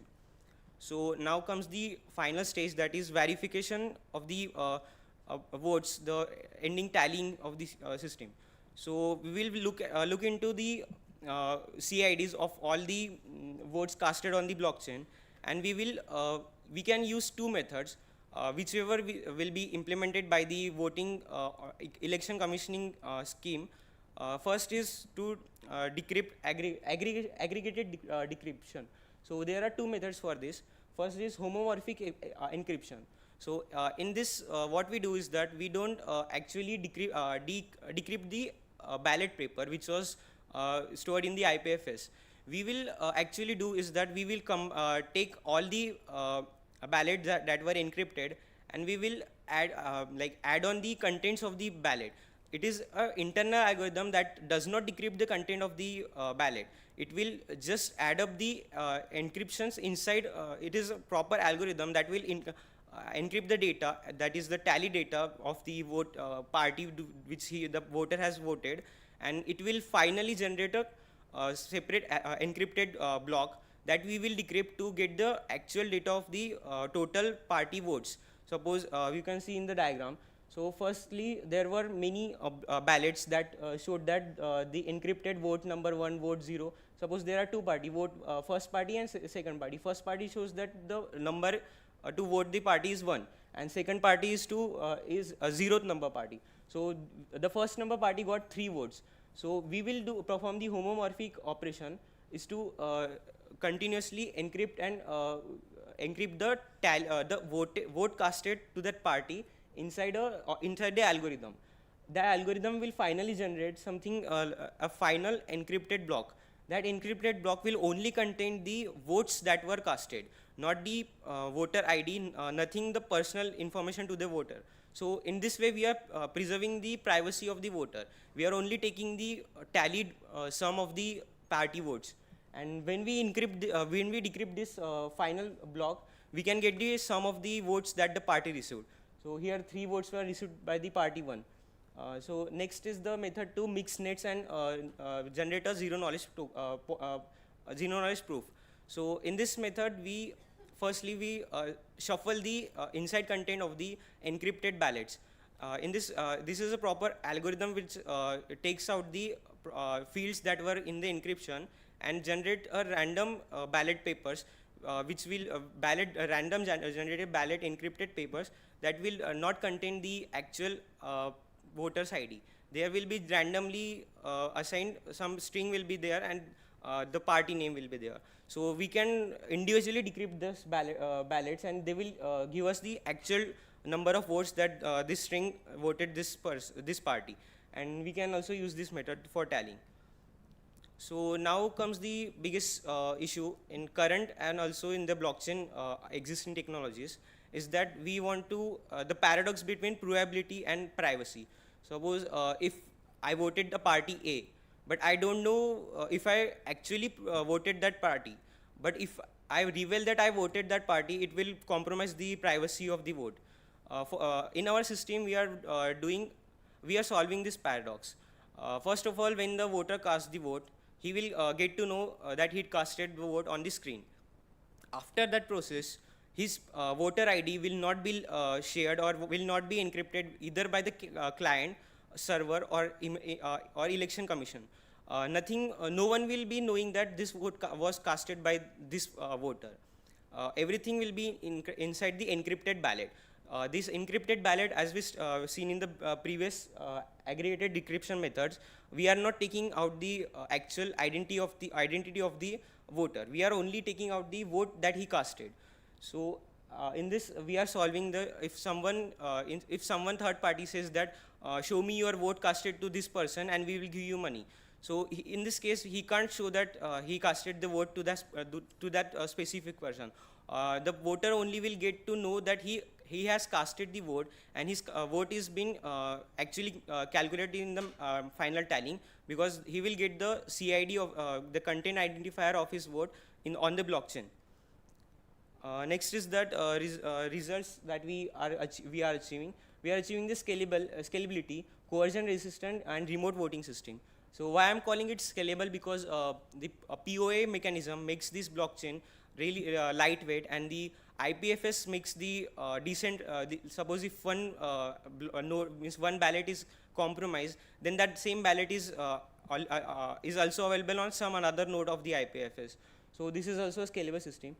Next is the end-to-end verifiability using blockchain CIDs. So as I said, that a user will be able to know that his vote was casted and actually used in the mathematical tallying that we studied. So he will just get a transaction ID, or we can either provide the CID of the IPFS, and the voter can know that his vote was calculated. Next is the strong ballot secrecy via encryption and ZKPs. So we are encrypting the ballots and also providing authentication that this vote was casted without coercion or duress. So next is improved security through multimodal biometrics. So as I said in the starting, we will be taking the biometric information during the process of registration of the voter, and we will be verifying it at the time of voting. So due to this, there will be three parameters: the face, voice, and the keystroke. Bypassing these three at a time and faking and the live tracking, that is the gaze tracking, and the third person detection. Bypassing this all makes it really tough for the coercion to happen. Next is the real-time coordination, as I said, and efficient hybrid storage. So yeah, we worked on this paper, and these are all the references that we used for verifying this. Yeah. Okay, thank you so much. Nice talk. Is there any questions?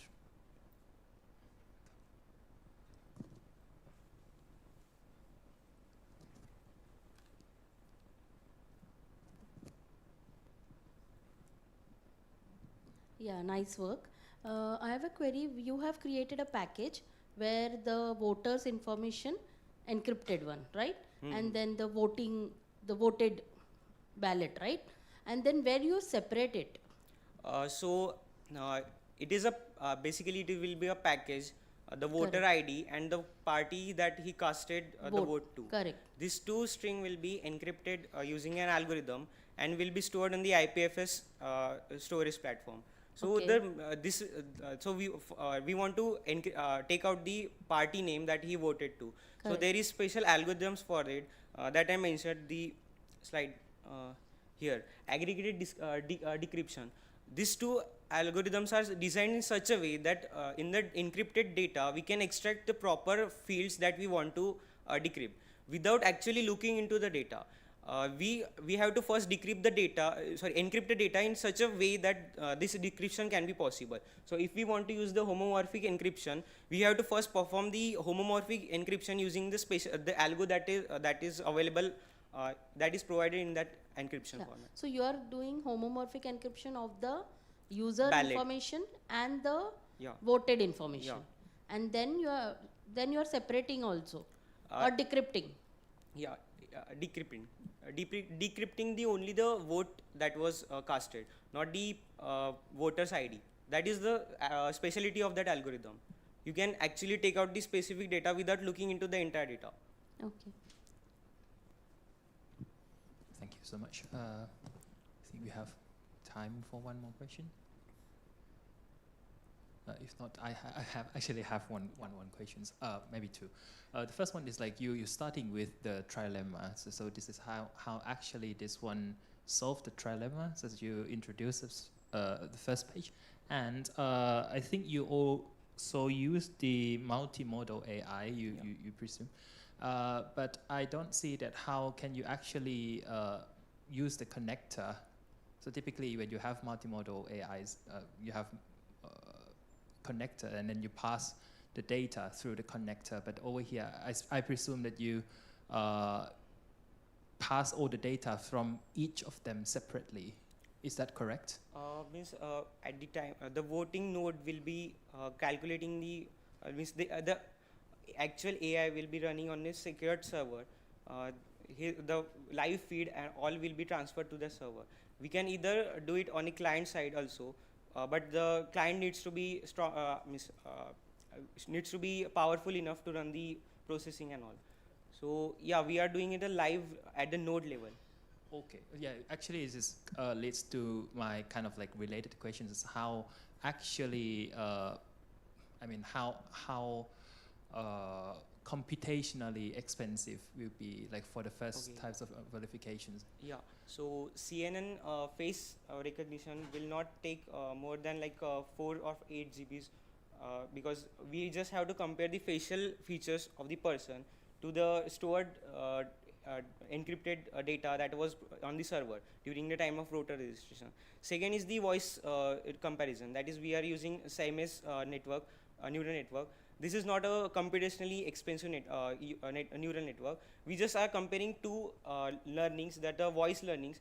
Usually that data, that network shows comparison between two voices. The pitch, the highness, the loudness, all are compared and a score is generated. If that score is low, we are making it a coercion. And the third is that the keystroke pattern. So for this, we are using the RNN, that is recurrent neural network, and LSTM, that is long short-term memory. So this is actually not that computationally expensive because the RNN network is not like a NLP. It is not a complete big package to be run on the RAM. So the entire system can be run into 8 GB RAM. Thank you so much. Yeah, I think.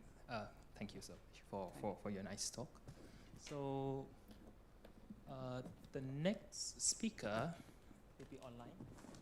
Okay. The next speaker is Xiangnan Li from University of Zurich. She will join online.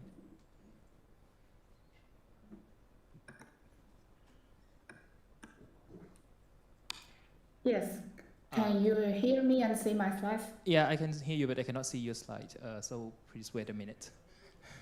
Okay.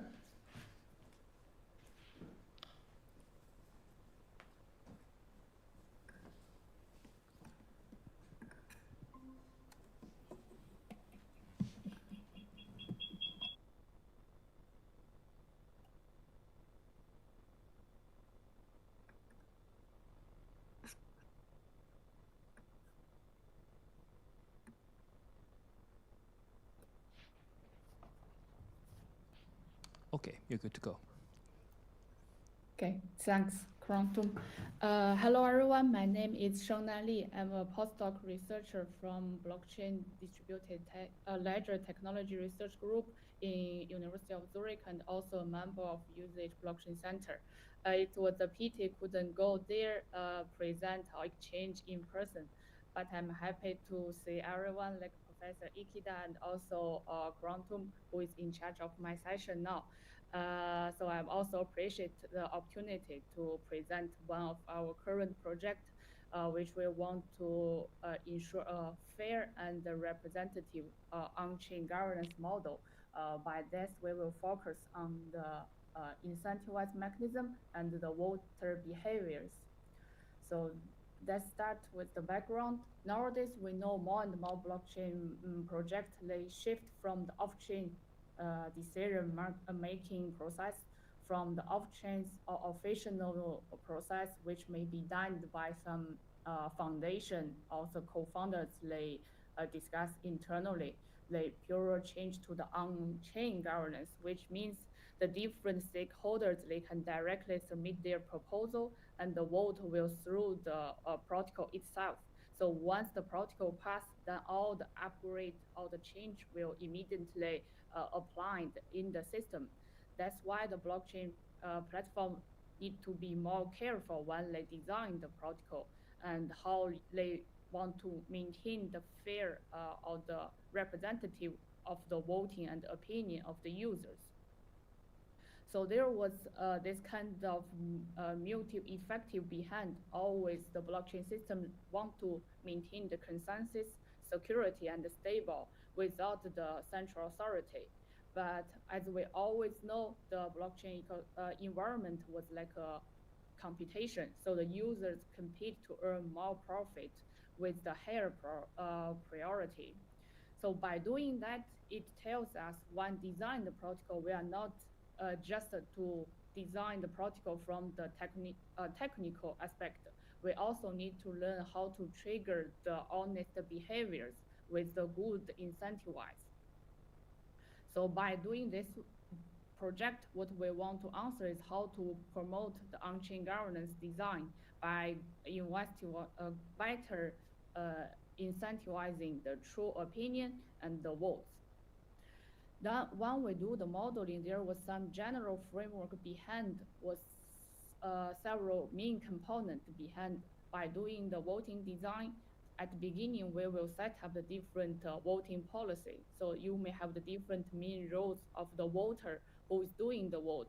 And they may, because of some conflict of interest, they may vote for different proposals. And how the system design the decision-making process will affect the voters' behaviors. From there, the voters maybe attract some delegators such as they can represent their opinions.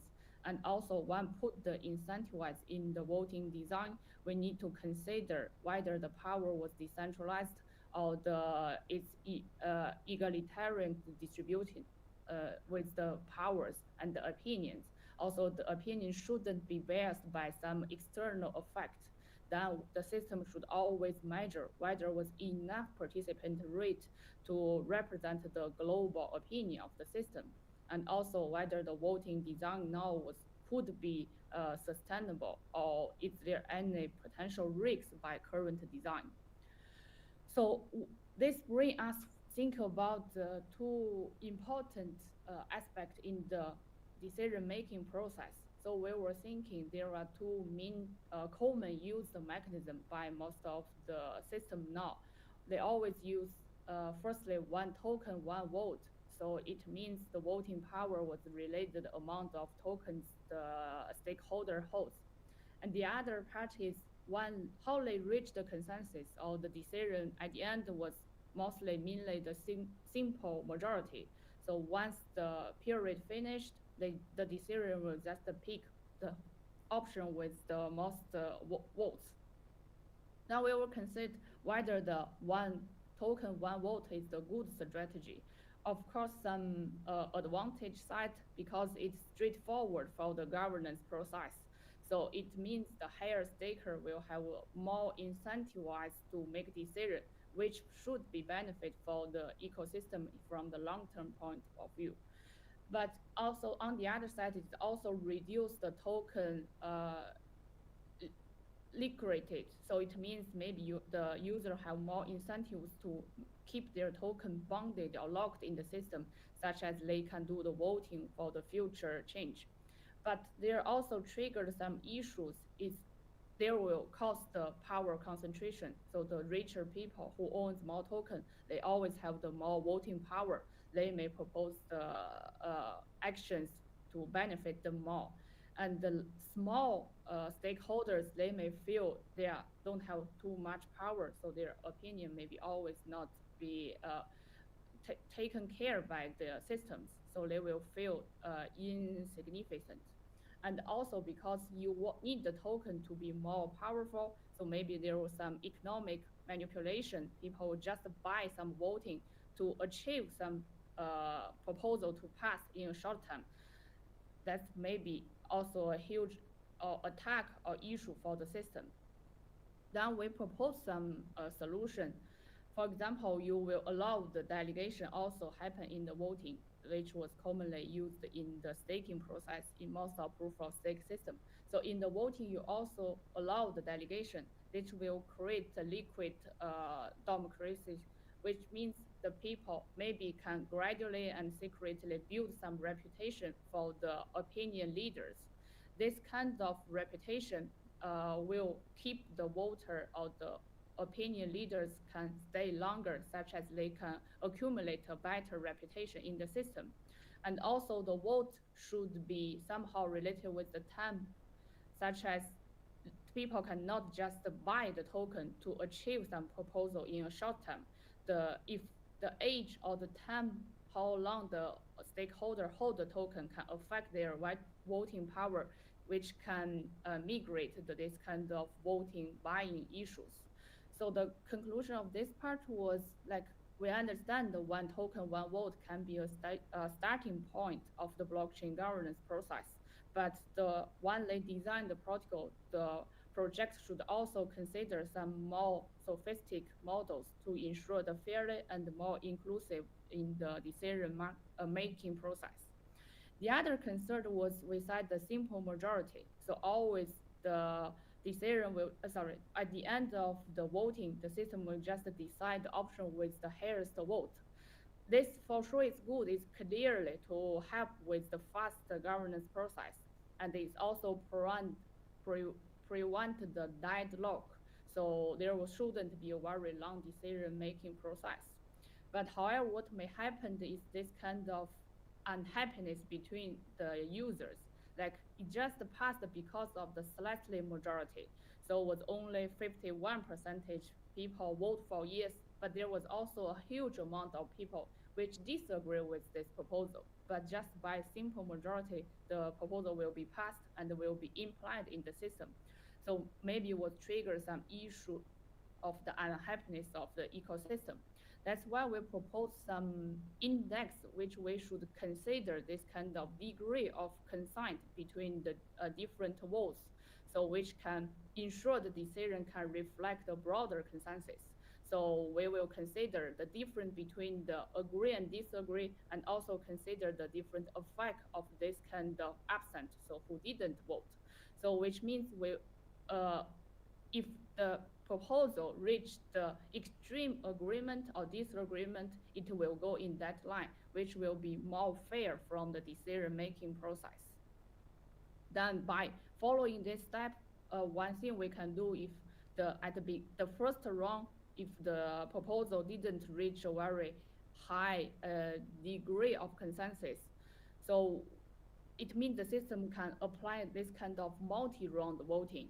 So they give time or the more chance for the community to further discuss and reach a better agreement of the proposal. And we only allow the participants who vote in the first round and to join the second round, so you can maintain the opinion change there. Some conclusions here. We understand the simple majority is an efficient way to achieve decision, but the degree of the dissent or the consensus level should also be carefully considered to ensure the broader consensus. Then we move to another aspect was related with the incentivized. So what we were thinking is whether we should pay with some economic reward to the participant in the governance. One side we were thinking is as the voice expression, so they are express their opinion. It shouldn't be paid by say your opinion. But on the other side, sometimes the voters in the system, they also represent the other people's opinion.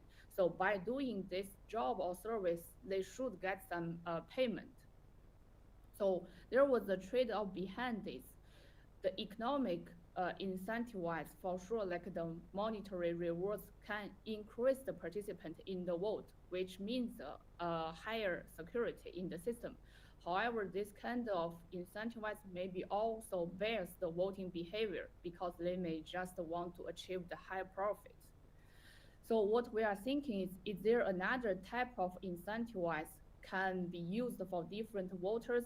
It can also be better promote the voting process without biased opinion. Then we were thinking the reputation system, which can be included with the multiple dynamics, which you can at the end gather them with the reputation credit, which can cover the different aspects, like whether they actively participate, or they always vote in time, or they just wait until the end or copy the other's vote, or whether they frequently change their vote. In principle, you shouldn't. You should be insist with what you vote at the beginning, so whether they frequently change, or sometimes people just set up something in the laptop, didn't pay attention with their opinion. So we can also set up some checkpoint saying whether the voting behavior was randomly. And at the end, because as we said, we prefer the user to accumulate their reputation in the system. So there was one aspect they can allow them to accumulate the reputation. So by doing this kind of systems, and we can also allow the people, because the reputation needs time, and if you didn't maintain it too well, it may be lost some part of your reputation. So if we apply this reputation system in the system, it will have this kind of multiple effect in the system. So on the one word, the user will know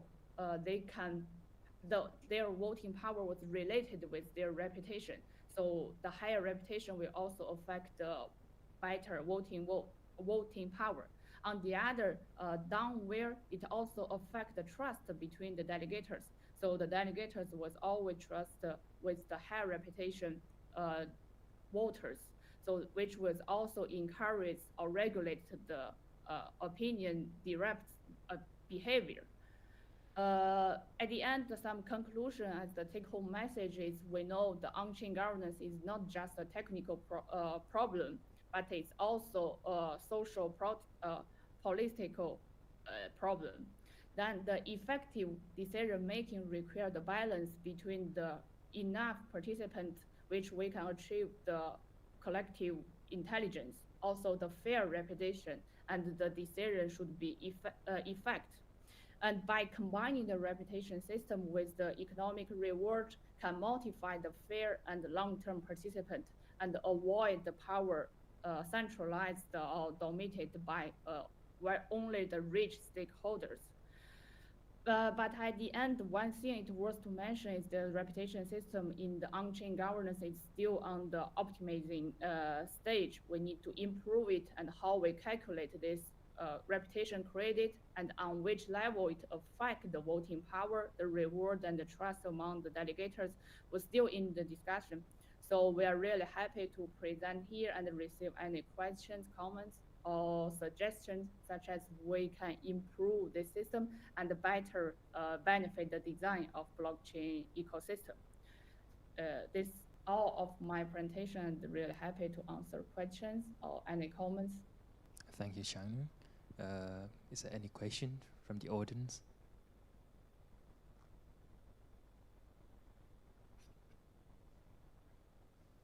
Oh, Ikeda-sensei have one. Okay, thank you very much. This is very interesting, but I want to understand the setting of your study precisely.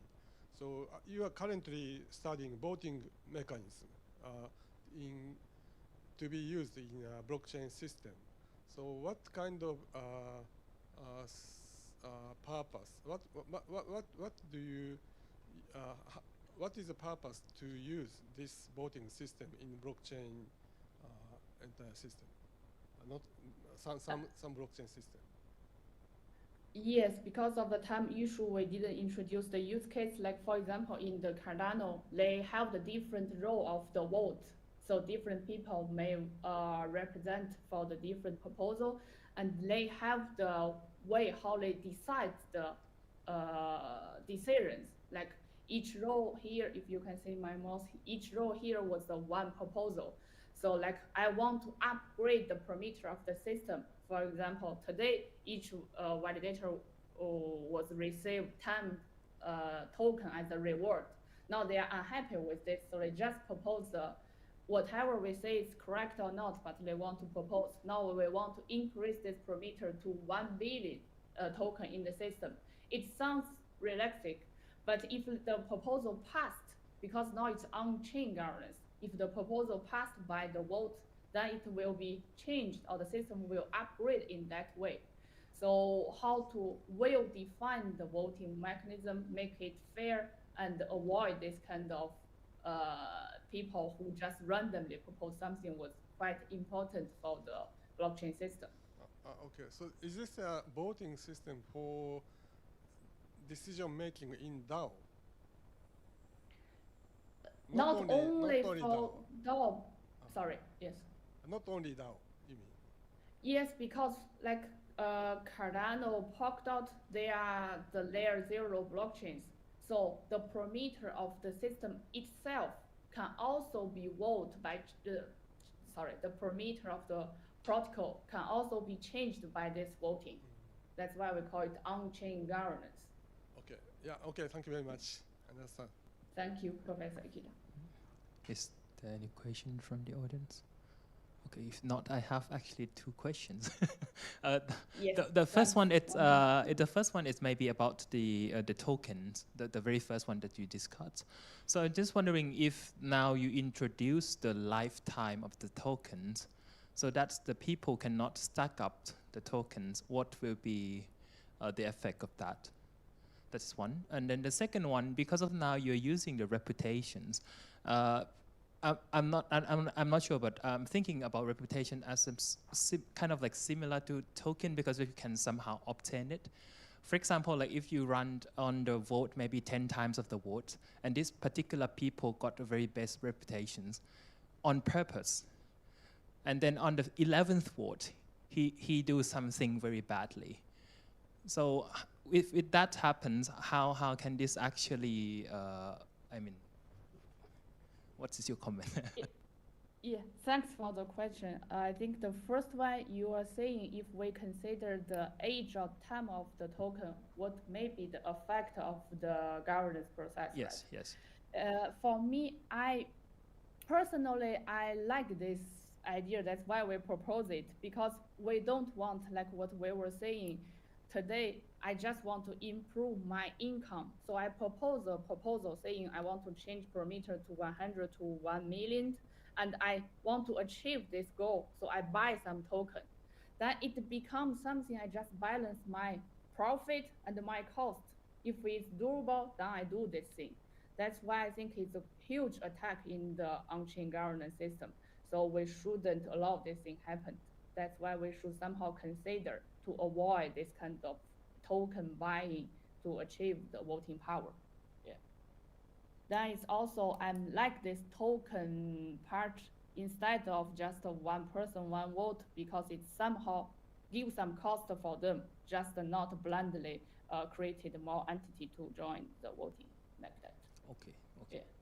Yeah. And the second question was like, you were saying for the reputation system, going there, like the new voter, they just joined the system, like the cold start, zero start, what may happen for their reputation is like what we considered in this system was the accumulation.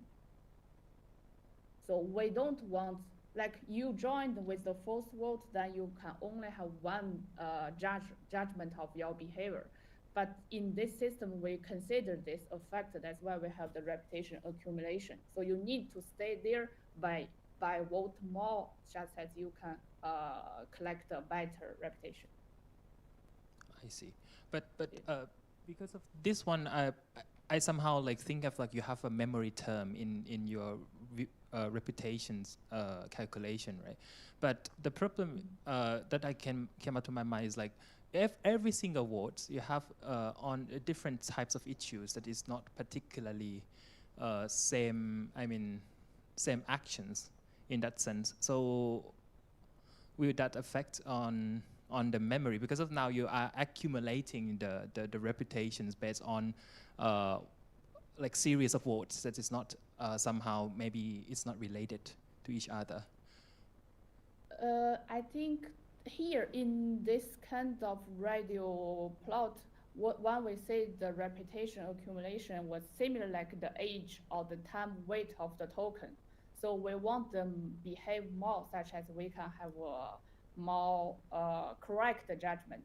And when we were saying the reputation maybe have some exponential effect of the time, it's because we want them to maintain. For example, once you reach the high reputation, if you want to maintain this kind of high level, you need to keep behave the same. If not, there will something like the memory, the users or the people in the system, they may just forget your good behavior. Okay, that makes sense. Thank you so much. Okay, thank you. Thanks for the question. Okay. No more questions. So thank you, Shangnang. Join you. us, everyone. Thank you, every speaker for these sessions. Thank you so much. I think this one will be tea break until 4:40, and then we meet here again.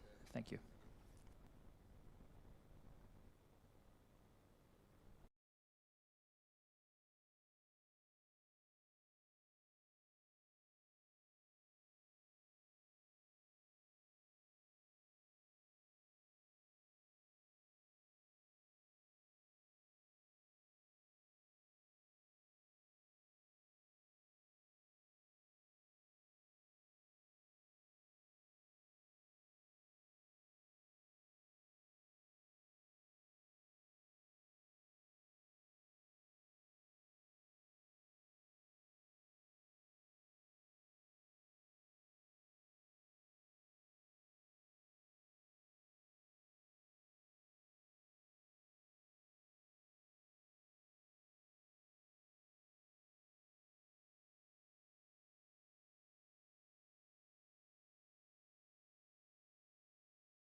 Hello?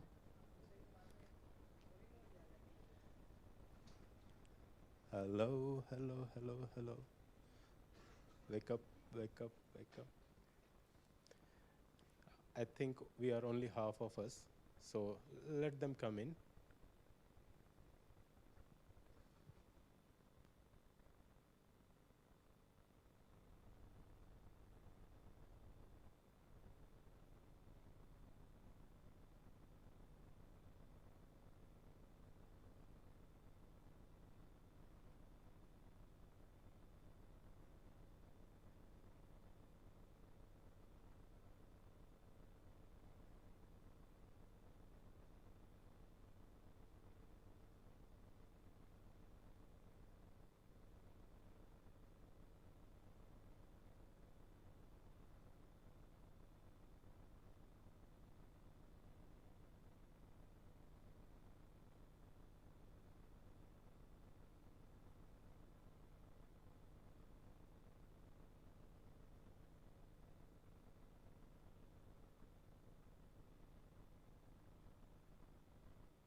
Good afternoon, everyone. So we are starting. Claudio.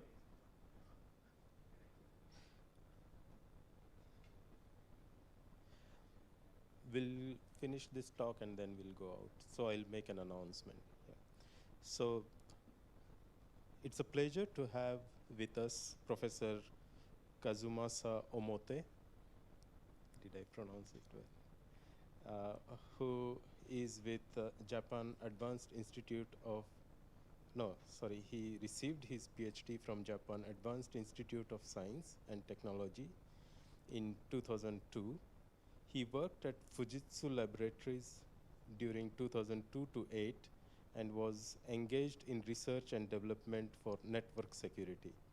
He was a research assistant professor during 2008 and 11 at JAIST, an associate professor during 2011 to 16 again at JAIST, and associate professor at University of Tsukuba.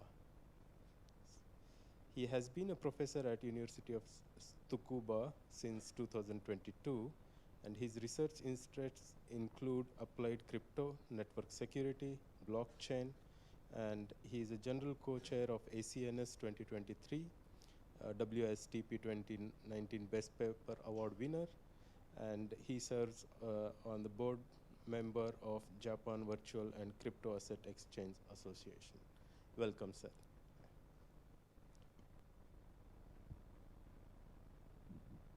Okay. Thank you for introduction. So, I'm Kazumasa Omote from University of Tsukuba in Japan.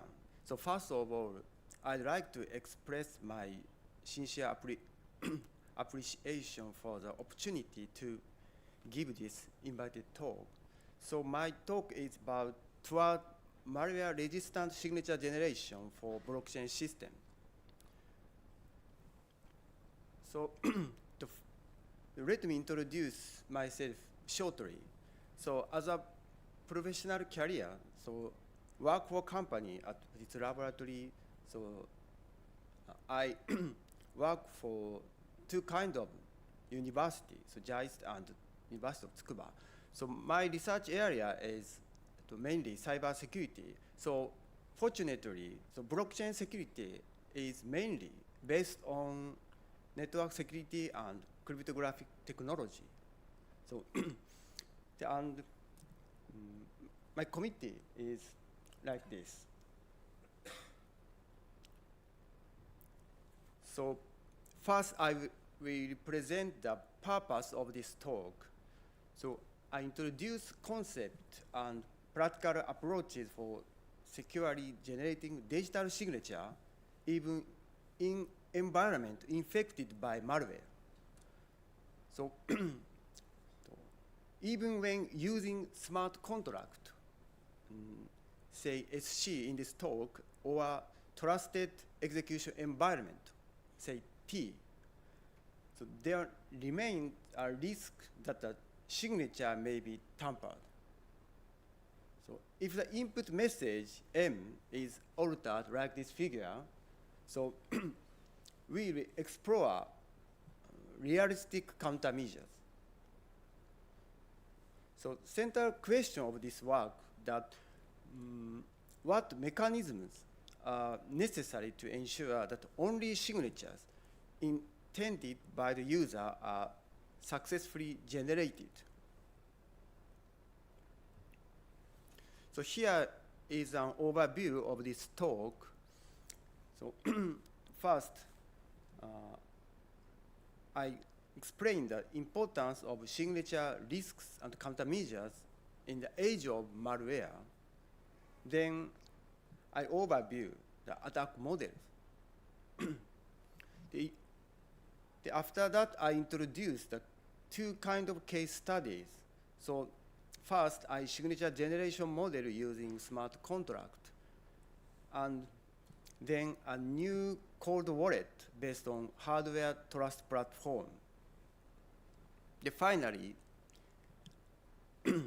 I state future research prospects.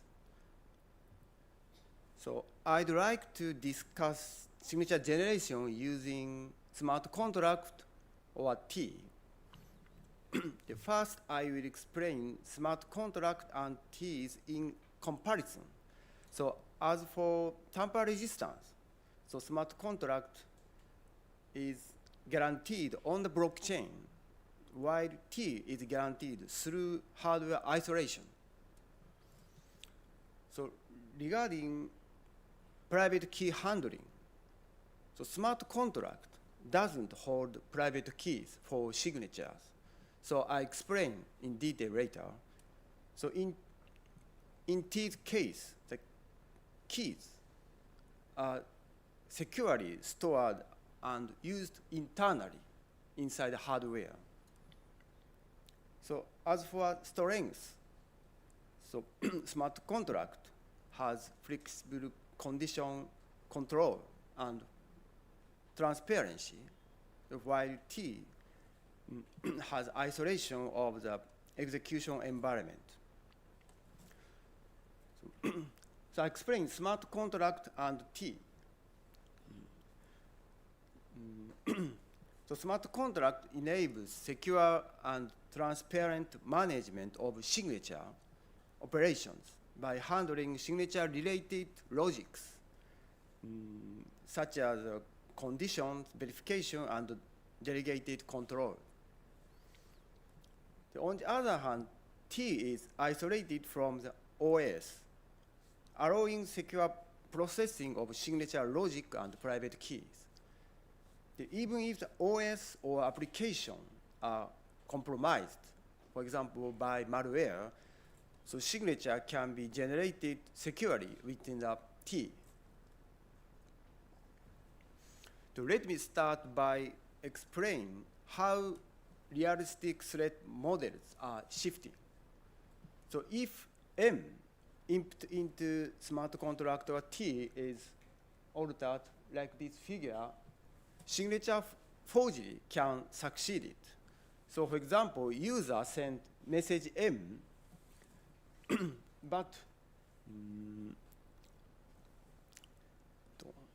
on the way, the server or some terminals can alter the message M to M prime. So smart contract or T sign the signature for M prime, so illegal message. From ideal to realities, so security assumptions are breaking down.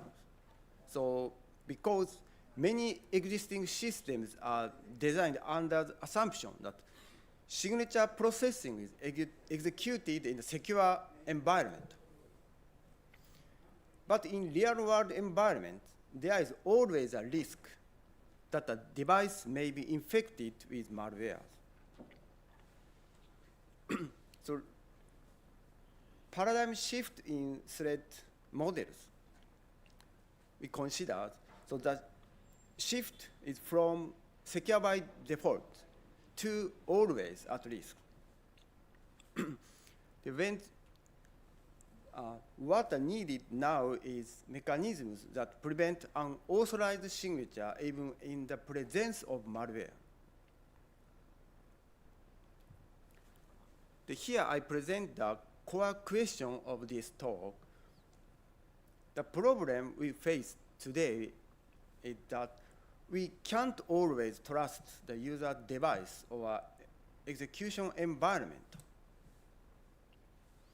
So we must ensure that only the signatures intended by the user are even produced.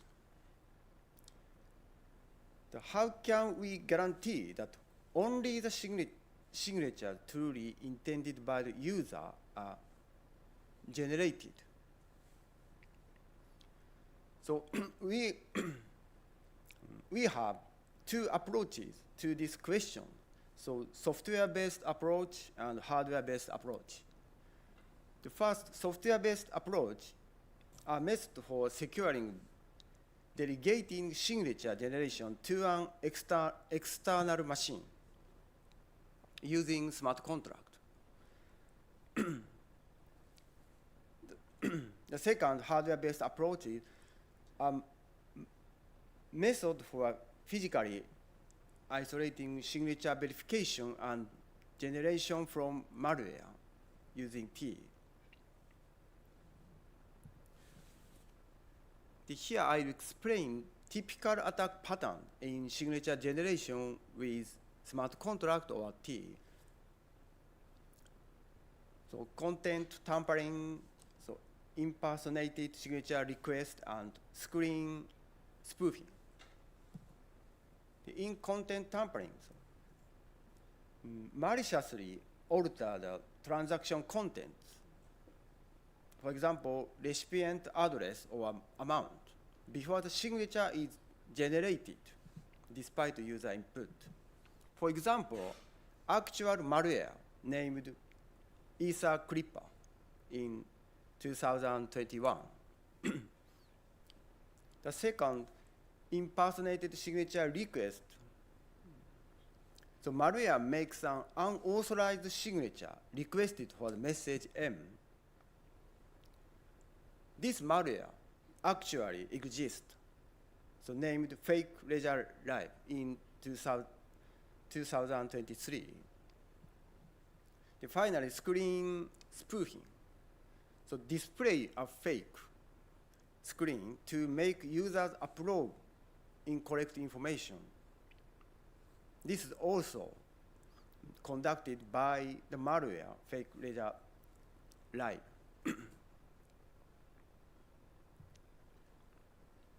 From now on, I introduce two directions, countermeasures examples. So example one, so online delegation type using smart contract and incentive-based control. The smart contract securely delegates signature generation to an external server, such as off-chain untrusted servers. Even if the server is compromised, unauthorized signature cannot be accepted due to the system structure. The transparent record or processing is maintained on the blockchain in this mechanism using blockchains. So in example two, so offline isolation type using electronic identity, say EID, and T, and trusted UI. EID hardware, so strong user authentication is achieved. The T, the signature operations are physically isolated from malware. The final trusted user interface, trusted UI, so transaction content is confirmed directly by the user. So first example, a signature generation model using smart contract.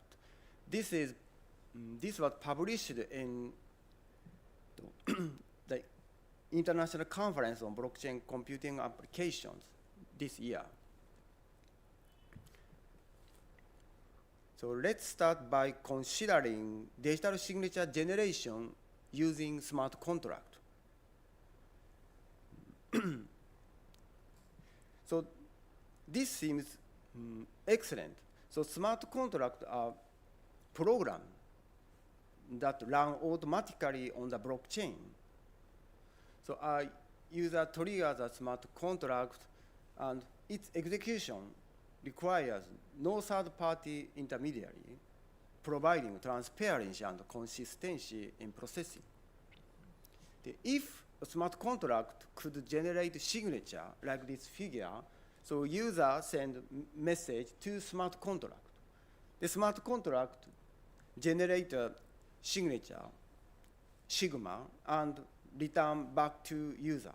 So user can get the signature for message M. So, so a contract can provide trustworthy signed data to other blockchain or contract, for example. However, it's difficult for smart contract to generate signatures. There are two problems. So problem one, so smart contracts are designed with transparency and cannot hold secret key. So all data on blockchain can be viewed by anyone. In problem two, so generating digital signature with smart contract is very costly. Since signature generation cannot be implemented as a precompiled contract, the gas cost is very high. These limitations restrict the autonomy of smart contract. So it's difficult to realize use cases where the smart contract itself is a signer of the contract. So can smart contract generate signatures without a secret key? So against problem one, so we shift from the idea of protecting the secret key to designing a system that are secure even if the secret key leaks. And against problem two, the smart contract delegates signature generation to an external entity, so enabling secure and efficient output of the signature. The secure signature generation is achieved through the collaboration with an off-chain server and incentive design.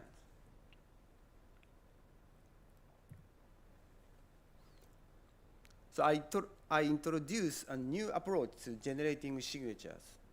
So we propose a scheme where the smart contract generates signature without holding the secret key. The smart contract, say SIG-SC in this talk, delegate the signature process to an off-chain server that holds a signing key. The system design ensures the security even if the secret key is public among the off-chain servers. And we introduce an incentive as a reward for successful signature generation. The reward, concretely, crypto asset is paid to the off-chain server that first submit a valid signature, encouraging accurate and rapid response. So I explain the overview of our scheme. There are three entities: user, smart contract on the blockchain, and untrusted off-chain server. So I explain this step briefly.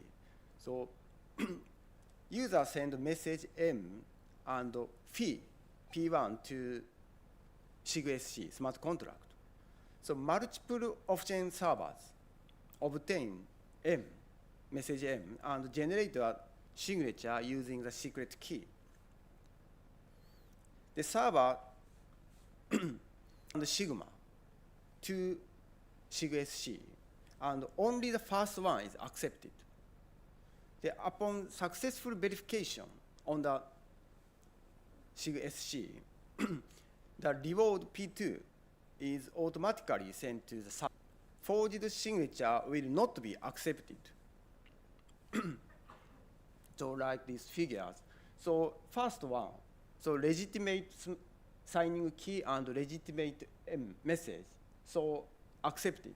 But different message M prime or different secret key, signing key, SK prime, so rejected. So because smart contract SIG-SC knows M and PK in advance. So message M is sent by the users. The trust anchor shift from secrecy of the key to verification logic of the smart contract.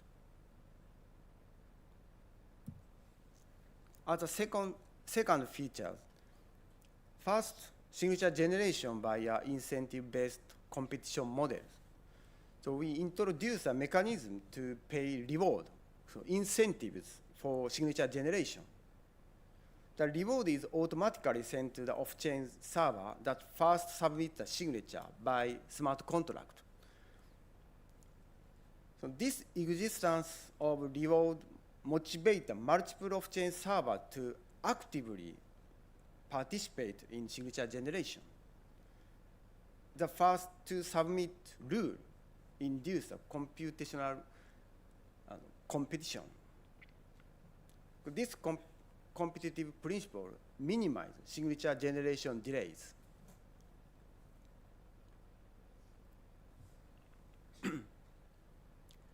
The second example, a new cold wallet based on the hardware trust platform. This is also published, the paper, but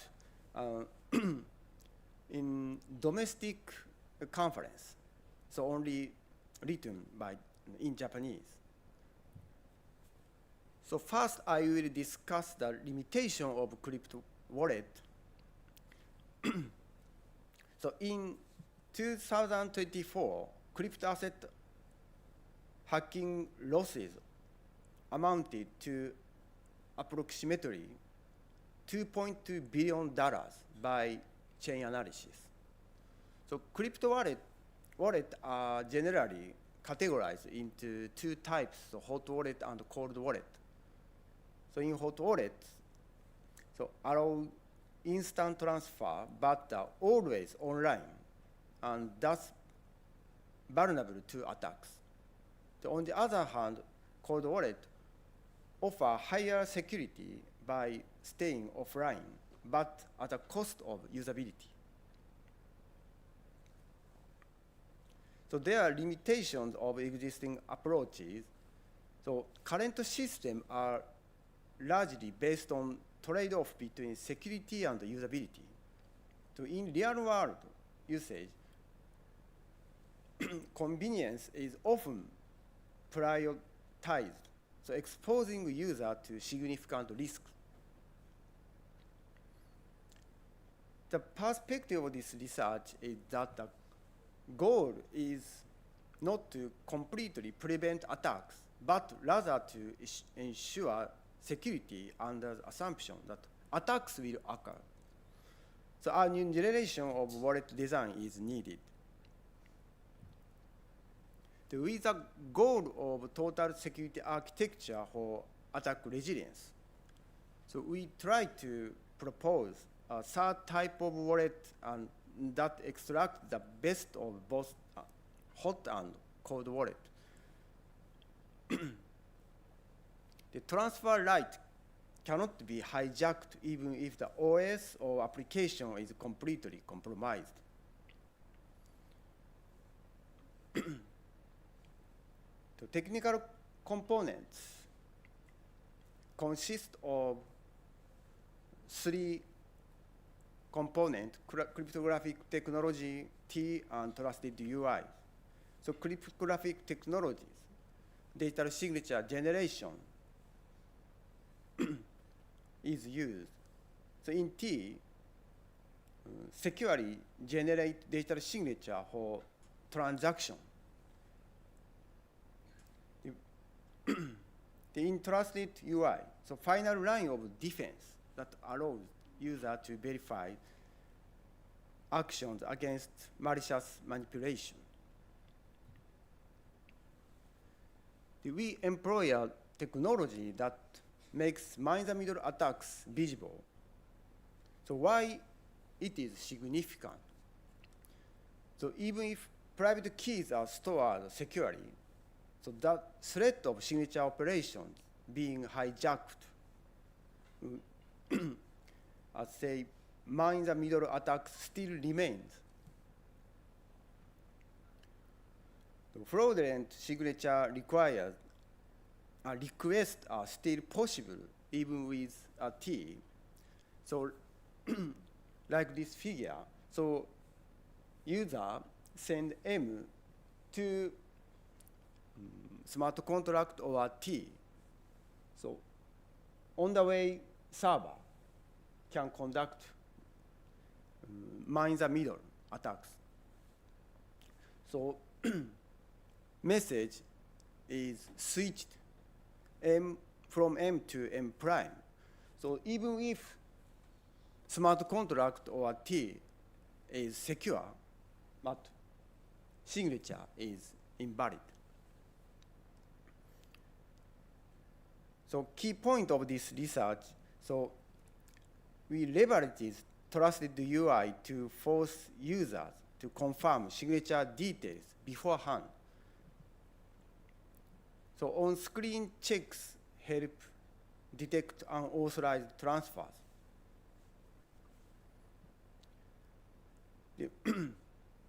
We have social and technical impact. So improved peace of mind for individual users and prevention of unauthorized transfer. So here I will explain how T and trusted UI work together. So generally, the PC or smart contract consists of 2 areas. So normal world, say D, and secure world, T. So in normal world, so general purpose OS and ordinary applications, of course, malware can be infected in the normal world. On the other hand, so in secure world, say T, the confidential processing and highly sensitive data can be securely protected with an T. And using trusted UI, so input operations and output processing are performed through the T. So green connection is secure against malware infection. So next I will explain my number card. This is a EID hardware that enables strong user authentication used in Japan. So what is a my number card? So Japan public EID based on JPKI, say a Japan public key infrastructure. So a hardware device in the home of a smart card equipped with an IC chip.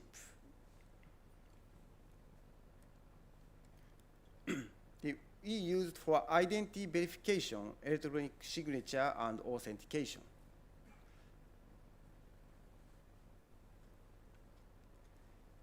In electronic signature and private key management, So private keys never leave the IC chip and cannot be read from the outside. And we required password input by the card holders. The signature operations are executed securely with the card only when required conditions are met. And the card has a basic four information: name, address, date of birth, and gender. So most Japanese used this card recently. I will explain the overview of the proposed method.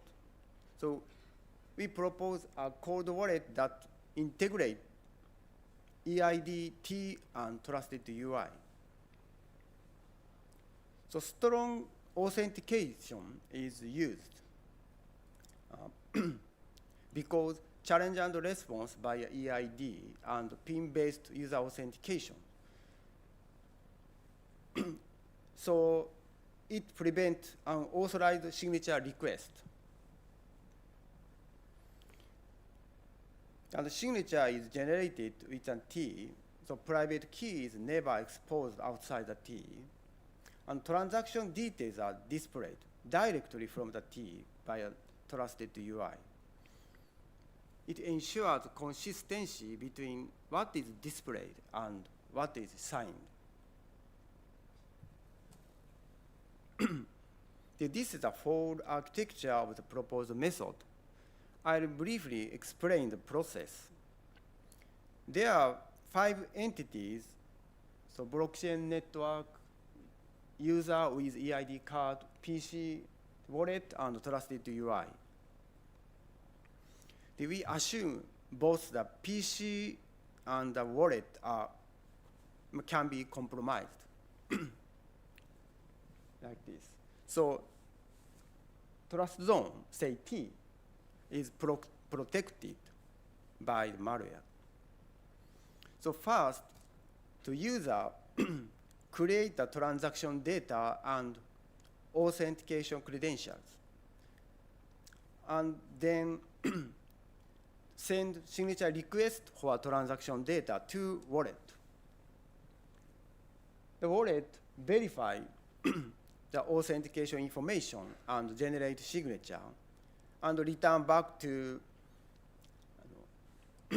PC, the return of signature.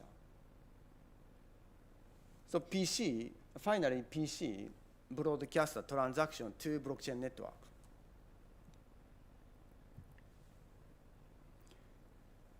So finally, we explore several possible paths for future research. The first, designing more flexible models for trusted UI and EID usage. So while EID hardware provides strong security guarantees, its usability is often limited. So by leveraging trusted UI and recently smartphone-based EID, so we aim to achieve both intuitive user interaction and robust security. The second, expanding the applicability and clarifying the limit of smart contract-based method. So it's possible to achieve signature equivalent transaction authentication without holding a private keys. And we take into account attack cost and incentive mechanisms. Finally, optimizing the trade-off between usability and security. So screen confirmation is necessary for the security, but it can be burden for users. So our goal is to ensure security without sacrificing usability or causing user fatigue. So that's all. Thank you.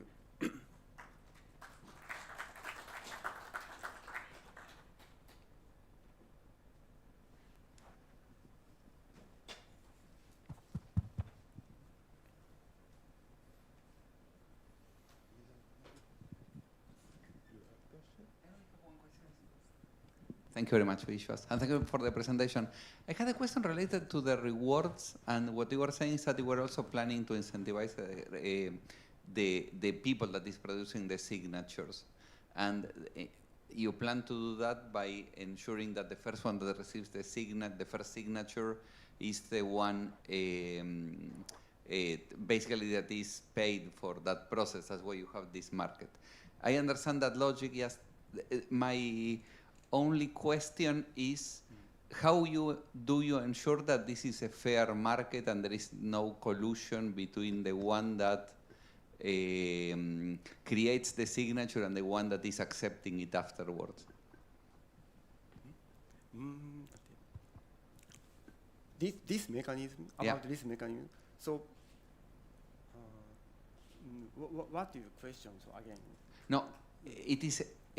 I think that this is slightly later when you are telling that the signature, whoever is the first one, you need to incentivize the signature creation, okay? And in order to incentivize signature creation, you pay a reward to the one that is producing the first signature that arrives into the system. Yes. My question is, how do you ensure that there is no collusion between the signature producers and the process of writing the reward, and that therefore that the market is fair? Because otherwise, I can only accept your signatures and not OM's signatures. So, server generate a transaction to blockchain smart contract. So, bold arrows. So, smart contract can know the source, transaction source. So automatically, smart contract knows the destination address that should pay the award.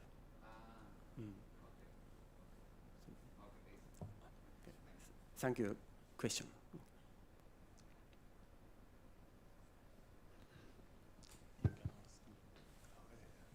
Hello, sir. So you are creating signature first of all with smart contract and then off-chain, right? Now, what is the role of the wallet in this architecture? Normally, when we use wallet, the wallet helps us to create the signature. Wallet signature create. Yes. Yes. So in this architecture, do we have the role of the wallet or not? Like, Pardon, do we have the role of the wallets in this architecture? So, signing key is inside the wallet. So, correct. Untrusted off-chain server has a wallet. Okay. So this means that server has a signing key. Okay. Okay. Yeah. Thank you. Question. I have a question about similar to Claudio's question. User paid P1 fee, and also system pay reward P2 to the untrusted off-chain server to generate signature. So how do you determine reward P2? This is my question. Very close to his question, but still I didn't understand very well. So,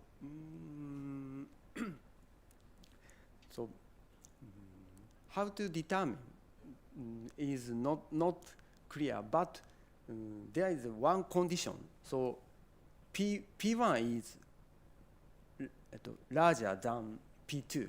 Yes. So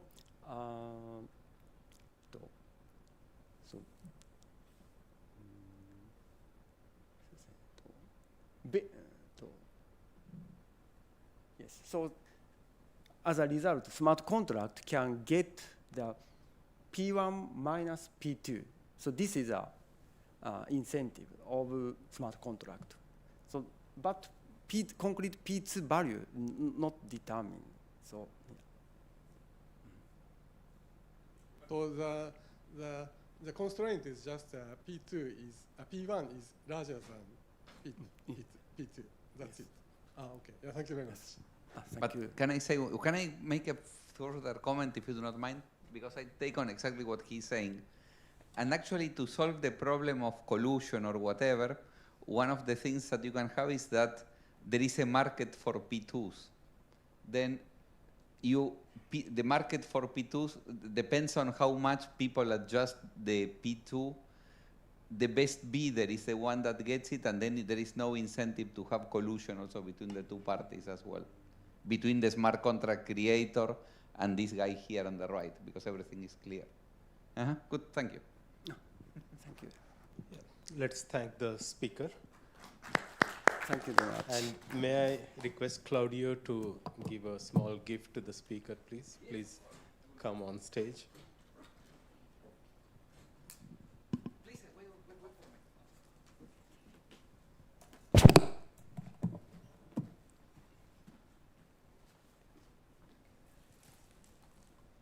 And may I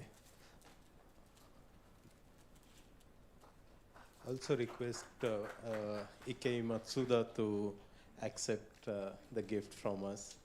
Yeah. Thank you.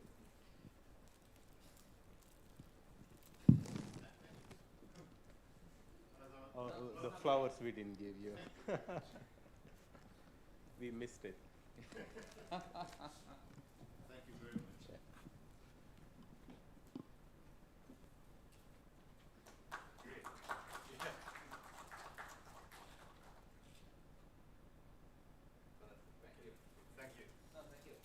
So a quick vote on one problem that we are facing. Claudio wants to take a group photo. It's not a problem. No, there will be little light after the 3 talks that we have. So can we go out, take the photo and come back in, or should we take it at the end of the session? Those who support going out now, please raise hand. 2 hands, 3, 4, 5, 6, yeah. With vote of, majority. There is light now also. Yeah. Now it is better. Yeah. And then we again come back in. Please join us.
will start.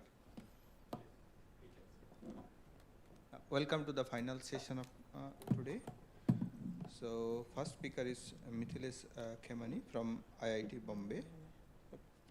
We'll be talking on mitigating account freeze vulnerability for resource constrained nodes in Validium networks.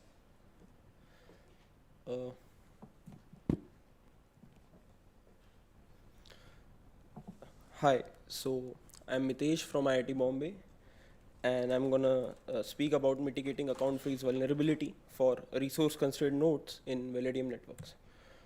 First, a bit of background for understanding this work. So, throughput in any of the chain is measured by number of transactions, right, which a chain can process per second. It's limited by gas limit. In Ethereum, it's 30 million. So basically, it's representative of total computation allowed per block. Each transaction or contract execution consumes gas, right, based on its complexity.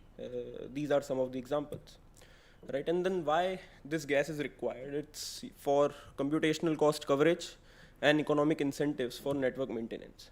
But the problem in Ethereum main chain is the throughput is very low and the transaction fees is very high, right? It depends on gas consumed plus network conditions, right? Too less throughput, how to increase it? Right? One of the upcoming or one of the well-established potential solution, good solution is layer 2. But before diving into that, a bit more background. So what is world state, Merkle tree and Merkle inclusion proof? So this is the way in which most of the major blockchains store their account information. So let's say you have these addresses and the corresponding tokens they hold as a leaf nodes, and then you take out their hashes, and then you keep concatenating them and keep moving up the tree until you get a final hash, right? This is known as the state root or the world state, and this is stored in the header of the blocks in the Ethereum blockchain or in any blockchain in general, right? Then how do you prove that some non-state, how do you prove to some non-state storing node that an account with some balance belongs to that state? So that's where you give it the Merkle inclusion proof, right? So you give them these nodes and then they can go ahead and verify the validity of that state root, right? And now what is state difference? So assume you have this your state root in the state tree, and then some transaction happens like this, like account 3 gives 50 tokens to what account 6. So the balances in those corresponding leaves will change, and ultimately your final state root will also change. So this is known as state update or state difference. So layer 2 basically works on this principle and takes advantage of this fact that after every transaction your state roots gets changed, right? So what you can do is you can bundle those transactions and then just represent multiple transactions as a single state update. This will help you to increase your transaction throughput.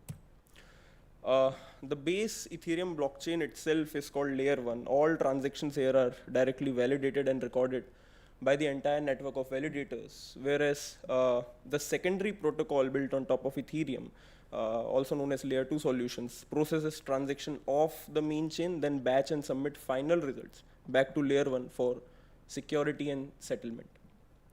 You can see the comparison of layer 1 and layer 2 on various parameters like transaction speed, gas fee, security, finality, and decentralization.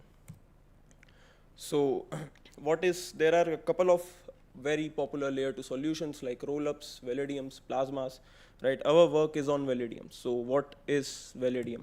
So in a nutshell, you have your layer 1 blockchain, right? And you deploy a main contract and verify a contract.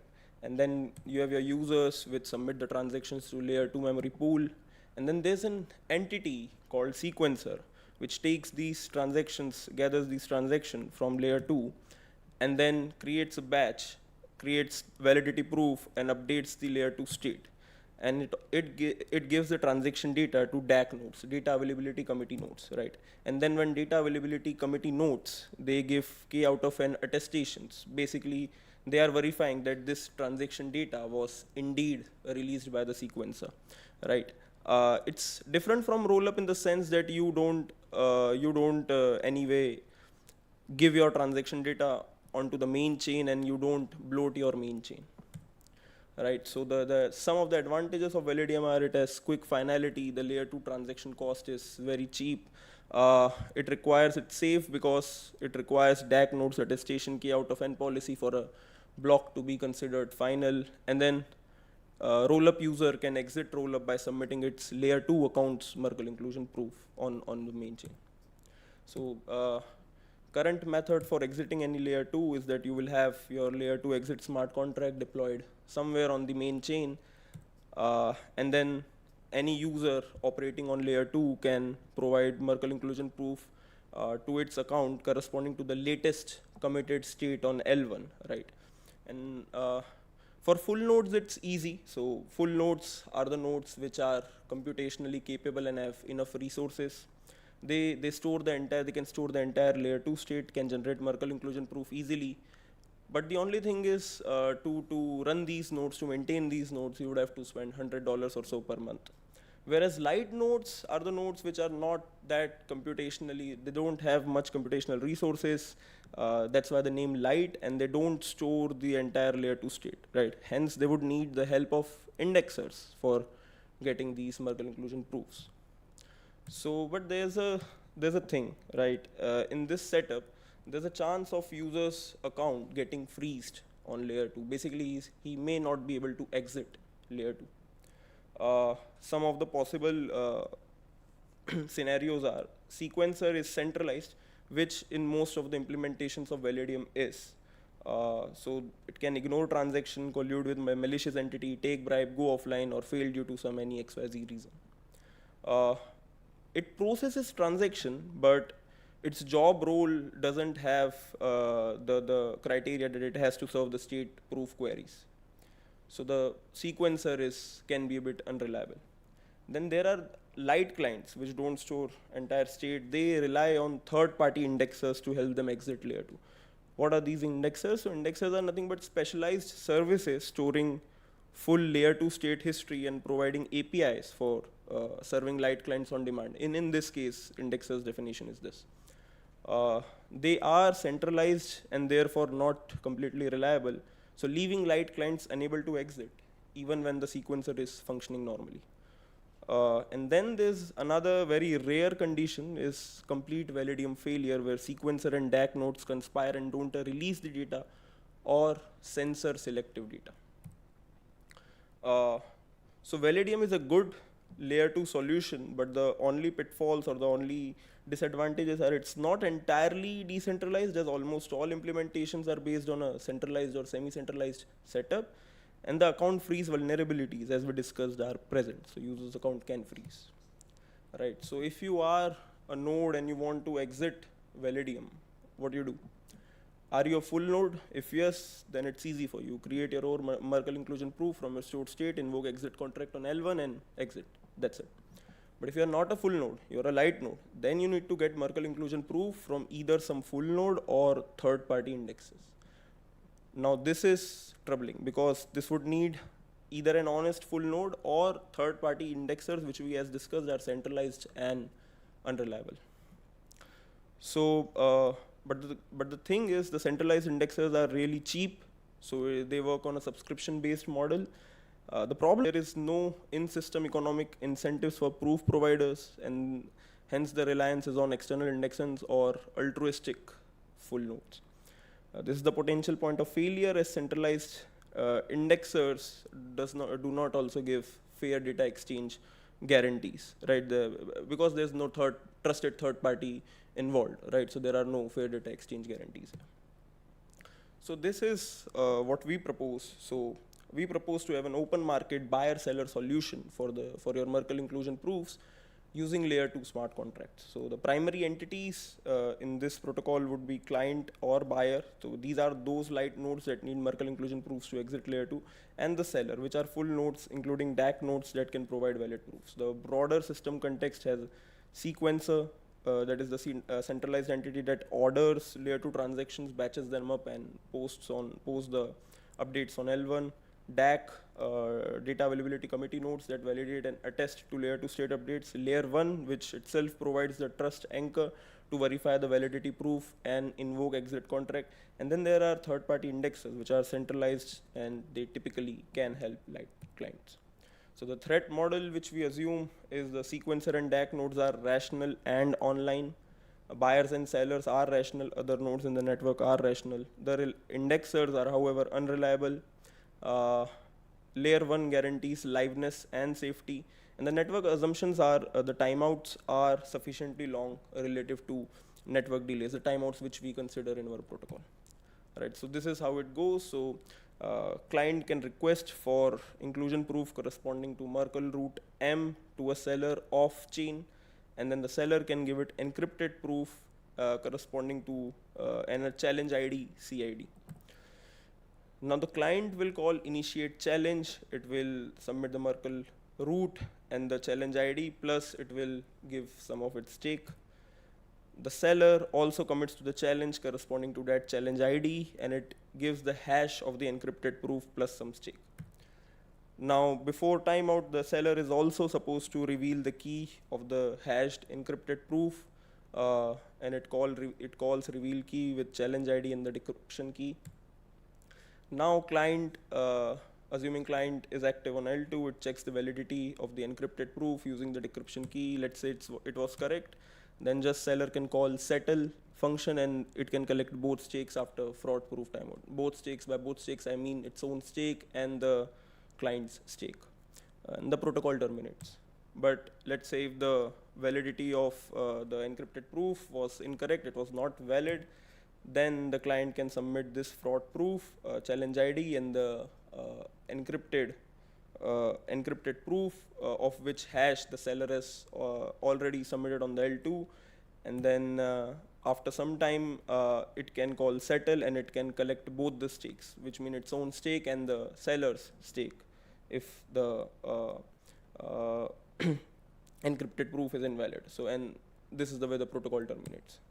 So this is the Validium exit contract outline. Right, so the major advantage of this is any full node, including DAC nodes, can act as a seller for earning incentives. So this makes layer 2 more reliable, as now more nodes would be interested in participating in this open market type of scenario, and hence store the layer 2 data. So we analyzed gas for different scenarios. So the one-time contract deployment fees is 2.4 million gas. I'm talking about gas now. The optimistic flow where no fraud is detected, the client would incur 128K gas and seller 180K gas. The other case is, case number 2 is the pessimistic flow where the seller refuses to reveal the key. Here the client would incur 156K gas and seller 76K gas. And then the third and final case, the pessimistic flow, where the proof submitted is wrong or the decryption key that was provided was wrong. In this, client would incur 3.1 million gas, huge amount of gas, because it has to now submit the fraud proof, and the seller would incur 152K gas. Now, just to put pictures in sight, the gas cost equivalent price on layer 2, right? These are based on average values as in May 25. So the client should be able to cover 3.1 million gas in the worst case, which is on layer 2 equivalent to $0.1 or $0.2, and the seller should be able to cover 180K gas in the worst case, which is equivalent to $0.008, which is good, which is okay, which is efficient. Right, now if we want this protocol to work perfectly, then we need to enforce some logical constraints, right? These constraints are simple enough to formalize. So the constraints are client stake should cover gas cost fees of seller, value of proof should be greater than client's gas fee plus its stake, seller's expected utility must be positive for participation, buyer's expected utility must be positive for participation, honest behavior must dominate providing wrong proof and no key reveal, and client must be incentivized to detect and prove fraud. Turns out that under these constraints, if a protocol operates, there exists a subgame perfect Nash equilibrium, and then in this game both players have strict positive utility in the SPNE. No player can impose net cost on opponent without incurring equal or greater losses, and it's also spam resistance, as any client attempting to make unnecessary or unneeded challenge requests incurs a net loss strictly greater than any cost imposed on seller. There was another problem that I discussed earlier, that the sequencer itself can be unreliable. So this we have not covered in our work, but there are active research going in this area as well. So there are various stake slashing and negative incentives which exist to prevent the sequencer's malicious behavior. But the problem is these cannot fully prevent censorship. The another approach is using rolling or decentralized or distributed sort of setup for sequencer, then that can help mitigate this censorship risk. So a distributed sequencer model further ensures smooth recovery in case of any sequencer node failure, right? So closing remarks, the protocol we believe is helpful for resource constrained devices or light nodes to safely and independently exit from Validium layer 2s using open market instead of trusted nodes or centralized entities like indexes. The interesting future directions to this work are integrating this with the decentralized sequencer to further mitigate censorship, analyze interactions with different types of malicious nodes or groups in the network, optimize proof generation or verification for lower gas costs. We can have some sort of reputation systems built in into the system to track seller reliability over time, but yeah, that would incur some cost. And finally, extend the protocol to support cross layer 2 chain proof request and transfers. This would be an interesting one. Thank you. Yeah, any questions? Okay, time for question.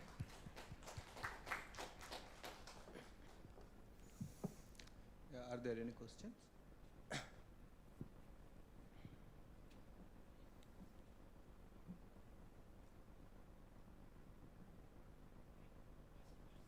Okay. Thanks, the speaker. Let us move to the next speaker.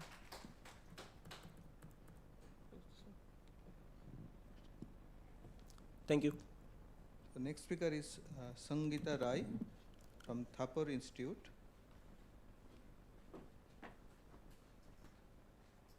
So she will be talking on RBBC under attack, fairness violation and front running exploration in a shaded verification model.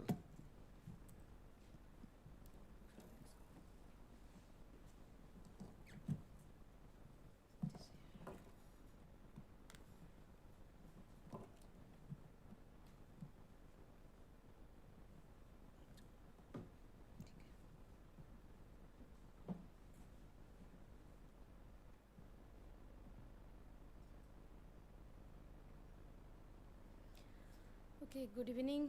I'm Dr. Sangeeta Roy from Thapar Institute, and this work is the collaborative work with Professor R.K. Shamsundar from IIT Bombay.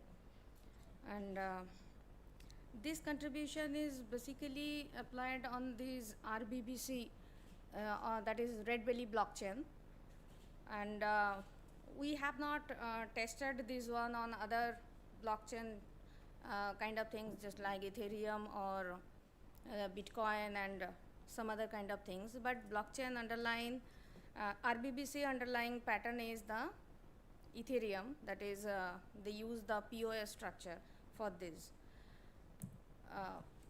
So basically we covered the fair orderness problem which is there in the blockchain security, or which is the main concern of the blockchain security. Red belly blockchain, it claims that this is one of the most fair and censorship resistance and the scalable blockchain as per the claim. Okay.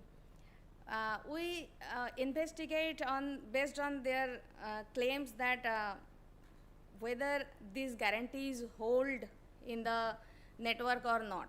So this was our main concern to do this work.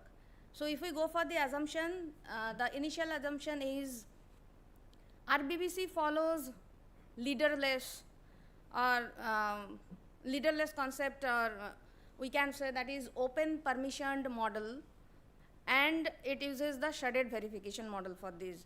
So when we say open permissioned means it is open to all, but to add the transactions into the chain or into the network, we need some permission for the proposers. So that's why the name is open permission, means it's a hybrid kind of thing.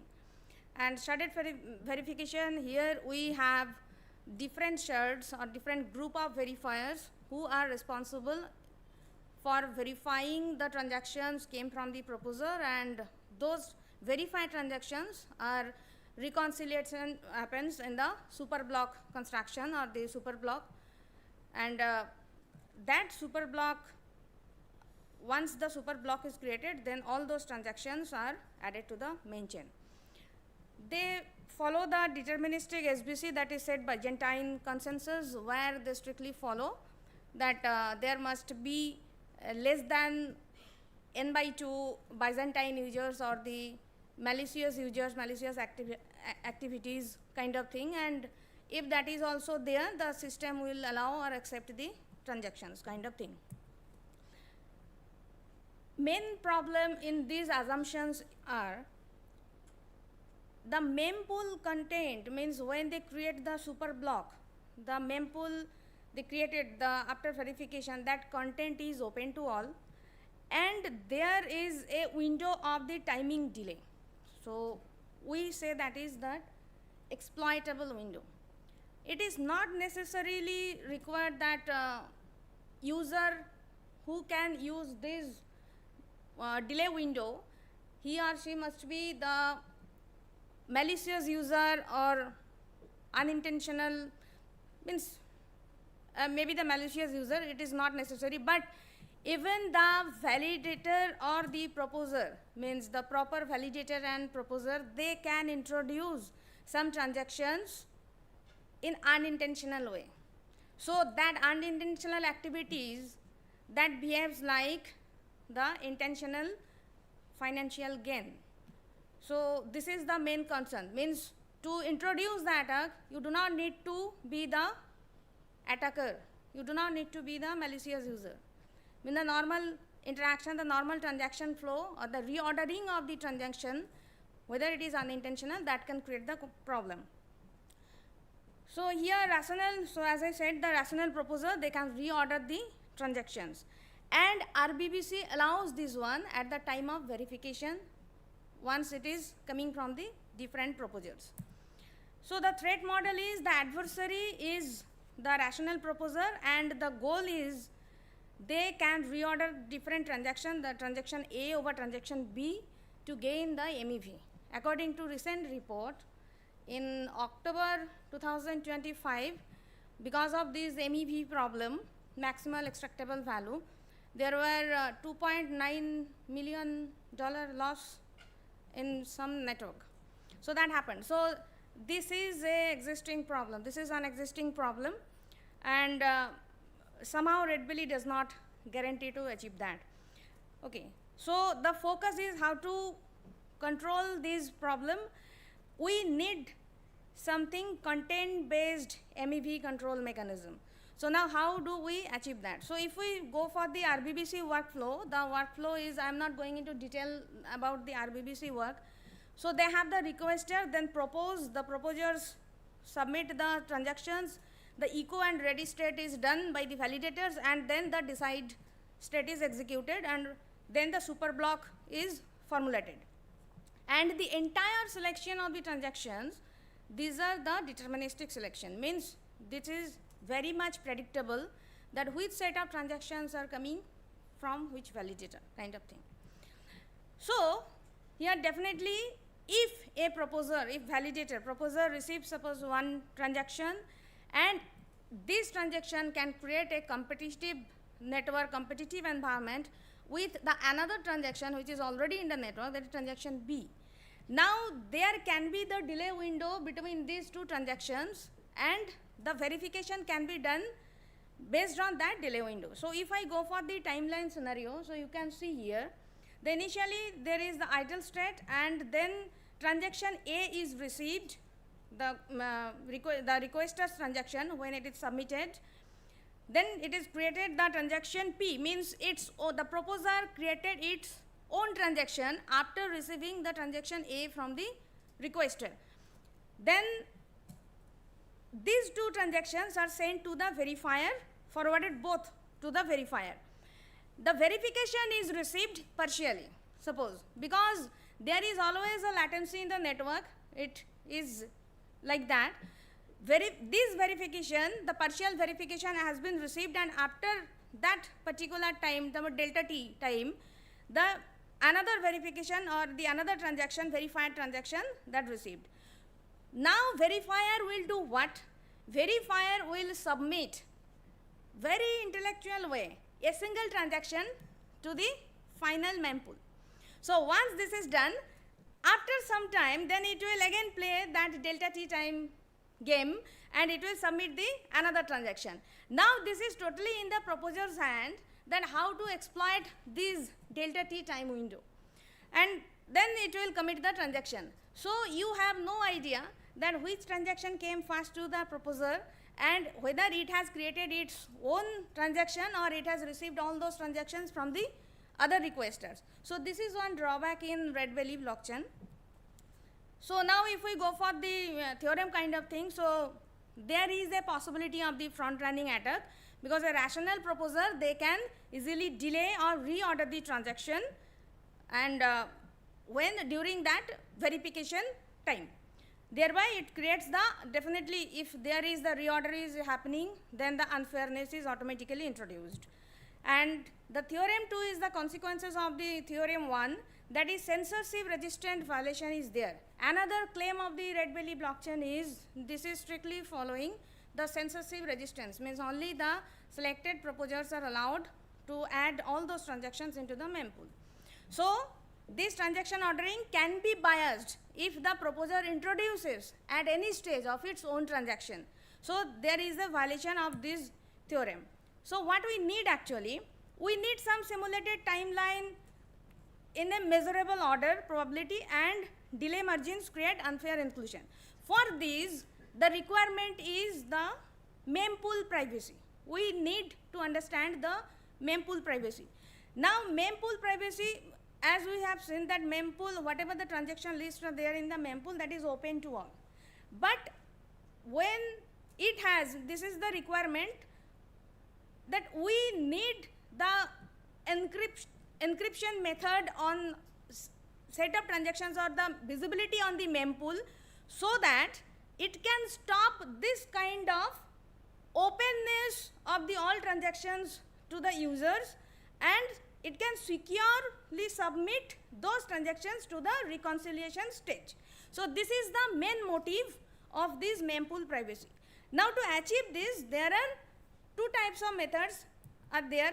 I am not going onto these. The thing is, which technology is used to achieve this one, that is known as BTE, batched threshold encryption.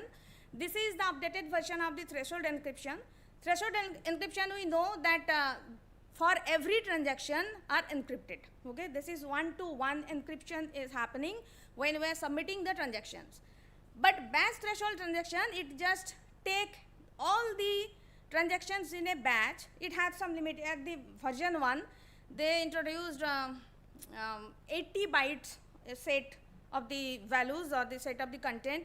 The 80 byte information can be sent as a batch initially at the initial version.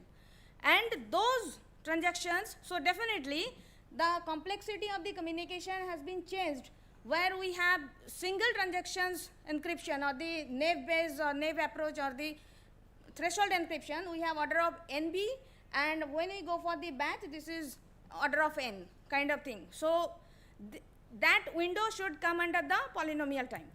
And here, how do we introduce this BTE in the RBBC, means at which stage?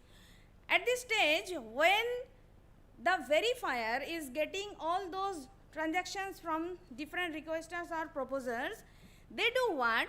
They directly do not send all those transactions to the mempool. Means before going to the mempool, the transaction is encrypted in a set, and that is done by the shards public key.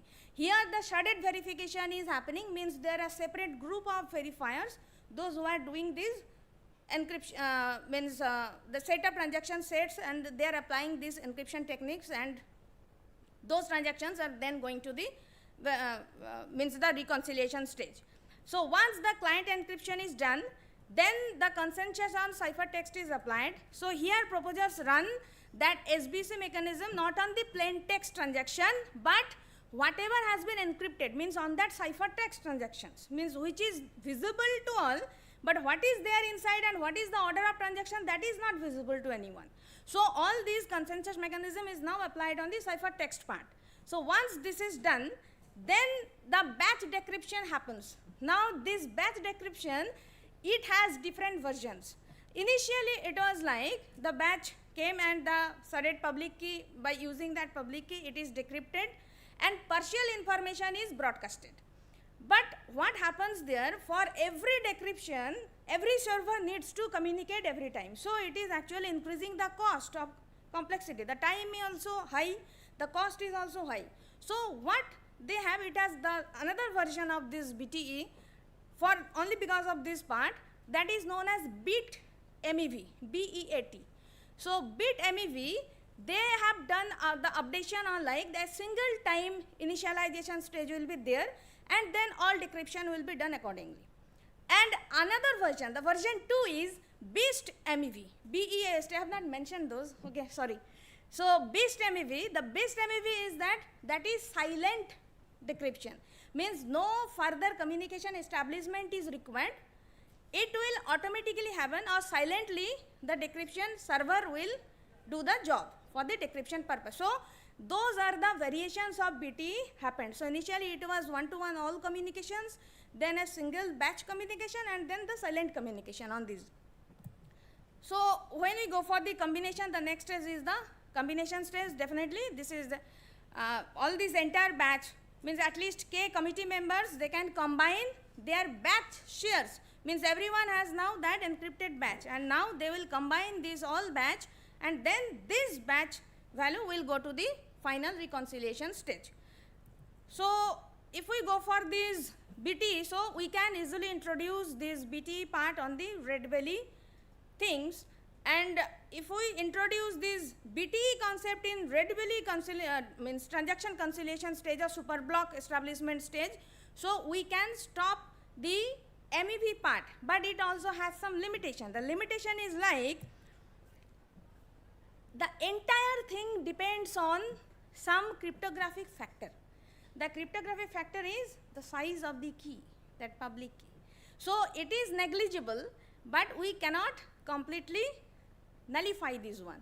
There is a problem, and this probability of successful front running attack, that depends on totally the negligible function of the lambda. Lambda is the cryptographic key or cryptographic factor. This is actually the size of the key we use. So this is the dependency of this problem. And so we at the conclusion stage. So here we have seen, means the ordering problem or the ordering vulnerabilities is there in the RBBC. It follows the deterministic structure, and not necessarily the user must be the Byzantine user, the malicious user to introduce the front running to gain the MEV. It may be any rational proposer, and then the fairness and censorship resistance, whatever they have claimed, that is actually under question, how much it is achieved based on this scenario.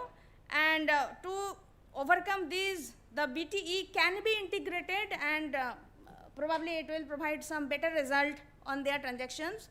And then we have to see what are the other legacies is getting when we execute these parts. And BTE offers the strong mempool privacy, which is very much needed for this kind of super block consideration. And so we need the definitely the first class design goals for the next generation blockchain. And not only the scalability is the requirement, but trust and reliability is also the another requirement for this. So thanks, up to this much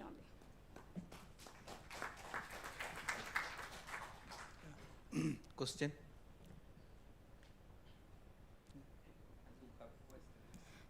Thank you very much, Sanjay. It's a fantastic work. I enjoy very much the detail of the analysis. Yeah. I have a question. One problem that I have is that we see that whatever you try to do in these account-based blockchains, yes, you are always exposed exactly to this. So if you had to redesign more from the ground the way in which you can avoid this kind of manipulation? Yes. What would you have done, but as a primitive of the way in which the function or the mempool work, and that is not present there? Initially, we have to consider the batch size, means because that BTE initial, they offer the 80 bytes transactions, means the content of the transactions, okay. But the updated version is that, but it took something 16 point something milliseconds to execute one batch. Now, the thing is that problem happens because of this communication, because every time we go for the encryption, decryption, we need to communicate with the server, okay.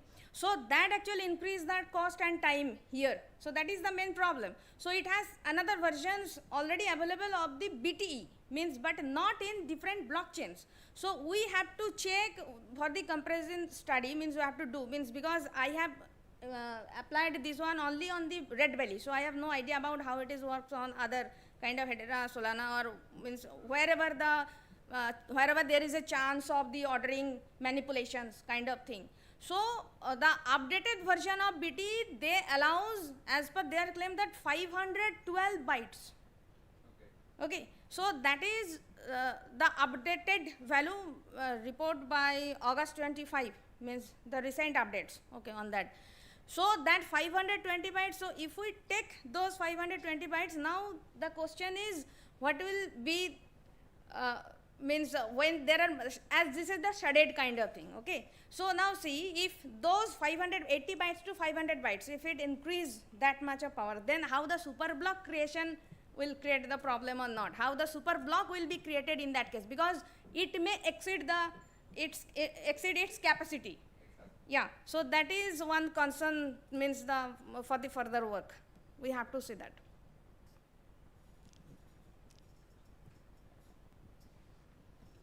Since you talked about shard MEVs, yeah. In your approach, how do we handle cross-shard MEV attacks, especially when latency exploitation could occur? Okay, so in RBBC, we are not handling this cross-shard communication. Okay, so this is the parallel kind of thing, means basically we are doing what? We have a set of verifiers, they are working on the shard, means this, you are talking about the network shard, but this is the verification shard, means the sharded verification is applied on the transactions, not the network is sharded here. Okay, so there are two differences. One is network shard. When there is network shard, means the entire team is another side, another team is totally another side. But here the verifiers are doing in a sharded order, not the network. So that is why here the inter-shard communication is not required here. Means this is the structure of RBBC. So we do not need to consider that. Any other questions? Okay. If not, let us thank the speaker. Thank you.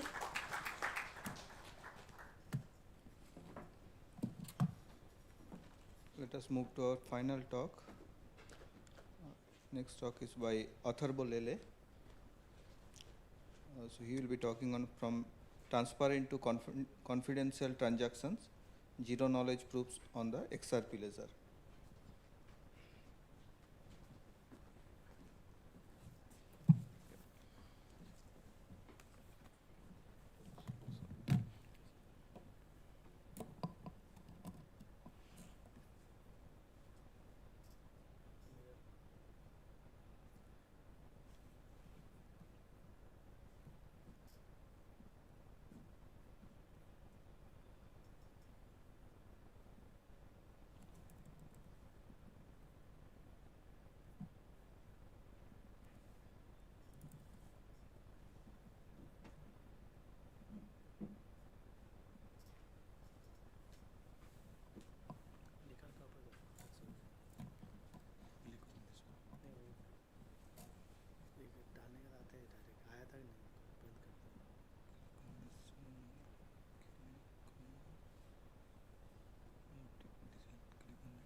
Right, last talk of the day.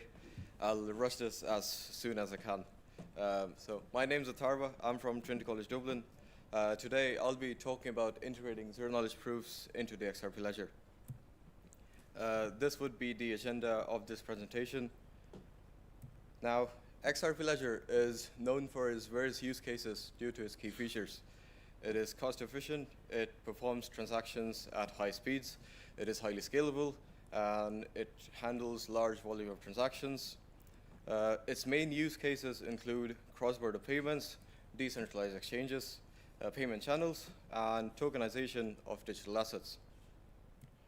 XRPL currently employs elliptic curve digital signature schemes for its transactions.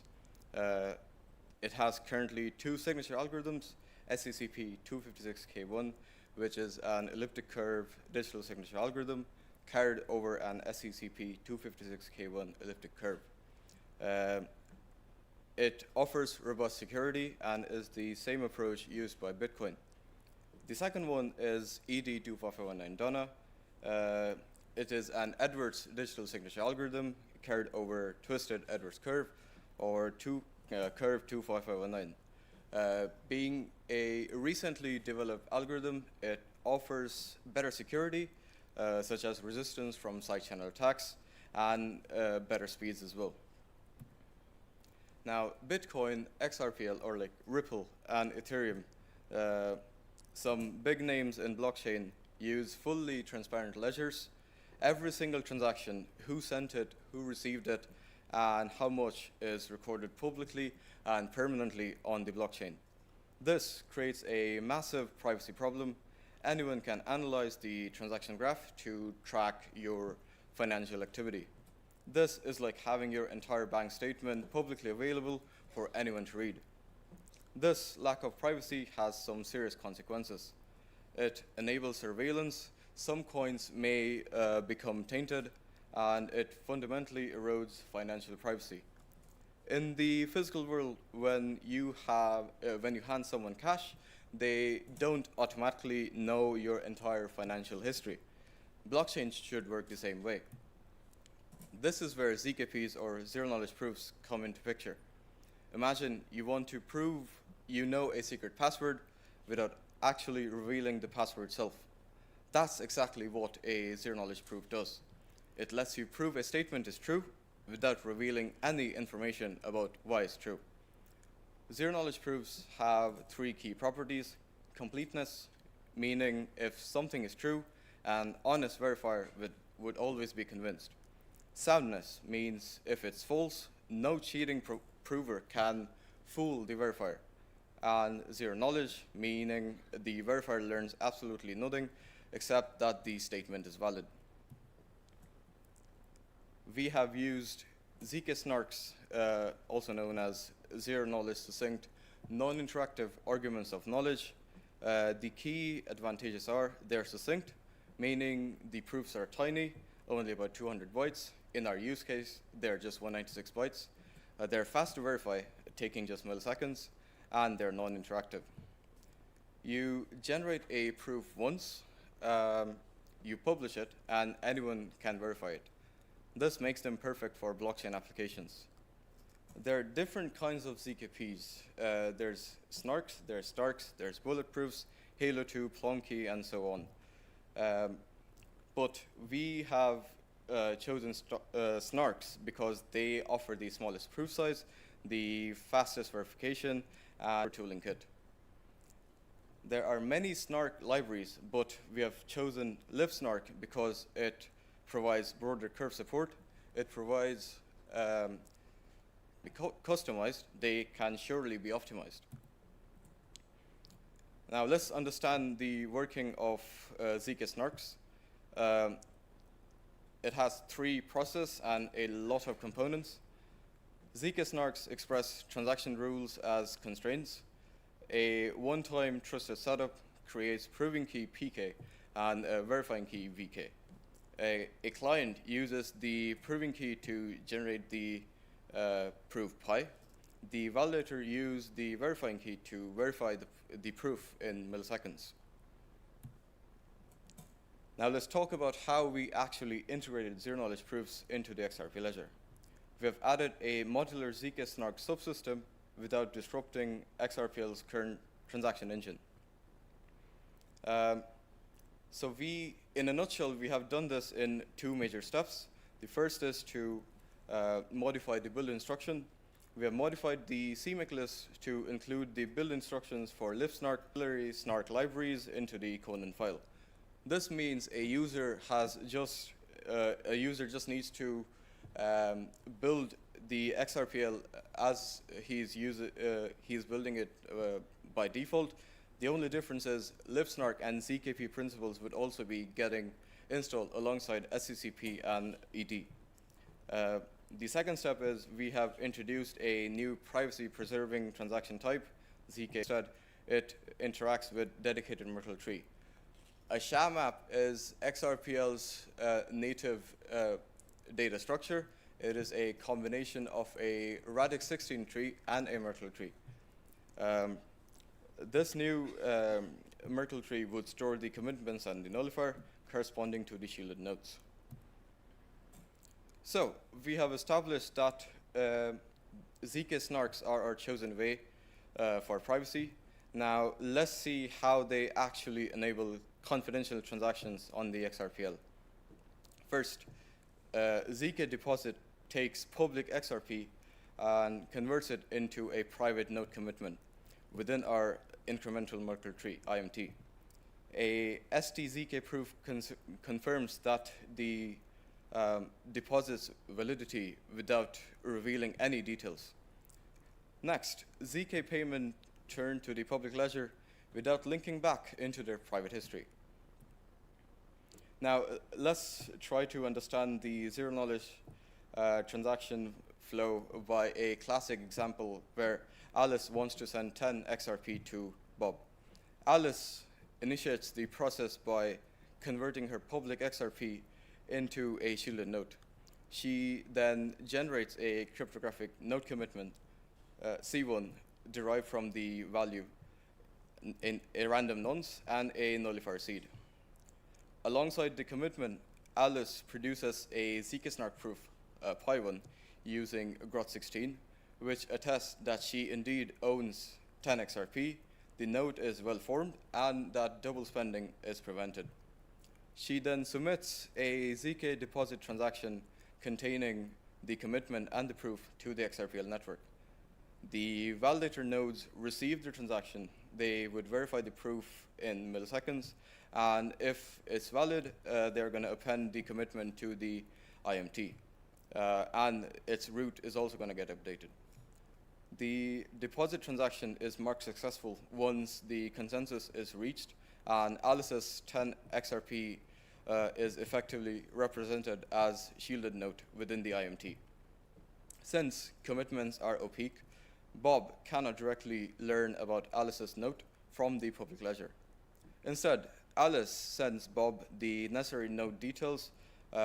These are done off-chain, including the nonce, the nullifier seed, and Bob later would redeem the 10 XRP by issuing a ZK withdraw transaction. To do so, he queries the IMT for the authentication path and current Merkle root recurrent to corresponding commitment. Since, he then derives a unique nullifier N1 from the nullifier seed and his spending key, which would prevent double spending. Finally, Bob generates a zk-SNARK proof, Pi2, proving the existence of the commitment in the Merkle root, his authority to spend the node, and the freshness of the new nullifier. When submitted to the network, the validators would verify the new proof and check that the nullifier has not been spent before. If valid, the IMT root is updated with the nullifier marked as spent, and a corresponding 10 XRP credit is minted to Bob's public SHAMAV account. Bob now receives 10 XRP with no public linkage to Alice's deposit, Merkle tree position for the commitment, This handoff mechanism ensures that only Bob gains the ability to reconstruct the commitment and later spend it, while no external observer can infer any linkage. Let's talk about how we reduce the transaction time. This is really about IMT, or incremental Merkle tree, versus the regular tree offered in LipSnark, and the split between the client proving versus validator verification. The static Merkle tree, or SMT, performed calculations every time a commitment was added in the leaf. This was very inefficient. It needed logarithmic updates. Hence, we replaced the static Merkle tree with an incremental Merkle tree. We also removed the constraints which were not necessary for our approach. This scaled down the transaction time from 42 seconds to approximately 25 seconds, plus or minus 1, depending on the node position within the Merkle tree. This is a transaction graph highlighting the difference between the transaction time as we go deeper in the Merkle tree. From here, you can see the IMT performs a lot better as you step in the deeper levels, because the calculations increase exponentially in the SMT. This is the same graph, but here we have displayed the individual times of the steps performed within the Merkle tree. From here, as I said, it is evident that the deeper you go, the longer the transaction for SMT. This is because it has to compute every node while moving up the path till it reaches the anchor. Hence, we see increased time for appending the commitment to the leaf and the auth path process. Our future work would focus on making the ZKPs faster and more flexible. We have a lot of work to be done, but I'll just start with the performance and scalability. We are going to tweak the mathematics of the Grotz-16 verification equation in order to cut down the verifying time even more. We are going to be performing batch proof verifications using ZK rollups, and we're going to be also introducing parallel processing and GPU acceleration. In terms of advancing cryptography, we would be attempting to make these proofs quantum safe by introducing ZK Starks, and we would also try to move to some modern zero-knowledge libraries like Halo 2 and Plonky. The main future work which we would be going for is the functionality. We plan to integrate the snarks within the native data structure of XRPL, which is the SHA map. And later on, we would be trying to build a ZK bridge from XRPL to Ethereum. This is just a simplified flow of how the architecture would be looking like in a nutshell. This project is similar to Mr. Akihiro, who gave a talk yesterday about cross-chain bridges from Ethereum to Polygon. We call it ZK Bridge because it is a cross-chain zero-knowledge proof enabled bridge from XRPL to Ethereum. It would follow the locking and minting approach while maintaining a 1:1 backing of the locked XRP versus the wrapped XRP. With that said, I would like to end my presentation here. And if you want to check out more about this project, and we have many interesting things going on, you can just take a look at our website, appliedcryptolab.com. And I would thank all the organizers and the committee for such a successful conference. And I wouldn't take much time now. If there's any questions, I would happily answer. Thank you. Any questions?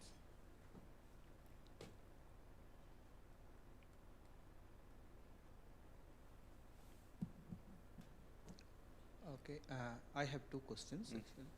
So one is you showed like the transaction, explain the direct transactions related to XRP, but we know there could be other cryptos uses XRP blockchain. So how those kind of transactions happen, like Bitcoin transactions on XRP ledger or some other fiat currency transaction, like. Currently, right now, XRPL has not achieved the cross-chain transfer to like any other blockchain. They have done a EVM side bridge, but that doesn't really correspond to a complete cross-chain transfer. But you know that XRP has a IOU network, right? They use this IOU technology. Yeah.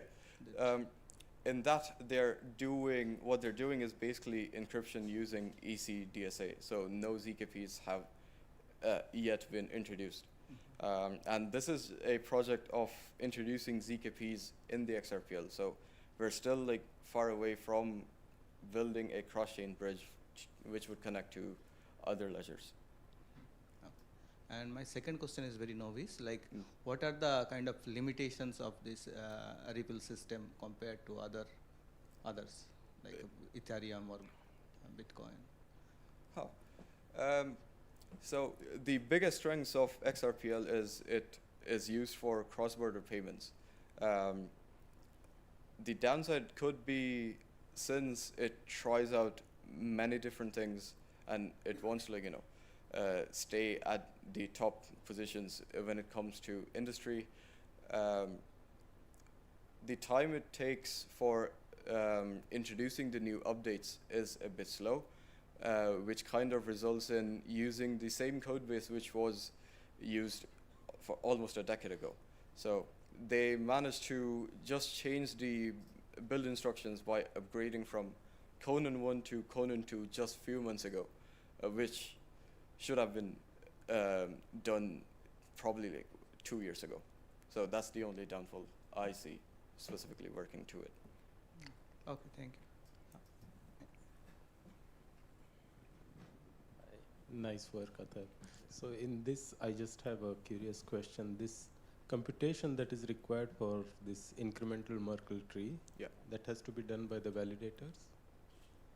Or XRPL does it. Or what do you call it? So the calculations for the Merkle tree is done within the data structure itself.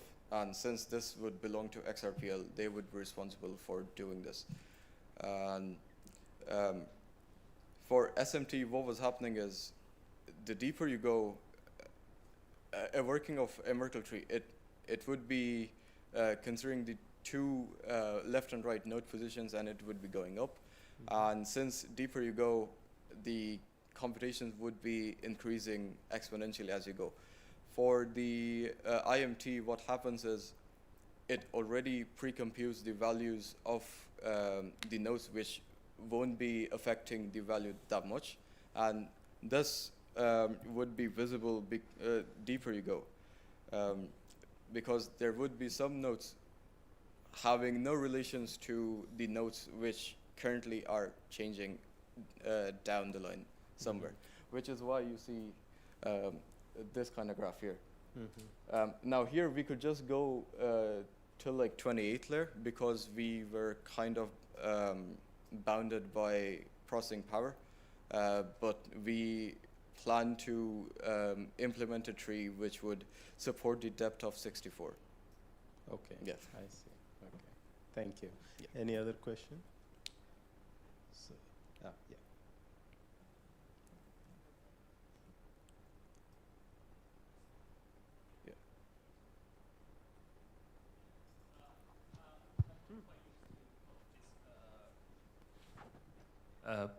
Proof of zero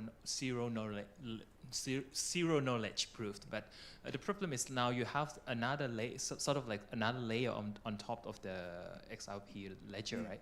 So how vulnerable this proof of zero knowledge proof will be? For example, if someone trying to attack this upper layer of this ZKP by saying that we have a false statement, but this one want to be verified to be true.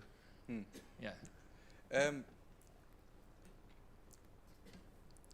based on my experience and based on what we have studied in the maths given in the Grot 16, it is physically impossible to kind of crack. You can attempt it, but it would reject the transaction straight away because it would see the values do not match, or it won't calculate it all the way down. As soon as it detects that, okay, value in the step 1 is not matching, it's going to reject the transaction straight away.